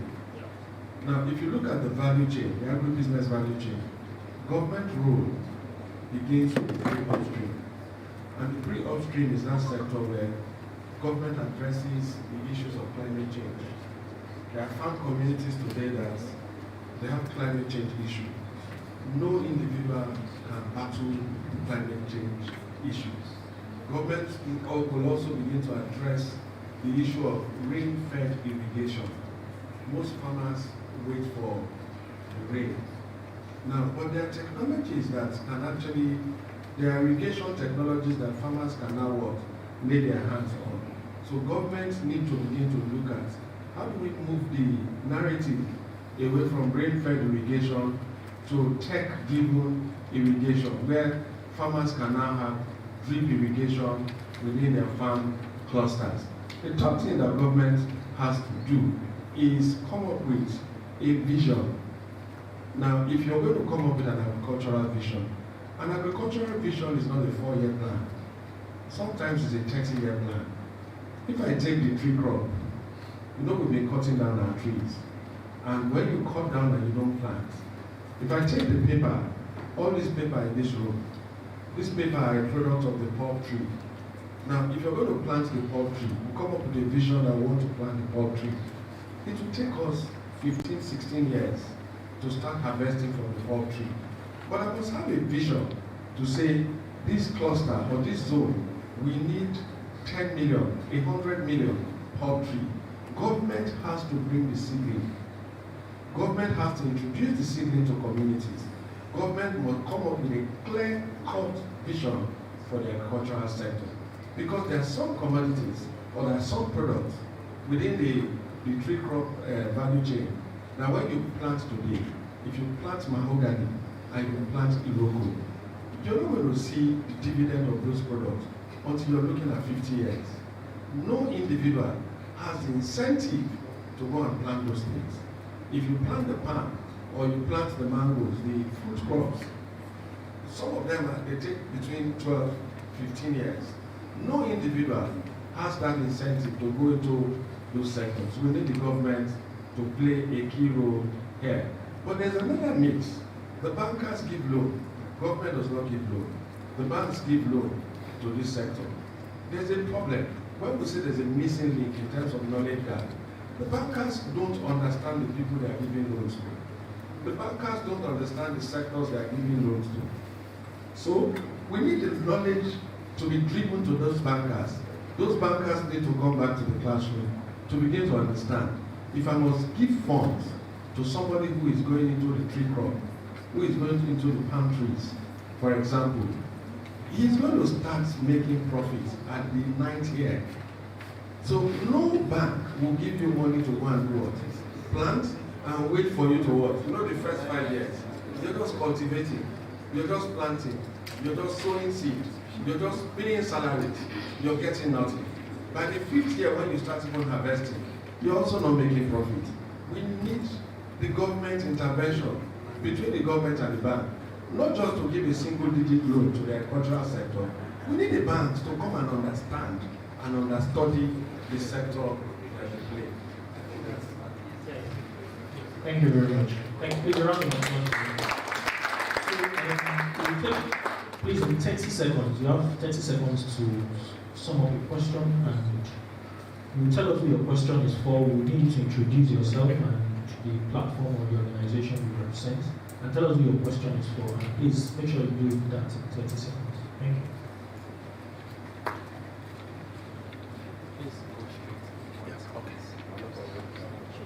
Okay.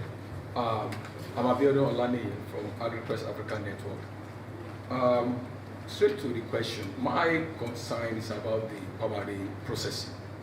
And thank God the last speaker, the last panelist discussed that. I think it's for the both speaker, I know them very well. The primary processing issue, how do we play competitively? And from our own personal research, we found out that from all what we are saying, primary processing is a very missing point. Now we have the Chinese. Now, presently, I will give an example of Julius Berger. Julius Berger just put up, when we were setting up in Ekwe, they brought their machine and they targeted the German market. Now, for us here, we will continue to talk about the government, talk about this, talk about that. There's just something addressing this primary processing and value addition along the value chain. Because I think that's the area we can play effectively on. For now. Because the Asians are already at the farm gate.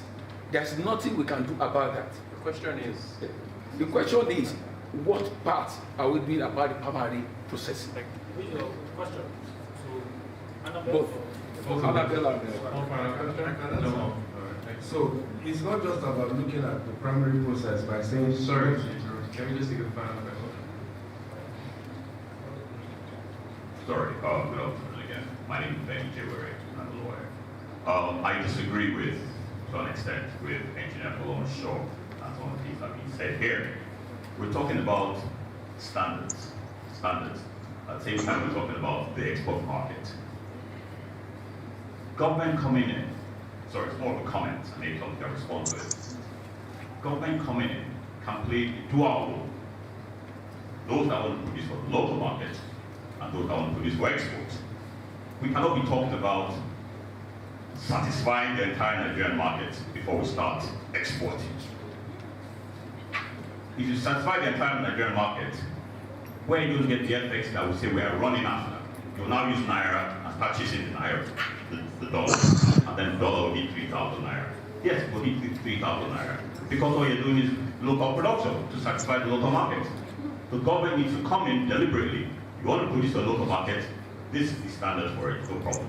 You want to go exports, which is what they're trying to encourage, which is what this whole forum is about, we need to go this way, so that we can generate that effect. And also, you must feed the entire country, or feed the entire country. You'll get nowhere. The Chinese did not feed the entire China before they started exporting. The Japanese did not put Toyota all over Japan before they started exporting their cars. So we need to get out of this, feed the entire country, feed everything. No, what do we want? Deliberate policy. You want to go exports, do this. You want to go local, do that. Thank you.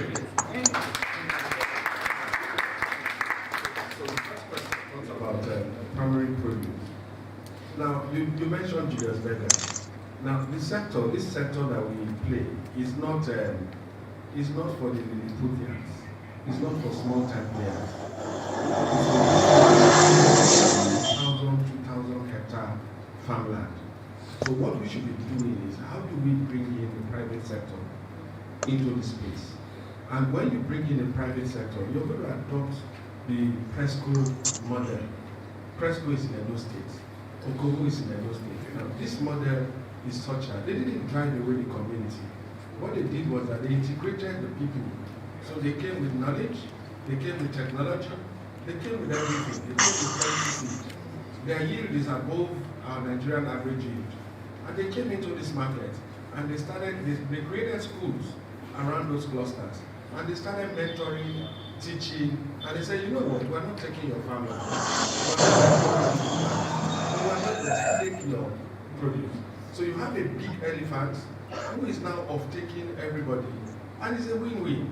The logistics of Presco is handled by the community. If you can we have standards. We put a standard in place. But we are now doing what? Passing back knowledge, education, technology back to the locals. So a situation where you say, oh, it's the smallholder farmers, we have 80% smallholder farmers, we need to begin to give them peanuts. We need to give them funds to be able to do what? To produce at that local stage. The worst that will happen to you is that But the best that will happen to you is that you are producing for the local market. You're doing all the wrong things. So we need government and the private sector to meet at the point where we need to discuss let's let the Chinese bring in foreign capital. Let them come to communities. Let them employ the community people. Let them begin to pass technology and knowledge back to the people. And that's the only way we will survive and begin to produce in the global market. Thank you. Thank you very much. And I would use the ginger case study. There are a lot of people who have now invested in processing, primary processing for ginger, even though what they do mostly would be to process ASTA, that's the American Trade Association standard for in Nigerian ginger. They've invested in the primary production. So they invested in Southern Kaduna. You find a lot of people who have drying facilities in Southern Kaduna. So they put farmers together, they aggregate from those farmers. They even have a lot of people who have organic certified operations in Southern Kaduna where they are doing ginger. So for primary production, especially as it relates to what you spoke about, the Julius Berger model, what they have done is that Julius Berger does not have any cashew plantation. What they did was to have local buying agents who are aggregating and they just ensure traceability. So they have their own traceability, and that is the same thing that Valencia, for instance, 50 metric tons of cashew every day. So and they don't have any plantation. But they don't have any plantation. We are working with Valencia. They don't have any plantation. By next week, Valencia should have organic certified cashew. But what they have done is to identify plantations in Kogi, in Enugu, in Oyo State, where they have been managing it traditionally. And then they put these people together, they aggregate them, they ensure that they have that traceability system in place. And then when they aggregate, they process in their processing facility. And it's something that people can do. So if you are interested, for instance, in ginger, you are interested in soya, you are interested in sesame seed, in hibiscus, you could set up a processing facility and then have your farmers who you can trace. And so you're able to say, okay, I have 10 farmers in Jigawa, for instance, that have X number of hectarage where they produce hibiscus. And I have trained them so they know the kind of hibiscus seeds that they need to plant. And we have aggregated, you have compliance officers who are able to ensure that they are giving you the good raw materials. And then you process into, say, cut flowers or whole flowers and all of that. And your target market might be Europe, it might be US, it can even be Mexico. You can decide to go back to Mexico and all of that. But one has to now, the private sector has to make conscious effort. But again, the government has to create policies that will help private sector to begin to invest in primary processing. So that rather than buying a 2022 Land Cruiser that is 150 million, why won't you buy a processing facility that you can use to process ginger powder and export to the international market when you understand the standards? Thank you.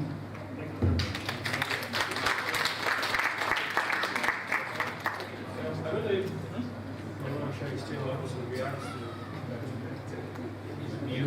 Okay, so we are pressed for time, and thank you very much. Please, a round of applause for the panel. Thank you very much for listening to us. I hope you enjoy your conversation.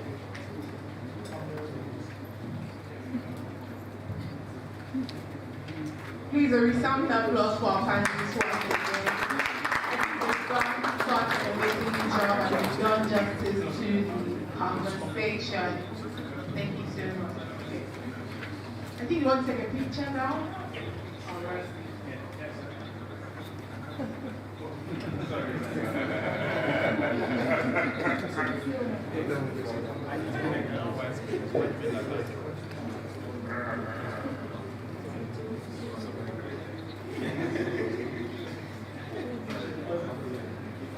Can we have the convener of AgreX, representative of Business Day, please? Head of strategy at Business Day, please join the photograph. Business Day representative to please join the photograph.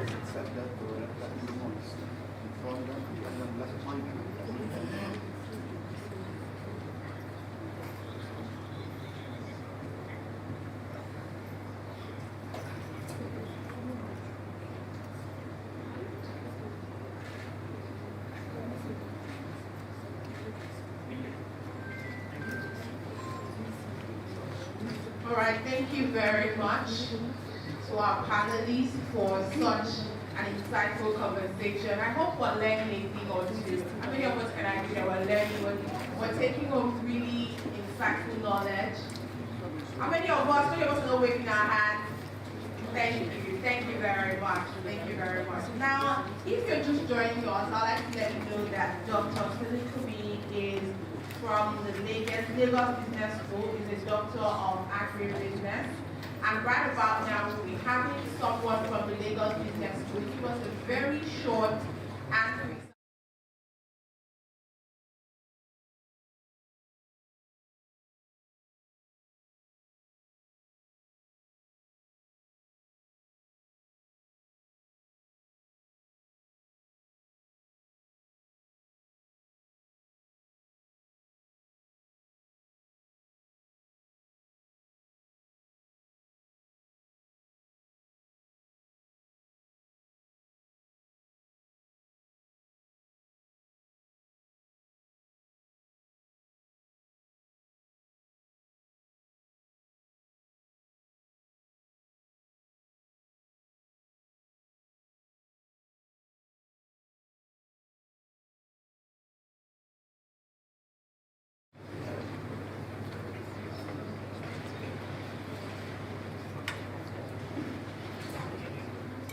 Alright, so good afternoon everyone. This is going to be a really short one.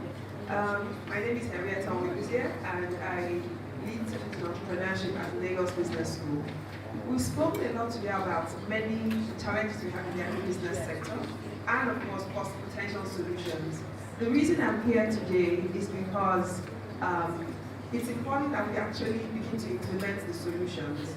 At the Lagos Business School, we run the Business Innovation Accelerator. And what we seek to do there is to develop impact-driven entrepreneurs for national transformation. Now, this cuts across all industries. It's an initiative from the Bank of Industry, and we're taking it to all 6 geopolitical zones. We recently did something with at the Southwest zone, and we're now going to the Northern zone, and we're going to focus on agriculture. Now, and that's really why I came for this program. Olam, the other day I heard the MD of Olam say that Olam originated in Nigeria and has gone global. And I think this is a good example of the possibilities we have.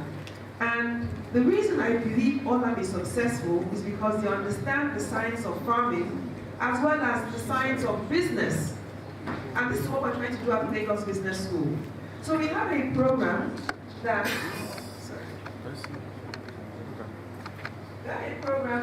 encompasses all these things. As I said before, our mission is to develop impact-driven entrepreneurs for national development.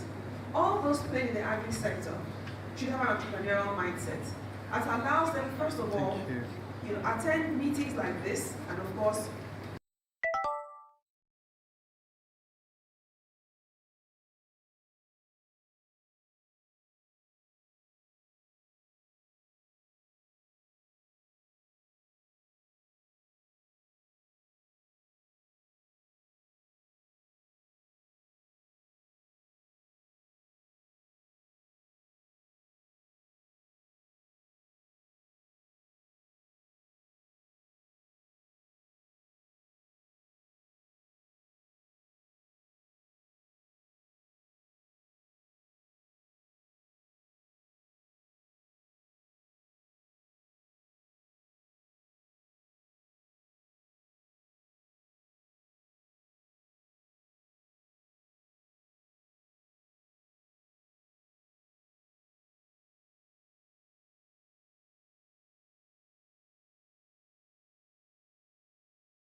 why do I say this? Most people think that once you're in business, you're an entrepreneur, but they're two totally different things. A business owner is looking for how to make money. An entrepreneur is a problem solver. So for instance, as we were thinking about the different challenges, I was seeing opportunities to make a lot of money. So we're saying that the major problem is that most people plant using herbicides that are dangerous to health. And they don't wait for the things for it to wear out. Now, I was very happy when Annabelle, I think, said, you don't kill people locally and then export what is good abroad. You have to take care of both the local market as well as the export market. So anybody who says, oh, this is a problem, why can't I make effective herbicides that are acceptable? Okay, so for instance, I know that one of my students who ran a greenhouse, when he brought pesticides from Spain, he realized he wasn't working in Nigeria. So they called local farmers to help them work on the pesticides. And we're using things like dogoyaro, as well as garlic, burnt garlic and burnt onion peel. Okay, so we do have alternative solutions, but nobody's looking at that. So as far as I'm concerned, all the problems you mentioned here today are also business opportunities. What we need to do is create an ecosystem to know what the value chain is and understand the challenges at each point in the value chain, which also creates opportunities to make money as well as create employment. So, so we have the classroom training aspect, the first phase, and of course, business management training. As I said before, you can be a very good farmer, but if you don't understand business management, you're not likely to reap the full reward of your sweat as a good farmer. The next thing we do is send them on an apprenticeship to mentorship phase for about 6 months. Now, in this room here, I see people who could be mentors, I see people who could be part of the program to come to learn. So in the mentorship process, we pair people up with those who are playing big in the industry. We pair those with the smaller players with the bigger players in the industry. And we also help you find other people who are related. So for instance, you need a packaging company, you need a logistics company, you need a branding company, okay? You need different sorts of people to make the ecosystem function effectively. So after the apprenticeship to apprenticeship phase, we bring them back to the classroom for access to markets. And then once we've taken care of all these dimensions, we are now ready for access to funding. We bring forward investors and say, these people are safe to invest in. We don't want you to invest in the person who is plucking Google leaves or plucking Google stems or planting without knowing that you should remove the several eyes. So we decide to focus on the other regions in specific industries. So I'll just, and then one day when you're done with the program, we intend to have a digital entrepreneurship ecosystem where we put trainers with players and investors so that anything you require can be found and can be found there to support you in your journey. Right. So on this ecosystem, we're going to have all kinds of things from training talks, management topics to train you, entrepreneurs sharing their experiences, product adverts, you can also advertise there, fundraising and investment opportunities, high quality consultancy providers, as well as mentorship opportunities with the LBS alumni. Of course, you know we have an agribusiness expert. I'm in entrepreneurship. He's the agribusiness expert. So yeah, of course, networking opportunities. So you don't find yourself alone. You find yourself, the company of those who are doing the same thing as you're doing. Right. So I'll just so for the last cohort we had, so our first cohort we had, and it was quite impressive what they were able to achieve. In the time of the program, we saw them achieve an increase of turnover of 4.5 billion, increase in profit over 7.5 billion, increase employment over 250 almost 200 people, and of course open new branches. Now, as I said before, we're moving to the North Central Zone. So anybody here who's playing in any of those states, Benue, Kogi, Kwara, Nasarawa, Niger, Plateau, and Federal Capital Territory, you're welcome to apply for this program. The Bank of Industry is sponsoring it, so it's completely free, even though there's a total fee of 50,000 to be paid to enter. And we bring it to Lagos for the first phase, okay, for about 1.5 months, and then we go back to the regions with the other 3 modules. We go next to the northeast and the other regions. But for now, we're hoping to start this first week in August. Not hoping, that's the start date actually. And yeah, so this is just a snippet of what our entrepreneurs, testimonials from the first. My name is Shino Ade. Alfred Festus Alonso. The impact of this program on my business has been humongous. Has increased my network. We have experienced exponential growth in my business. We're able to contribute positively by training young engineers out there How to structure a business, manage business, making sure that the business is creating value, we do business properly, not just to make profit alone, but to impact the has really improved the company in every area. So before LBS, Barbie Wellness Center was a side hustle. After LBS, now it has overtaken the main business. I've been able to structure my business, employ effectively, grow my revenue, have access to bigger markets. I've been able to learn so many different methods, and now I'm training in in the fertilizer industry. Currently now, I've been able to scale my business from what it was before, and also been able to see the impact on our revenue. And I have a large customer base, and I now position my business strategically to make sure I meet with my customers. I have also grown in terms of how I'm scaling my business. And I want to thank you because of this program for part of this program. Thanks to Bank of Leadership for believing in the SMEs. I thank POI, I thank LBS. I've learned a lot. I've learned how to scale my business. Thank you to LBS and BOI for this wonderful program. This is a life transforming program. I really say thank you for this program. Right, so for those who want to apply, you can take a picture of that. That's the link to apply to. Remember, the program is sponsored by BOI. I think it's a chance in a lifetime because if you were to come from the usual LBS program, it's going to cost you a few millions. Okay? So, thank you very much, and I'll take any questions that you may have. For emphasis, July 22nd is 2 days from now, so if you want to apply today or tomorrow. Closing date is July 22nd. Yeah. Do you have any questions? All right, please go ahead. Are you afraid to speak? The duration of the program. So the first module will be for a month and a half, after which you go into apprenticeship for 6 months, and then another month for the access to markets, facilitation, and access to funding. Hi, Final question. Thank you for what you're doing. I just want to, it's not a question. You know, we have said in this room, and one thing that resonates with me is the fact that science, agriculture is science. And we used to know that in school, but now I think I just remembered again. Why don't we advocate something that would cause a curriculum change in our schools, all the way from primary up, all the way to our universities, and even in our service, the core year. My daughter, I'm sorry,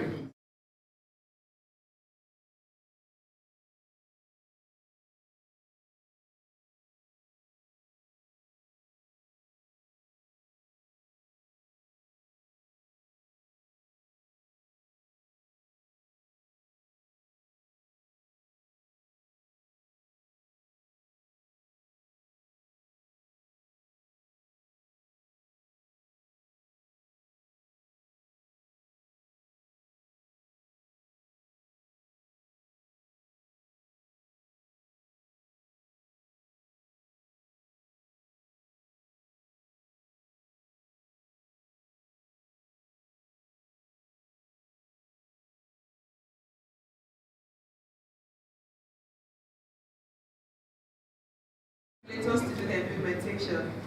All right, thank you very much, and feel free to apply. Thank you very much, Dr. Arietta. Please, a round of applause for her work.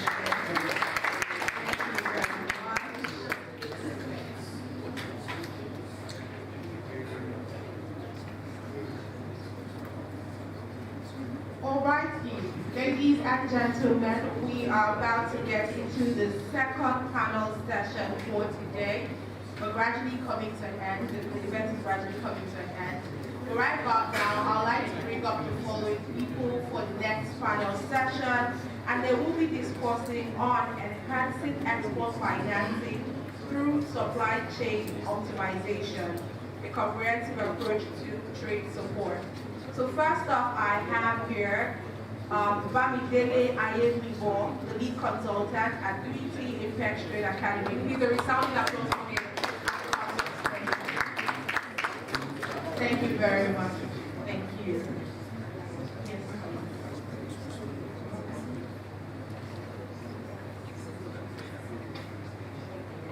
All right, up next we have Efe Usen, founder, Women in Exports, Trade and Investment. Please a resounding applause for her. Thank you. Oh, maybe I just asked a question. Please keep clapping for her on behalf of the day. Thank you very much. Thank you. Also on our panelists today, we have Awe Olubenga, the Group Head, Agri-Finance and Solid Minerals. Thank you very much. Please let's celebrate them as they come on stage. Thank you. And lastly, we have Dr. Olufemi Ajayi Oladuni, the Executive Director, ARMTI, Agricultural and Rural Management Training Institute. All right. Okay.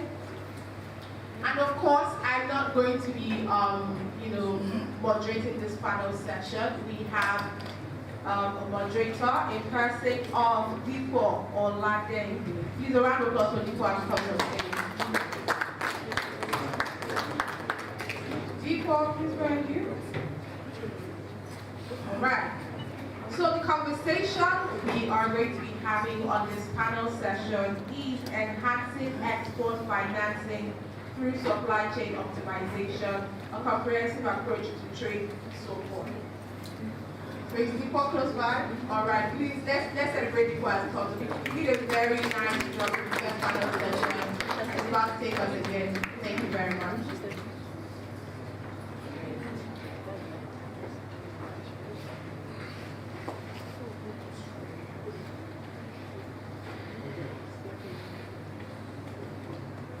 Hello.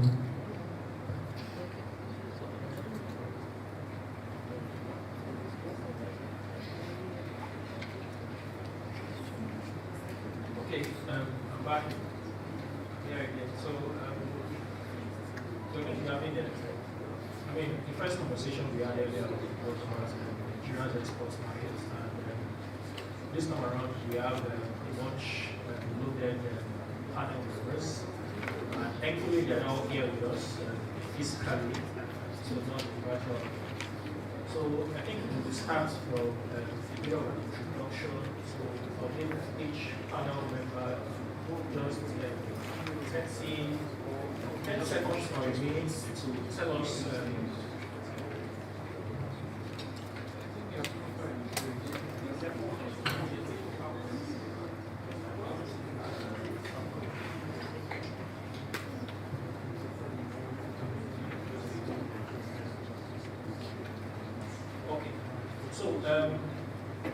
I'll give each panel member 30 seconds or a minute to talk about what they do, their name, the organization they represent, and just give us a brief description of what you do.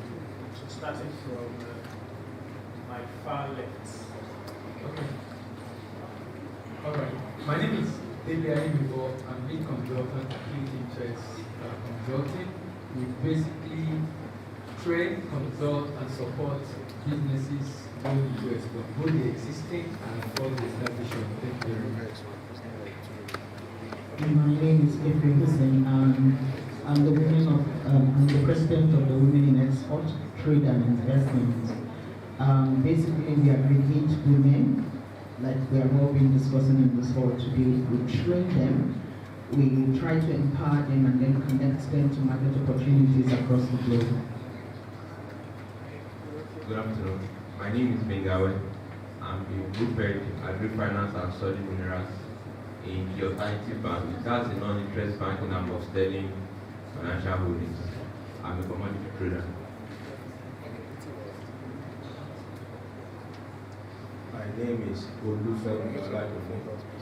I am the Chief Executive Officer of Agricultural and Rural Management Training Institute, a parastatal of Federal Ministry of Agriculture and Rural Development, specifically established to develop capacity in the African We do this via research, we do it through training, and we do it through consultancy, and also seminars as a case and advise government on policies. Yeah, thank you very much. So I'll go to you, Dr. Dele. So during COVID, we noticed there was a lot of supply chain disruption. We also saw that during the Russia-Ukraine war as well. And one thing that is constant is anytime there is a global disruption in the supply chain, it trickles down to the Nigerian markets. Now, in your view, what lessons have we learned from the last two global events? Talk about COVID, then talk about Russia and Ukraine. Number one is the fact that the need to have alternative. China was, okay, I'll look at it now, but I think talking about it on the export side, destination, if you're going to export or you have a particular destination in mind and you're focusing only on that market, and issue like COVID happened, that becomes a challenge, and it was a major challenge for a number of businesses at that particular time. But more importantly, actually, is the fact that when we look at risk international trade generally, we don't see pandemic and epidemic as a challenge. As a matter of fact, when you're analyzing risk, you really add that as a component you want to mitigate against. And COVID showed us that, look, this is a reality. And it's interesting because when we had Ebola issue in Africa, it wasn't a challenge for the world, even though we affected a lot of countries in Africa. But because COVID-19 affected major exporting countries, from US to China to Europe, and of course Africa, it then became a major challenge. So lesson one is the fact that you also develop, so in addition to that, a very agile supply chain system. You know, a number of exporters could not ship at that time because of that issue, but some were able to ship. I was able to ship at that time. And it just talking about the fact that you must develop alternative and ensure that if I have used this particular option in my chain, what have I done? What am I doing to ensure that if this option is disrupted, there's an issue in this area, what would I do? So I shouldn't wait for that issue to happen, but already develop the alternative so that when that happens, of course, I already know what needs to do. Okay, a round of applause to you. If I hear you correctly, so during COVID, while everyone was struggling, you were still able to. Yes, I was. Okay, so let's hear Ife's view. Just focusing on what lessons have we learned from these two past events, and what can we do for going forward? So during COVID, one of the things that we will all agree is that we learned how to work from home. We learned how to build our supply chain and keep our networks very active. Because we found that before now, you could actually hop on the car and go to the airport yourself and ensure or go to the logistics center and ensure that your products are all organized. You know, you want to dot your I's, you want to do everything as much as possible by yourself. But when COVID came, we all learned how to connect more. We all looked for our networks. We all built networks. In fact, I discovered someone like him during that period. You know, you had to look for networks. And now we have better organized networks, especially when it comes to the logistics sector. Very better organized networks. You are able to spread your tentacles. You can talk to Mr. ABC in a process for one process to happen. You know, so that's one thing that COVID brought, and it hasn't gone away because now we are finding out that it makes our businesses better. Rather than you running everywhere and trying to do things yourself, there are smarter ways of doing it. And when it comes to export and agriculture, you can't get it wrong.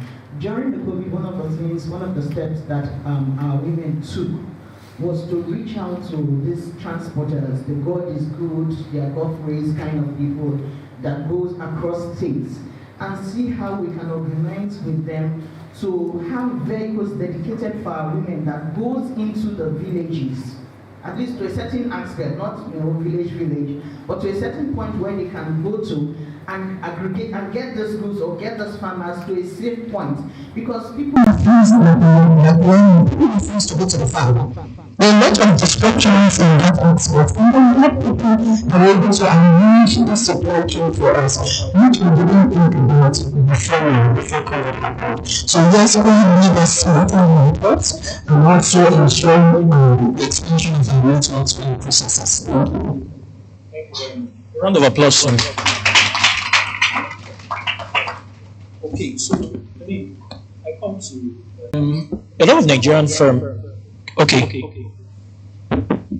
Yep. So some would argue that a lot of Nigerian firms still lack capacity in terms of supply, that's value chain in the supply network. A lot of people would argue that Nigerian firms are still can't compete in the global markets. How, in your view, how can we change these narratives, especially when we listen to what some of the other panel members have pointed out, the challenges some of the other panel members have pointed out? Thank you. I think for me, I will speak from the financial institution perspective. I'm also believing is we as a country we are getting there. But you see, to play in the export market is extremely competitive. Let's use cocoa for example. As at last year, a ton of cocoa was doing 1,750,000 in terminal market in London. But our exporters were buying cocoa at about 1.9 million per ton. As at this morning, cocoa is doing about 2.2 million per ton. So, what are we talking about? For you to do 1,000 metric tons, you need over 2 billion, right? So, how many people can muster that kind of resources? So, in terms of capital formation, you need to have deep pockets. Then, once you have for collateral. So, if you are not well set up, it's difficult to build. By the way, cocoa we know is just a value chain to the chocolate industry. So for the exporters in that space, if you are not setting up your contracts around October, there's no space for you in the international market. So it calls for due diligence, it calls for serious money, and it calls for, in terms of capability, to understand. We talk about traceability. Currently in cocoa space now, we have Rainforest Alliance, we have all kind of certification that you need to follow through so that you can get something extra in international market. If you sign up to Rainforest Alliance, you're probably going to get extra £100 per metric ton. That's to the fact that you don't set when you reach your farm, you don't set it on fire, so you are friendly to the environment. You don't use child labor, and when you have rodents, those that like grass up and you move to them, you don't kill them, you don't watch them. So at the end of the day, if you're able to prove, you get extra benefits. Someone mentioned sesame. Personally, I play in sesame market. I work in a bank that supports entrepreneurship. Last year I did a turnover of over 500 million myself. I have a house in Nasarawa. I did it. But in terms of that, how many average Nigerian can play in that space? There are a lot of young people in this. Can they approach a bank, put up an application, and get 10 million? 10 million will not do anything. A truck of sesame is about 28 million. Sesame will start coming up to market around October. From what you are saying, it's probably going to be 33 million. How many people can afford it? So it speaks to serious planning, serious capital formation, and building alliances. So if you can't do it alone, someone mentioned something around cooperative. Maybe 5 people can put resources together and be true to each other and build capacity. I think I would like to start. In fact, let me just add, that's what we are doing in the next portfolio investment. We have a cooperative model that we are using to join the bank. And with cooperative, we are able to aggregate into different clusters that help us to focus on this aspect that we're talking. So that's about the question about the planning, the processing, the team. Most of these challenges that we're mentioning in the sector we talked about, we can actually deliberately resolve them if we come together as groups. If we come together as a cluster, if we come together as a cooperative, it's very important. Even as young people, we can do it. We can come together and have cooperative and help ourselves to resolve some of these issues. Okay. So I'll start with you, Mr. Benga. I mean, I hear you agree the business is highly capital intensive. You need a lot of money to play in that market. But then, I mean, some would argue that what about the option of going to raising funds externally? When I mean externally now, you either go to the equity markets, their corporate bonds, commercial papers. The other option is to get, if you're not raising equity, you are raising debt. Have players in that sector looked at external funding as a, or that market is not? Because from what I hear you say, it's going to take a lot of effort for 2-3 people to come together and put probably 20 million together. I mean, this is lots of capital required. So the option of external financing, is it on the table or it's absolutely not on the table? And you see, people talk about external funding. Let me paint the reality for you right now. Some of the fintechs, they've gone out there to raise capital, right, in dollars at 460. They need to double their game now to repay the loan. So if you talk about this external funding, you need to be on top of your game. The landscape is changing rapidly. It's extremely dynamic. External funding is good, but currently, even we don't use LIBOR. LIBOR used to be London Interbank Offer Rate. We now use SOFR, secured overnight rate. If you benchmark that, you're probably going to get dollar at about 10% or 12%. What kind of returns can you really use that for? Okay, if you are playing the export game, you might not have issues around finance and FX because you are getting dollar for dollar.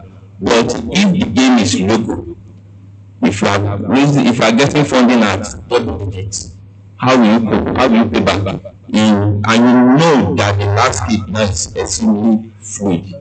Yesterday, I was getting all kind of rates because I play in the export market. It's difficult to plan. Even though we know down the line things will moderate. But in the interim, there's a saying that dog meat is sweet, but what are you going to eat before dog meat is done? You know why that saying is like that? Because dog meat is full of fat. But it takes about 3 days. After that 3 days, it's extremely tasty. Not that I eat dog meat. But I think it will be hard for us to believe in this. After the 3rd day, there's nothing as tasty as it, but are we going to declare dry fasting for 3 days? So the question is, if you want to go and get external funding, of course, the length of average rule is there, but you probably take like 18 months to secure funding. If our development finance institutions are up and running, CBN, Nexim, you can get single-digit loan with long tenure and you get something decent. Someone mentioned, I think it was Dr. Tonukumu, he mentioned the fact that we need patient capital, and I strongly support it. Because what we should be discussing with government is how can we issue long-term bond to support tree crops like palm tree, like cashew, like cocoa. How can we play in that space? Someone mentioned wheat. I happen to be the guy that took that money, that 43 billion to support wheat. I saw when you say somebody somewhere, it wasn't easy. And you can even see the two speaker contradicted each other. Did you notice? The first person, the publisher said additional call president, and they said we didn't want to take it money. The other doctor said we should not do it because we don't have competitive advantage. So you can see even among the experts, there is confusion. I planted wheat in 2017. The first person I have a wheat farm in a place called Kaloka is in Woroyo, in Sokoto State.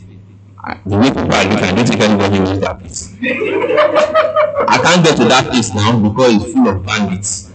CBN did everything to intervene. They released 41 billion. One of my colleagues, we nearly died. trying to make it work. It wasn't easy. So when we are in the trenches, it's not easy. But it calls for patience, it calls for trial, and we should not be quick to punish failure. Because failures will come, it's our ability to rise and learn from it and do the right thing. Okay, Dr. Binga, I mean, you've helped everyone. I mean, what's your view? How can Nigerian firms innovate and become, how can we compete in the global scene despite all of these challenges? Is it doable? Is it possible? Or it's an endless race? Yes. And we can compete even with all the available resources to compete favorably and be a leader in the market. Historically, if you look at before independence and after independence, where we used to have commodity boards. Commodity boards then was run by government. And the whole essence of it all is that to produce enough, more than enough, especially those tree crops for the international markets. And what they did then was to stimulate the farmers to produce more and buy it off them, store it, so that when this COVID comes in, the market will still be stabilized and we'll be able to sell even when we are not producing immediately. We have more than enough on that.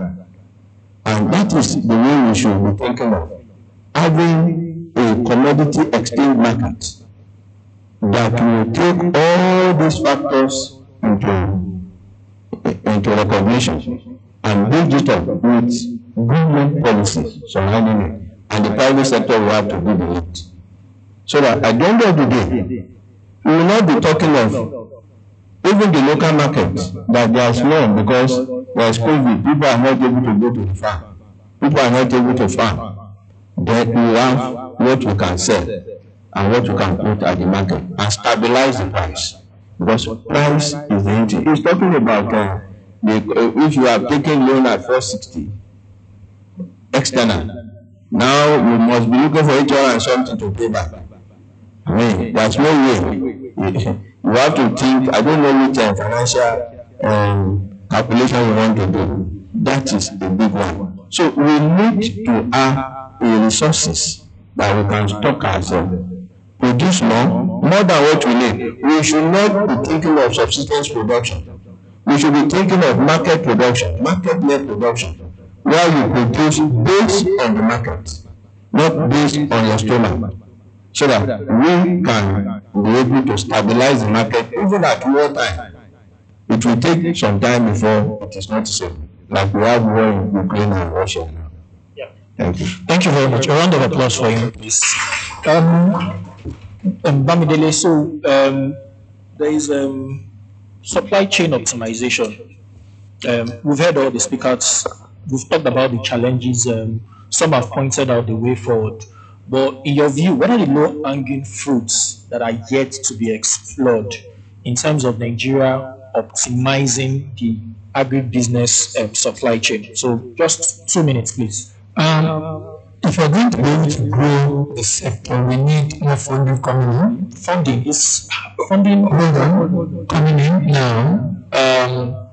There's something that government have done with NISA that's under.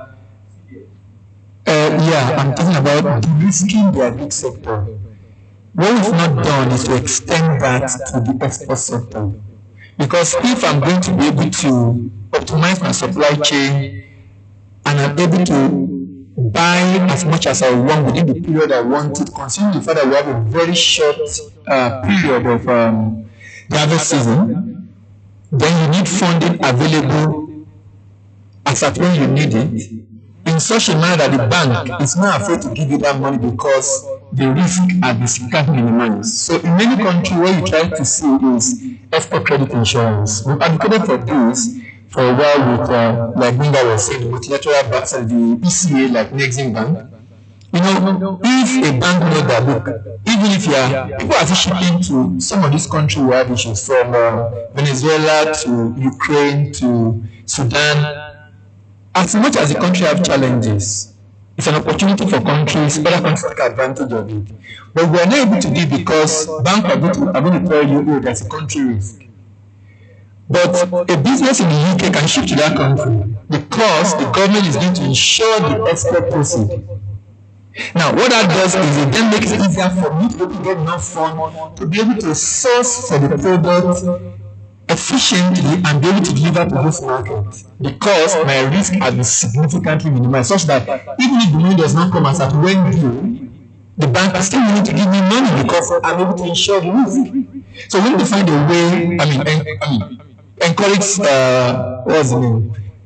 Nexim Bank. Now, Nexim Bank actually have this product, but they will rather, they're planning to insure country risk and not insure counterparty risk. That's the risk of the other party, that's the buyer. But the mutual risk that you face is the risk that the buyer might not be able to pay because of the issue of this economy. So having those kind of products to be able to ensure that at the end of the day, if I'm sourcing for product, if I need to ship and I need funding to be able to continue, because like I said, the major challenge with AgreX, as far as that's what's concerned, you have a very, very short period within which you have to aggregate and get the product. But if I don't have enough funds and the bank is not willing to give me money after I've shipped, if the bank knows that, look, my payment is insured, while waiting for payment, I can get enough funds to be able to get as much product as possible into the warehouse so that within the period of the season, I have enough to be able to export. Thank you. Before I come to Mr. Benga, let me talk to Efe. Now, Bamdele has talked a lot. Bamdele has talked a lot about AgreX, and still focusing on supply chain optimization. Abia any untapped opportunity goes to irrigation from farming. If this is really important, we need to take deliberate steps. For instance, what stop anything and anything that's so happens to the things to them that bring a lot, and what is stop them from doing a sweater to sponsor solar installed borehole system? What is stop them from doing this? Maybe nobody has paid attention to it, maybe nobody has called attention to it, but nothing stops this, and I just mentioned anything because they're good people. They're always in my face, and I like their color. Right? There are other people too that can do the same thing. We have a lot of organizations that are successful in their space, in whatever they do. Nothing stops the government from coming to dialogue or partner with us to say, okay, your CSRO is such a percentage of your CSRO to focus on our agricultural and agricultural supply chain. Nothing stops the government, or nothing even stops us from advocating that. And also advocacy, when you want to advocacy, right? Let us stop us from advocating that. Such that when we're talking, Linda talked about the reason of taking forex from outside, when we're looking at all of these other possibilities, the more we can do in-house, we should do.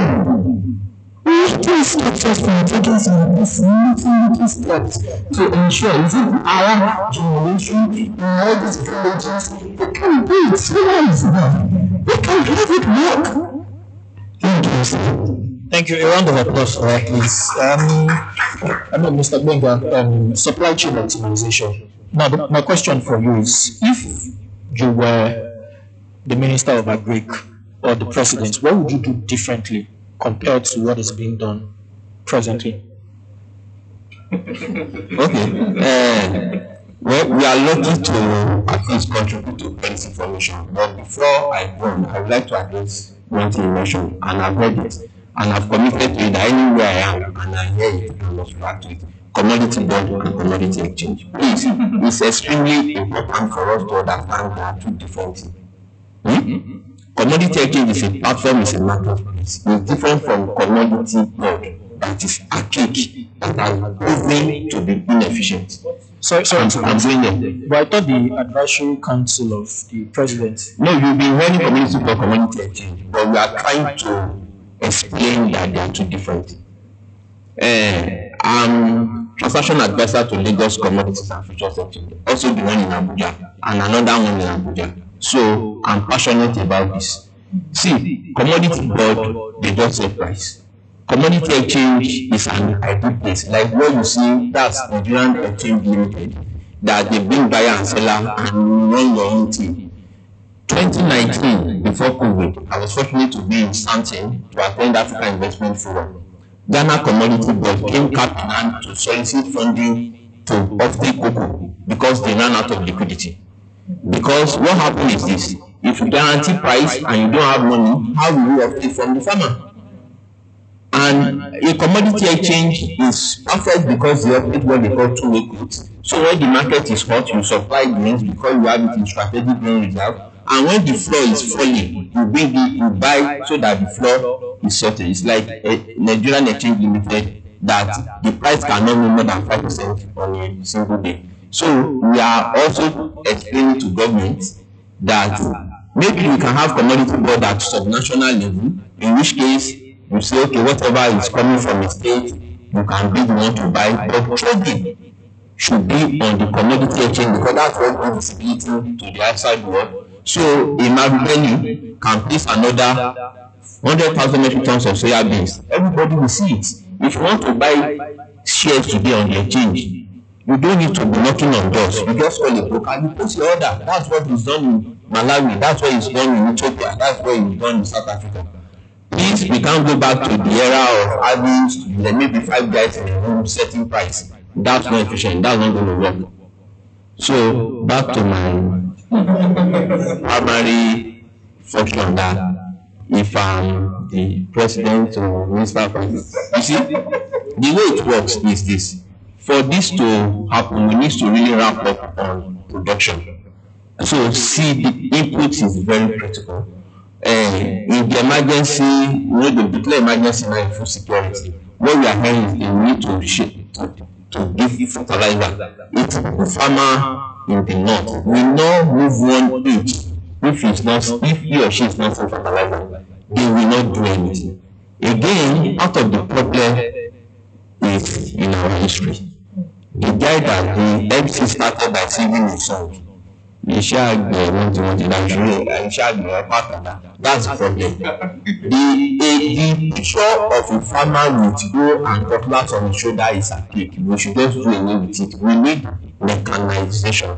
So if they can come with a picture that is showing a farmer sitting on a tractor with combine harvester, that's appealing to the youth. You can't go to find the drudgery, cutlass, or you will take your bag to do what exactly?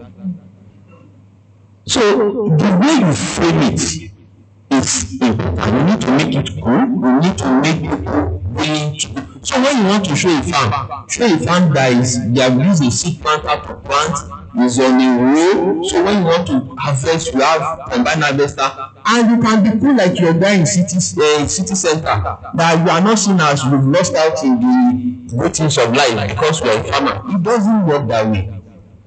Imagery is very key. The way we project it to the outside world. So for me, I will support input. I will support mechanization, and more importantly, there's a Kano alone has 20 dams. Kano. There's a place in Zamfara. I used to have a farm there. It's called Talatama Fara in Bakulomi local government. Talatama Fara is 23,000 hectares of land. You can farm there all year round. They used to sell water. If you have 1 hectare, 5,000 that you pay for water. Yeah, 5,000 naira. And it's 23,000 massive area. You can Zamfara alone, if you set it up properly, can feed us. But the dam is full, but it's sealed. So you need to excavate, you know the way it works, so that there will be free flow of water. Remember, we experienced flooding because we were told that the people in Cameroon told us to do something, we didn't do it. So if we need to get the infrastructure right, then we need to commit to land clearing. Because to clear in the south is about 200,000 now. It used to be 150,000. Now it's 250. Maybe before this session it will be 350. What will we do tomorrow? 400,000. So we need to be able to clear. So you take the heavy work off the shoulder of the would-be farmer. So farmer can start from land preparation, not land clearing that is highly capital intensive. A round of applause for him. Doc, okay, the mic, you have in less than 1 minute, precisely because we are pressed for time. I mean, you heard all the speakers. Sorry, just in less than 1 minute, final question. Supply chain optimization. What's your outlook like for Nigerian firms? Where do you see the future for Nigerian firms? Yes, I think first thing we need to ask ourselves, do we even have a market? That's the first question. Because market will drive production. If you don't establish a market, whether export market or local market, then the production will still be at the minimum level. So first of all, we need to establish a market. We should be producing to sell. I mean, we should producing so that the market is already there, not producing and now looking for who to sell it to. That is a major problem now. You see a farmer after production, be looking for somebody to buy. And when it gets to the time that it's unable to sell, we will give it out and always give away. So we need to first of all establish a market that will drive production. That's the first thing, before we can talk about optimization. And at that level, when we establish a market, the market will determine the type of products it wants to take. And that is what is going to drive the farm. All the actors along the agricultural value chain, what to do and what not to do. Thank you very much. We're pressed for time, and please a round of applause to all the panel members. Thank you. We need to, before we are kicked out, we need to leave now. You want to get? We need to jump. We should jump again.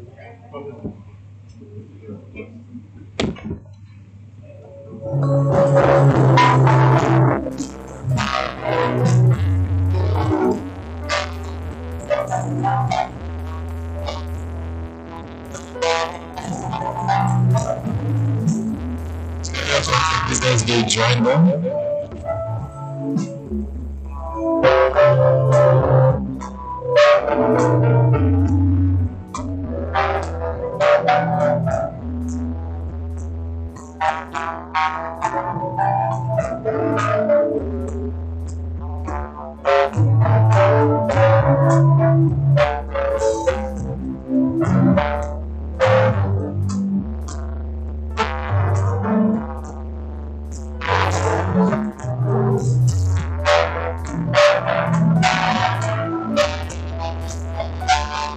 Thank you very much to all our panelists. Please a round of applause for them again as they go back to their seats. Thank you very much. Right about now, we have one last lecture from Alexander Isong, the President and Member, Board of Trustees, Organization for Technology Advancement of Cold Chain in West Africa. And he will be giving us a presentation on export financing and trade support. But before he comes up, he's going to be giving us this lecture online. He's going to be joining us online. I'd like to read just a little bit of his profile. Alexander Isong is a distinguished figure in cold chain industry, holding the position of President and Member of the Board of Trustees for the Organization for Technology Advancement of Cold Chain in West Africa. He is the founder and CEO of Alix Limited,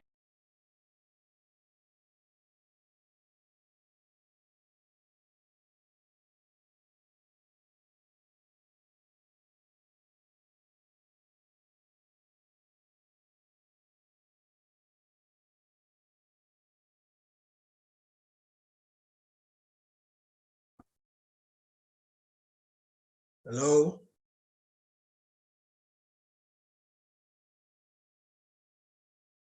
Hello, can you hear me?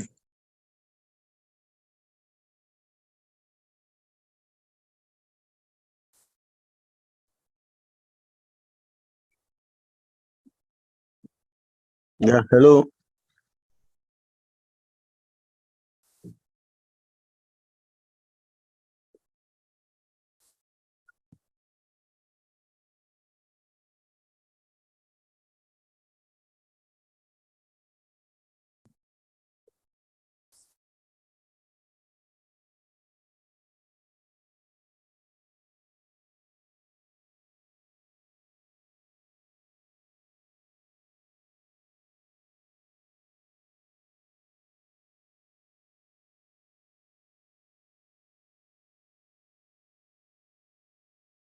Recording in progress.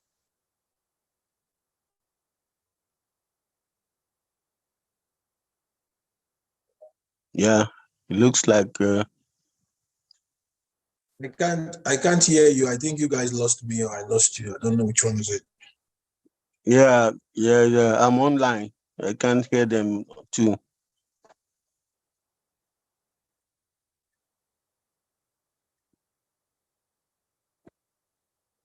Yeah, she was just doing your introduction and we lost. Yeah, I don't know if they are on it or what. Okay, I think they said I should go ahead. I guess they can hear me. I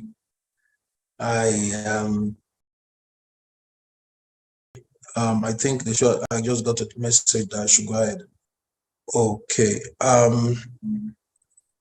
Let's see.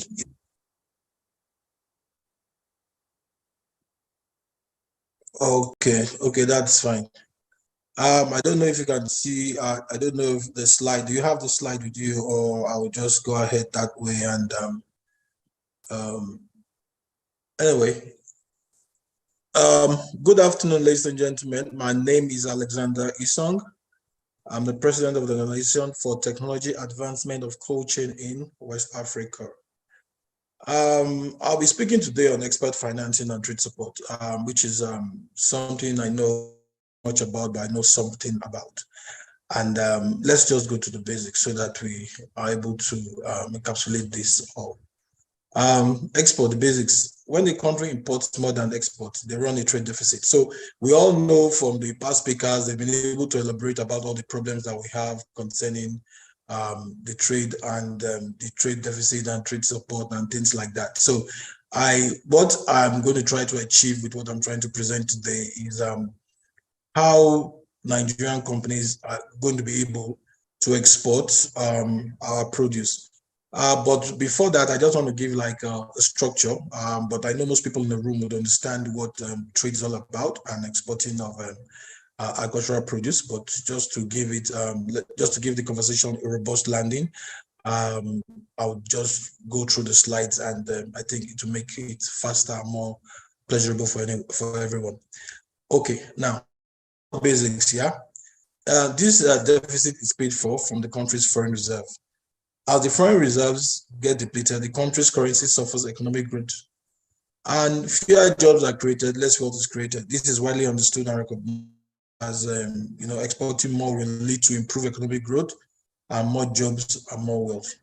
Well, the question that I will ask or we will ask is, how do we export more and improve the quality of our exports? So basically, enabling exports for agriculture is what I would narrow my conversation to. So over the years, I've been in forums where we talk a lot about how we are going to solve this problem of exporting and helping agriculture, helping us to grow our foreign reserves and things like that. So export diversification or economic diversification, which one are we really, focusing on or spending enough energy on? Often the narrative around economic growth in Nigeria tends to focus on diversification. The theory has it that if we are able to diversify the Nigerian economy, the country will witness better and faster economic growth. This is flawed according to our narrative that tends to ignore the reality of Nigeria's economy. So what we're going to do this in this conversation is to compare Nigerian to developed countries. So prior to 2014, when Nigerian economy was rebased, it was believed that crude oil contributed a significant part of the country's GDP. By 2015, the country's rebased GDP structure showed crude oil at 8%, with agriculture contributing 18%, which shows that agriculture was contributing more than what we supposedly thought it was doing. So services was 55% and manufacturing 16% made up the rest. For comparison and with more developed countries, let's take a look at the following charts to have an understanding. Okay, if you look at China, you see that the agricultural sector in China is 78% of their total economy, while Canada is doing 1.6 and United States 0.9. But when it comes to Nigeria, it's 21.6% of the GDP, which shows a lot that agriculture is really, really a mainstay of our economy. And we ought to do something about growing it further. From this from the size of the GDP, I don't need to elaborate any further. From the slide, you would see the comparison of Nigerian GDP to that of the developed countries. So, aside of all these countries, you will see that it's only the Canadian economy that witnessed some kind of slowdown, but the rest were doing good. So the problem for us, as we see it from our own point of view, is Nigeria's economic potential is constrained, which was captured by USAID, constrained by many structural issues, including inadequate infrastructure, tariff and non-tariff barriers to trade, obstacles to investment, lack of confidence in currency valuation, and limited foreign exchange capacity. So all this being said, we are of the opinion that this trade export we have been talking about, I've been listening to all the speakers for a while now, speaking about what is the problem. So now, we like to spend more energy seeking solutions. So if you see in our trade and export, in 2020, Nigeria ranked 125 out of 137 countries. And that shows you that Nigeria is not really trading. Nigeria is just trying to trade, but we're not really trading. As a percentage of the country's GDP, trade accounted for just 25% against the global average of 86%, which is a far cry from the top place country like Luxembourg. Luxembourg is a very small country when you compare the acreage of Luxembourg to say like a country like Nigeria. So export accounted for just only 8.84%. Taking this figures for now. So that runs Nigeria like Ethiopia, Nepal, Sudan, which doesn't speak about Nigeria. Some of these things Nigeria has to now what do we need to solve this? We need to solve this. So we will see that Nigeria is for us to be able to solve this problem, the major asset is when it comes to financing is security of funds. You will not see for find any financial institution that want to give money to the identity in Nigeria from export. When the financial institution is not sure about how they're going to get the money back, so that begs the question. Because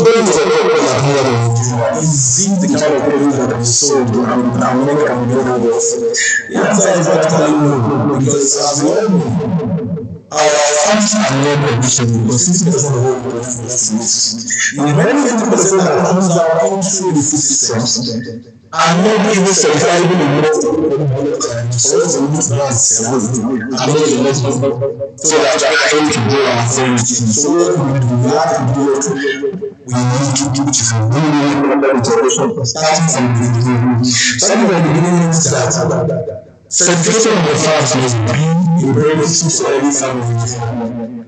There's no how they're going to go about it. You cannot reinvent the wheel. Why don't we just copy economics degree natural export? So we'll say this. We go back to the start, we start and we are able to develop innovative technology which is around everywhere in the world. It's not that there are no technology, it's just that we don't adapt in Nigeria because we just think that it's short of the will to get everything. You see companies in Nigeria say they want to sell, they don't agree. I don't know why even the one that we try to engage, they really get themselves from different areas, which means that the product that we get is not the same quality as standard environment. Now, how do we build all this? How do we come out of this? After starting with certification, because I believe certification is the answer to even the export right now that we're looking for. Because what is certification? That means that produce can now turn money to the food system. And once you get into the food system, it has to go most perishable. It has to go to a purchasing system. And that purchasing system is what says it gets to the destination. Be it market or Lagos, or be it in Holland or Germany or United States. So in saying this, all what has been said in this forum today about being able to export, I would say, or one of the opinion that we cannot do all this without having the ability to manage our post-harvest food system. We are going to be able to export when we are able to manage the system. And when we are able to manage the system according to world standards, it's not like because we say most of you know we don't have the knowledge base in what we think. We have a lot of knowledge. What we don't have is the government will and private sector will implement all this knowledge because they think it's somehow they think it's expensive or has a little bit of revenue to get already available in the market. So any which way we look at it, we need and we are supposed to focus on how we are going to be able to make poultry education the best and what market and culture in Nigeria. So, like I said, my focus is in agri and then I'm going to look at operational varieties, refining, things like that. So,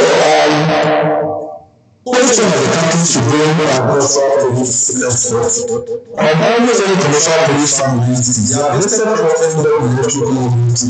2 hours of being harvested and this is still fresh. And why this is going well is something we call in English cool because there is no product of produce in the farm that doesn't have to go through the brain, which is not done anywhere in our rural farms. No matter the English digestion period of kind of level without control on the farms, you cannot have a sustainable poultry system. And for that sustainable poultry system to endure, it has to have a lot of constituents from regulations to technology like say to food and we are able to get that account where the man that wants or the company that wants to export or trade in agricultural produce can actually go to the bank and speak to the bank and the bank has the confidence to speak back to the because they know that the produce they are trying to export will be able to be sold and they can get back his money. Without this, they are able to keep on going to the bank and the bank is going to keep on giving you all kinds of reasons not to be able to fund your business and project. So that means we think all changes all of our end-to-end farming consumer processes are either likely to be submitted to hardware and therefore not effective impact of so what we are trying to do is try to raise up that capacity and ability of the Nigerian companies that are playing in that industry to be able to continue to have this catalyst developed on other private sector players that can look into this business and agro-inflation. Agro-inflation is let's say this and can be able to generate and have enough targeted produce that meets certifications and functions and which will enable them to import economies of development markets whereby they are able to generate foreign exchange. When we are talking about foreign exchange, we're not talking about exporting to the because obviously how much money we would make in exporting to or tomatoes and we are talking about development economies like United States, Europe and Japan. And for us to be able to do is you have to be able to do because I know that consuming what we will produce when a young company can actually export and have that security of the photography, what we say about security is the financial institution being comfortable. Like there's a company called just will finance you at a 5% or 7% if they know that you are keeping to the premise of having certified microbials and you're using coaching and things like that. So if this can be developed for that in the Nigerian industry and we don't see coaching as some kind of fancy technology and see microbiology is seen as a material part of agriculture. So for us to be able to have financial structures that will support export, we must start seeing coaching as a material part of agriculture, just like every other country. There are no country in the world that has a lot of money that doesn't have a lot of coaching. So those are so when you see the country, look at the coaching sector, we see that it's a very developed industry. So that being said, The market derives for cultural investment insurance from companies are actually doing. Nigerian agricultural products product export in second quarter of 2021 amounted to $139 billion US. Agricultural products represent only 1.7% of total agricultural exports in Nigeria within that period, which can avoid because a lot of because Nigerian workers are overfished by foreign entities, and because Nigerians don't have the way to do that, that's why that's happening. So we are hoping that some companies will look into that and want to buy more trawlers and trade in that. The banking sector will be very, very happy to do this. This is a regulator. Other item export products in the top 20 include frozen water and other sea and the fish. Representative policies and cultural export within our country. In essence, export of frozen products to Nigeria is negligible. By the time that almost at the coast of Nigeria is ranked among the 10 top global exporters of fish and seafood, including frozen shrimps and prawns. So you see that Nigeria is not doing well in all these areas and parameters. So we need to do well. And this can only happen when the knowledge base meets social impact, so that the both risks and constants and so move on to a little bit about management. It's a slide that can do that. You can as well do it so that it has to see that Nigeria with all the numbers of that we don't even make any money out of it. A lot of countries are making so much money out of it. And we are hoping that Nigeria will grab that, because the global market is about $17.6 billion US, and that is all the money we have. Even if Nigeria gets 1% of that or 2% of that, I know that I'm going to do for Nigeria economy. The essence of the opportunity of members, like as operated here, is private sector in the country. So export of history is something that we're looking to do through that more than Nigerians can do well in, and we're hoping that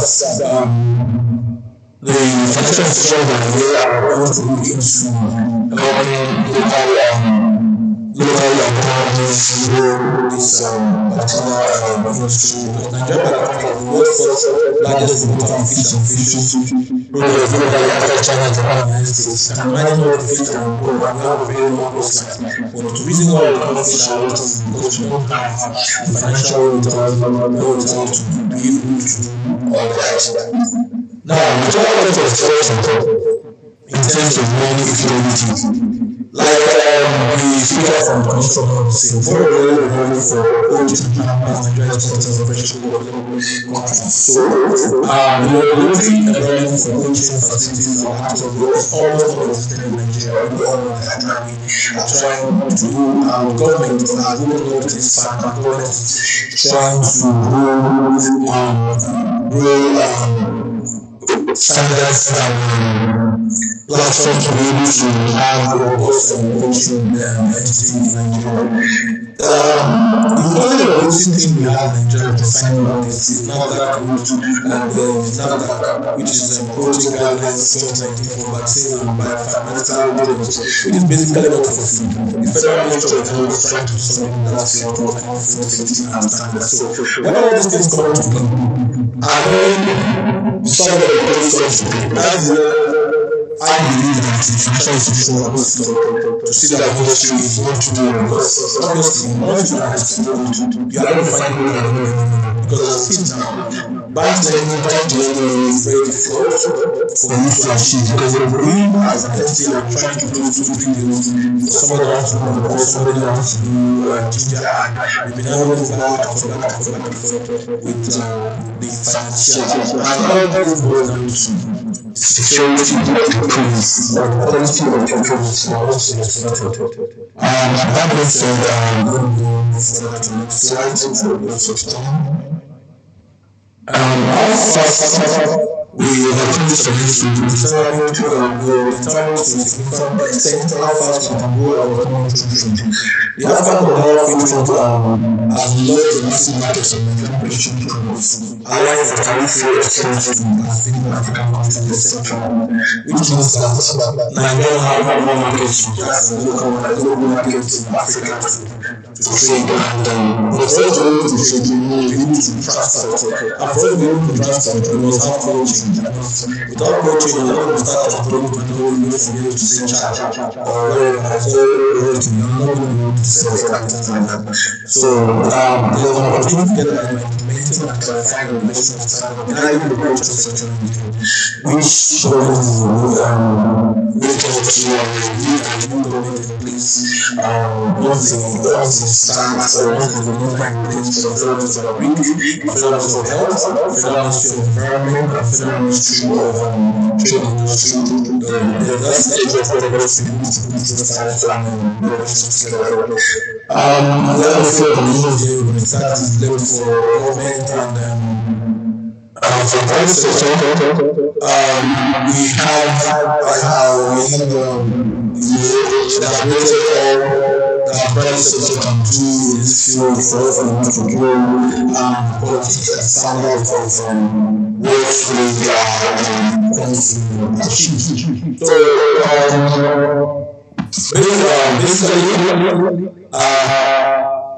study so that in your free time something you can read up on and be able to use the content of a slide to be able to make an informed decision concerning your businesses, your agri-businesses, so that you take the right decisions and be able to get into some financial problem, because I'm seeing a lot of business people that are trying to do export, spend so much money buying goods and cannot export it, either it gets fraud and the order gets for that point of entry.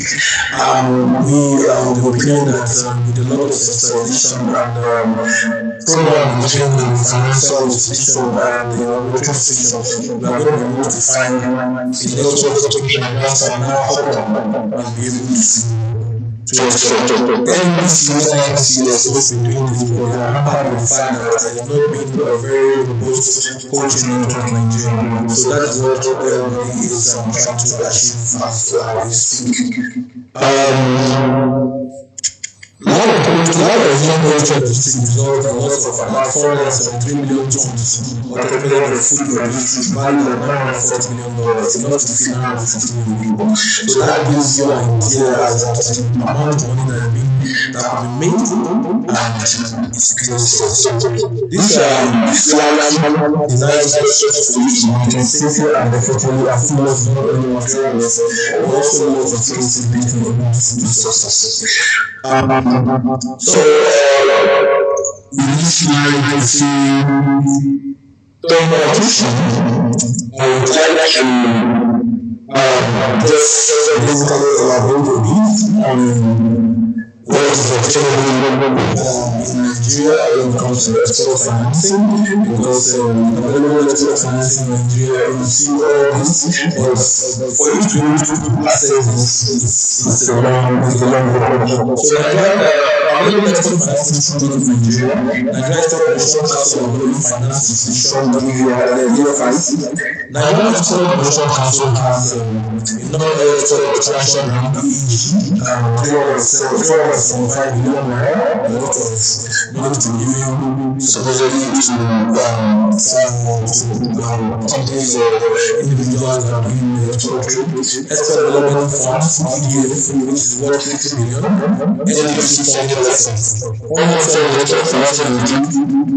commercial banks, share financing and joint ventures, support from financial institutions. Nigeria Export Bank offers a wide range of funding options for your export business, among export financing for youth and men under AFTA, which is a 10 billion fund, direct lending facility, export credit insurance facility, stocking facility, ECOWAS state road transit scheme, foreign import facility for manufacturing exports, local language facility.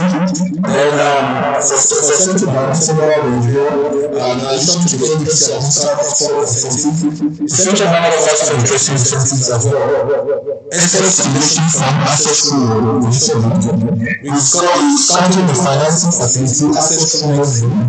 All these details you can find on the Central Bank website. But like I said, you need security for all this. And when we are going to do security for all this is when we know that the product that is going to be distributed can get into the market of distributed. So the government parallel of African Revenue, they have a trade finance for Nigerian SMEs to support from $5 million. Then the US Import Bank, Exim is actually seeking banking projects to support Nigeria. As current meeting was taking about the development of plans that government for a variety of sectors, particularly construction, Exim offers direct loan guarantees and credit insurance tied to US exports. So produce that go to US from Nigeria, but we still need to meet all the standards. Some foreign government and other offices next to you will implement the after fund is for $3.5 million. All that I said is for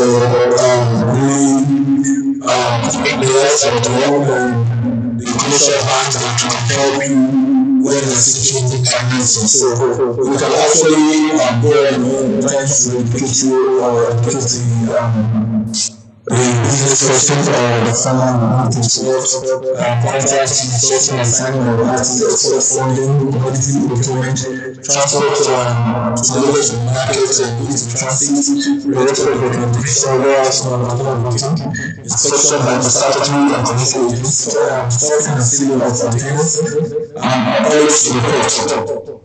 Then export clearance, export documentation, documents delivered to exporters brand, document payment effected by others brand. So all these are a lot for a Nigerian company when they are trying to. So we are looking at it the way that government and the private sector, the banks and community institutions can be able to we are whittling this all these things down for the export process is easier. I heard one of the speakers talking about the empty aircraft that leaves Nigeria. The reason why the empty aircraft leaves Nigeria is because of all the documentation that is needed for Nigeria to export through those. Because go to Ghana, something that costs maybe $300 in Ghana costs $50 in Nigeria. So when we cut out all this government shipment, all these things that goes with the Nigerian sectoral things, where we should be able to whittle it down and have a one-stop shop at which we're able to help financing and help export of produce. So pre-shipment finance, funds required for financing the business between the commencement of the manufacturing or procuring process and dispatch of the goods, and the post-shipment finance, funds required for the financing and exporter between the dispatch and the goods and the receipt of payment should all be a seamless process whereby it's not difficult. It's not difficult for the average exporter to do. So what I would summarize, all my summation in all this is that the only way that we can achieve exporting that would help Nigeria, that will have a domino effect on the economy, there must be a concerted effort by the government and the private sector to grow the farm gate input, to grow the farm gate storage and pre-cooling of crops at the market, and producing and establishing a very robust cold chain network in Nigeria. Thank you. I think I'll leave it at that for today.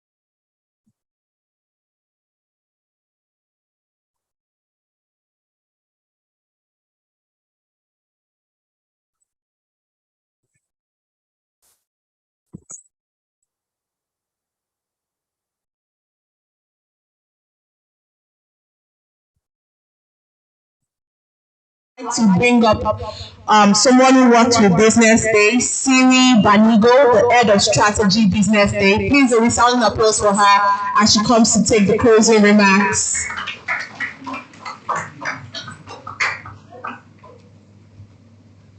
Please let's keep clapping for Siri. Yes, her name is Siri. So we can just say, Siri, play me. What? My name is Alexa. So yeah, so we have Siri and Alexa together. Hello everyone. Yes, my name is Siri.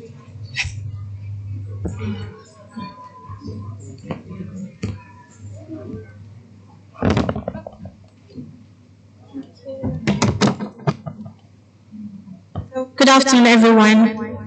Good afternoon again. So esteemed speakers, distinguished participants, sponsors, ladies and gentlemen, on behalf of Business Day Media and my principal, the publisher, Mr. Frank Igobo, I stand before you today filled with immense gratitude and a profound sense of accomplishment as we draw the curtains on the AgreX Conference today, which was centered around transforming the agricultural value chain. First and foremost, we at Business Day extend our heartfelt appreciation to all our esteemed speakers whose profound insights and expertise have been instrumental in shaping the discourse on revolutionizing the agricultural value chain. To our esteemed participants, everyone here, thank you for your unwavering enthusiasm and active engagement throughout this conference. It was indeed spectacular. We also extend our heartfelt gratitude to our esteemed sponsors, Nestle and NACO, for their unwavering support and commitment to advancing the agricultural value chain.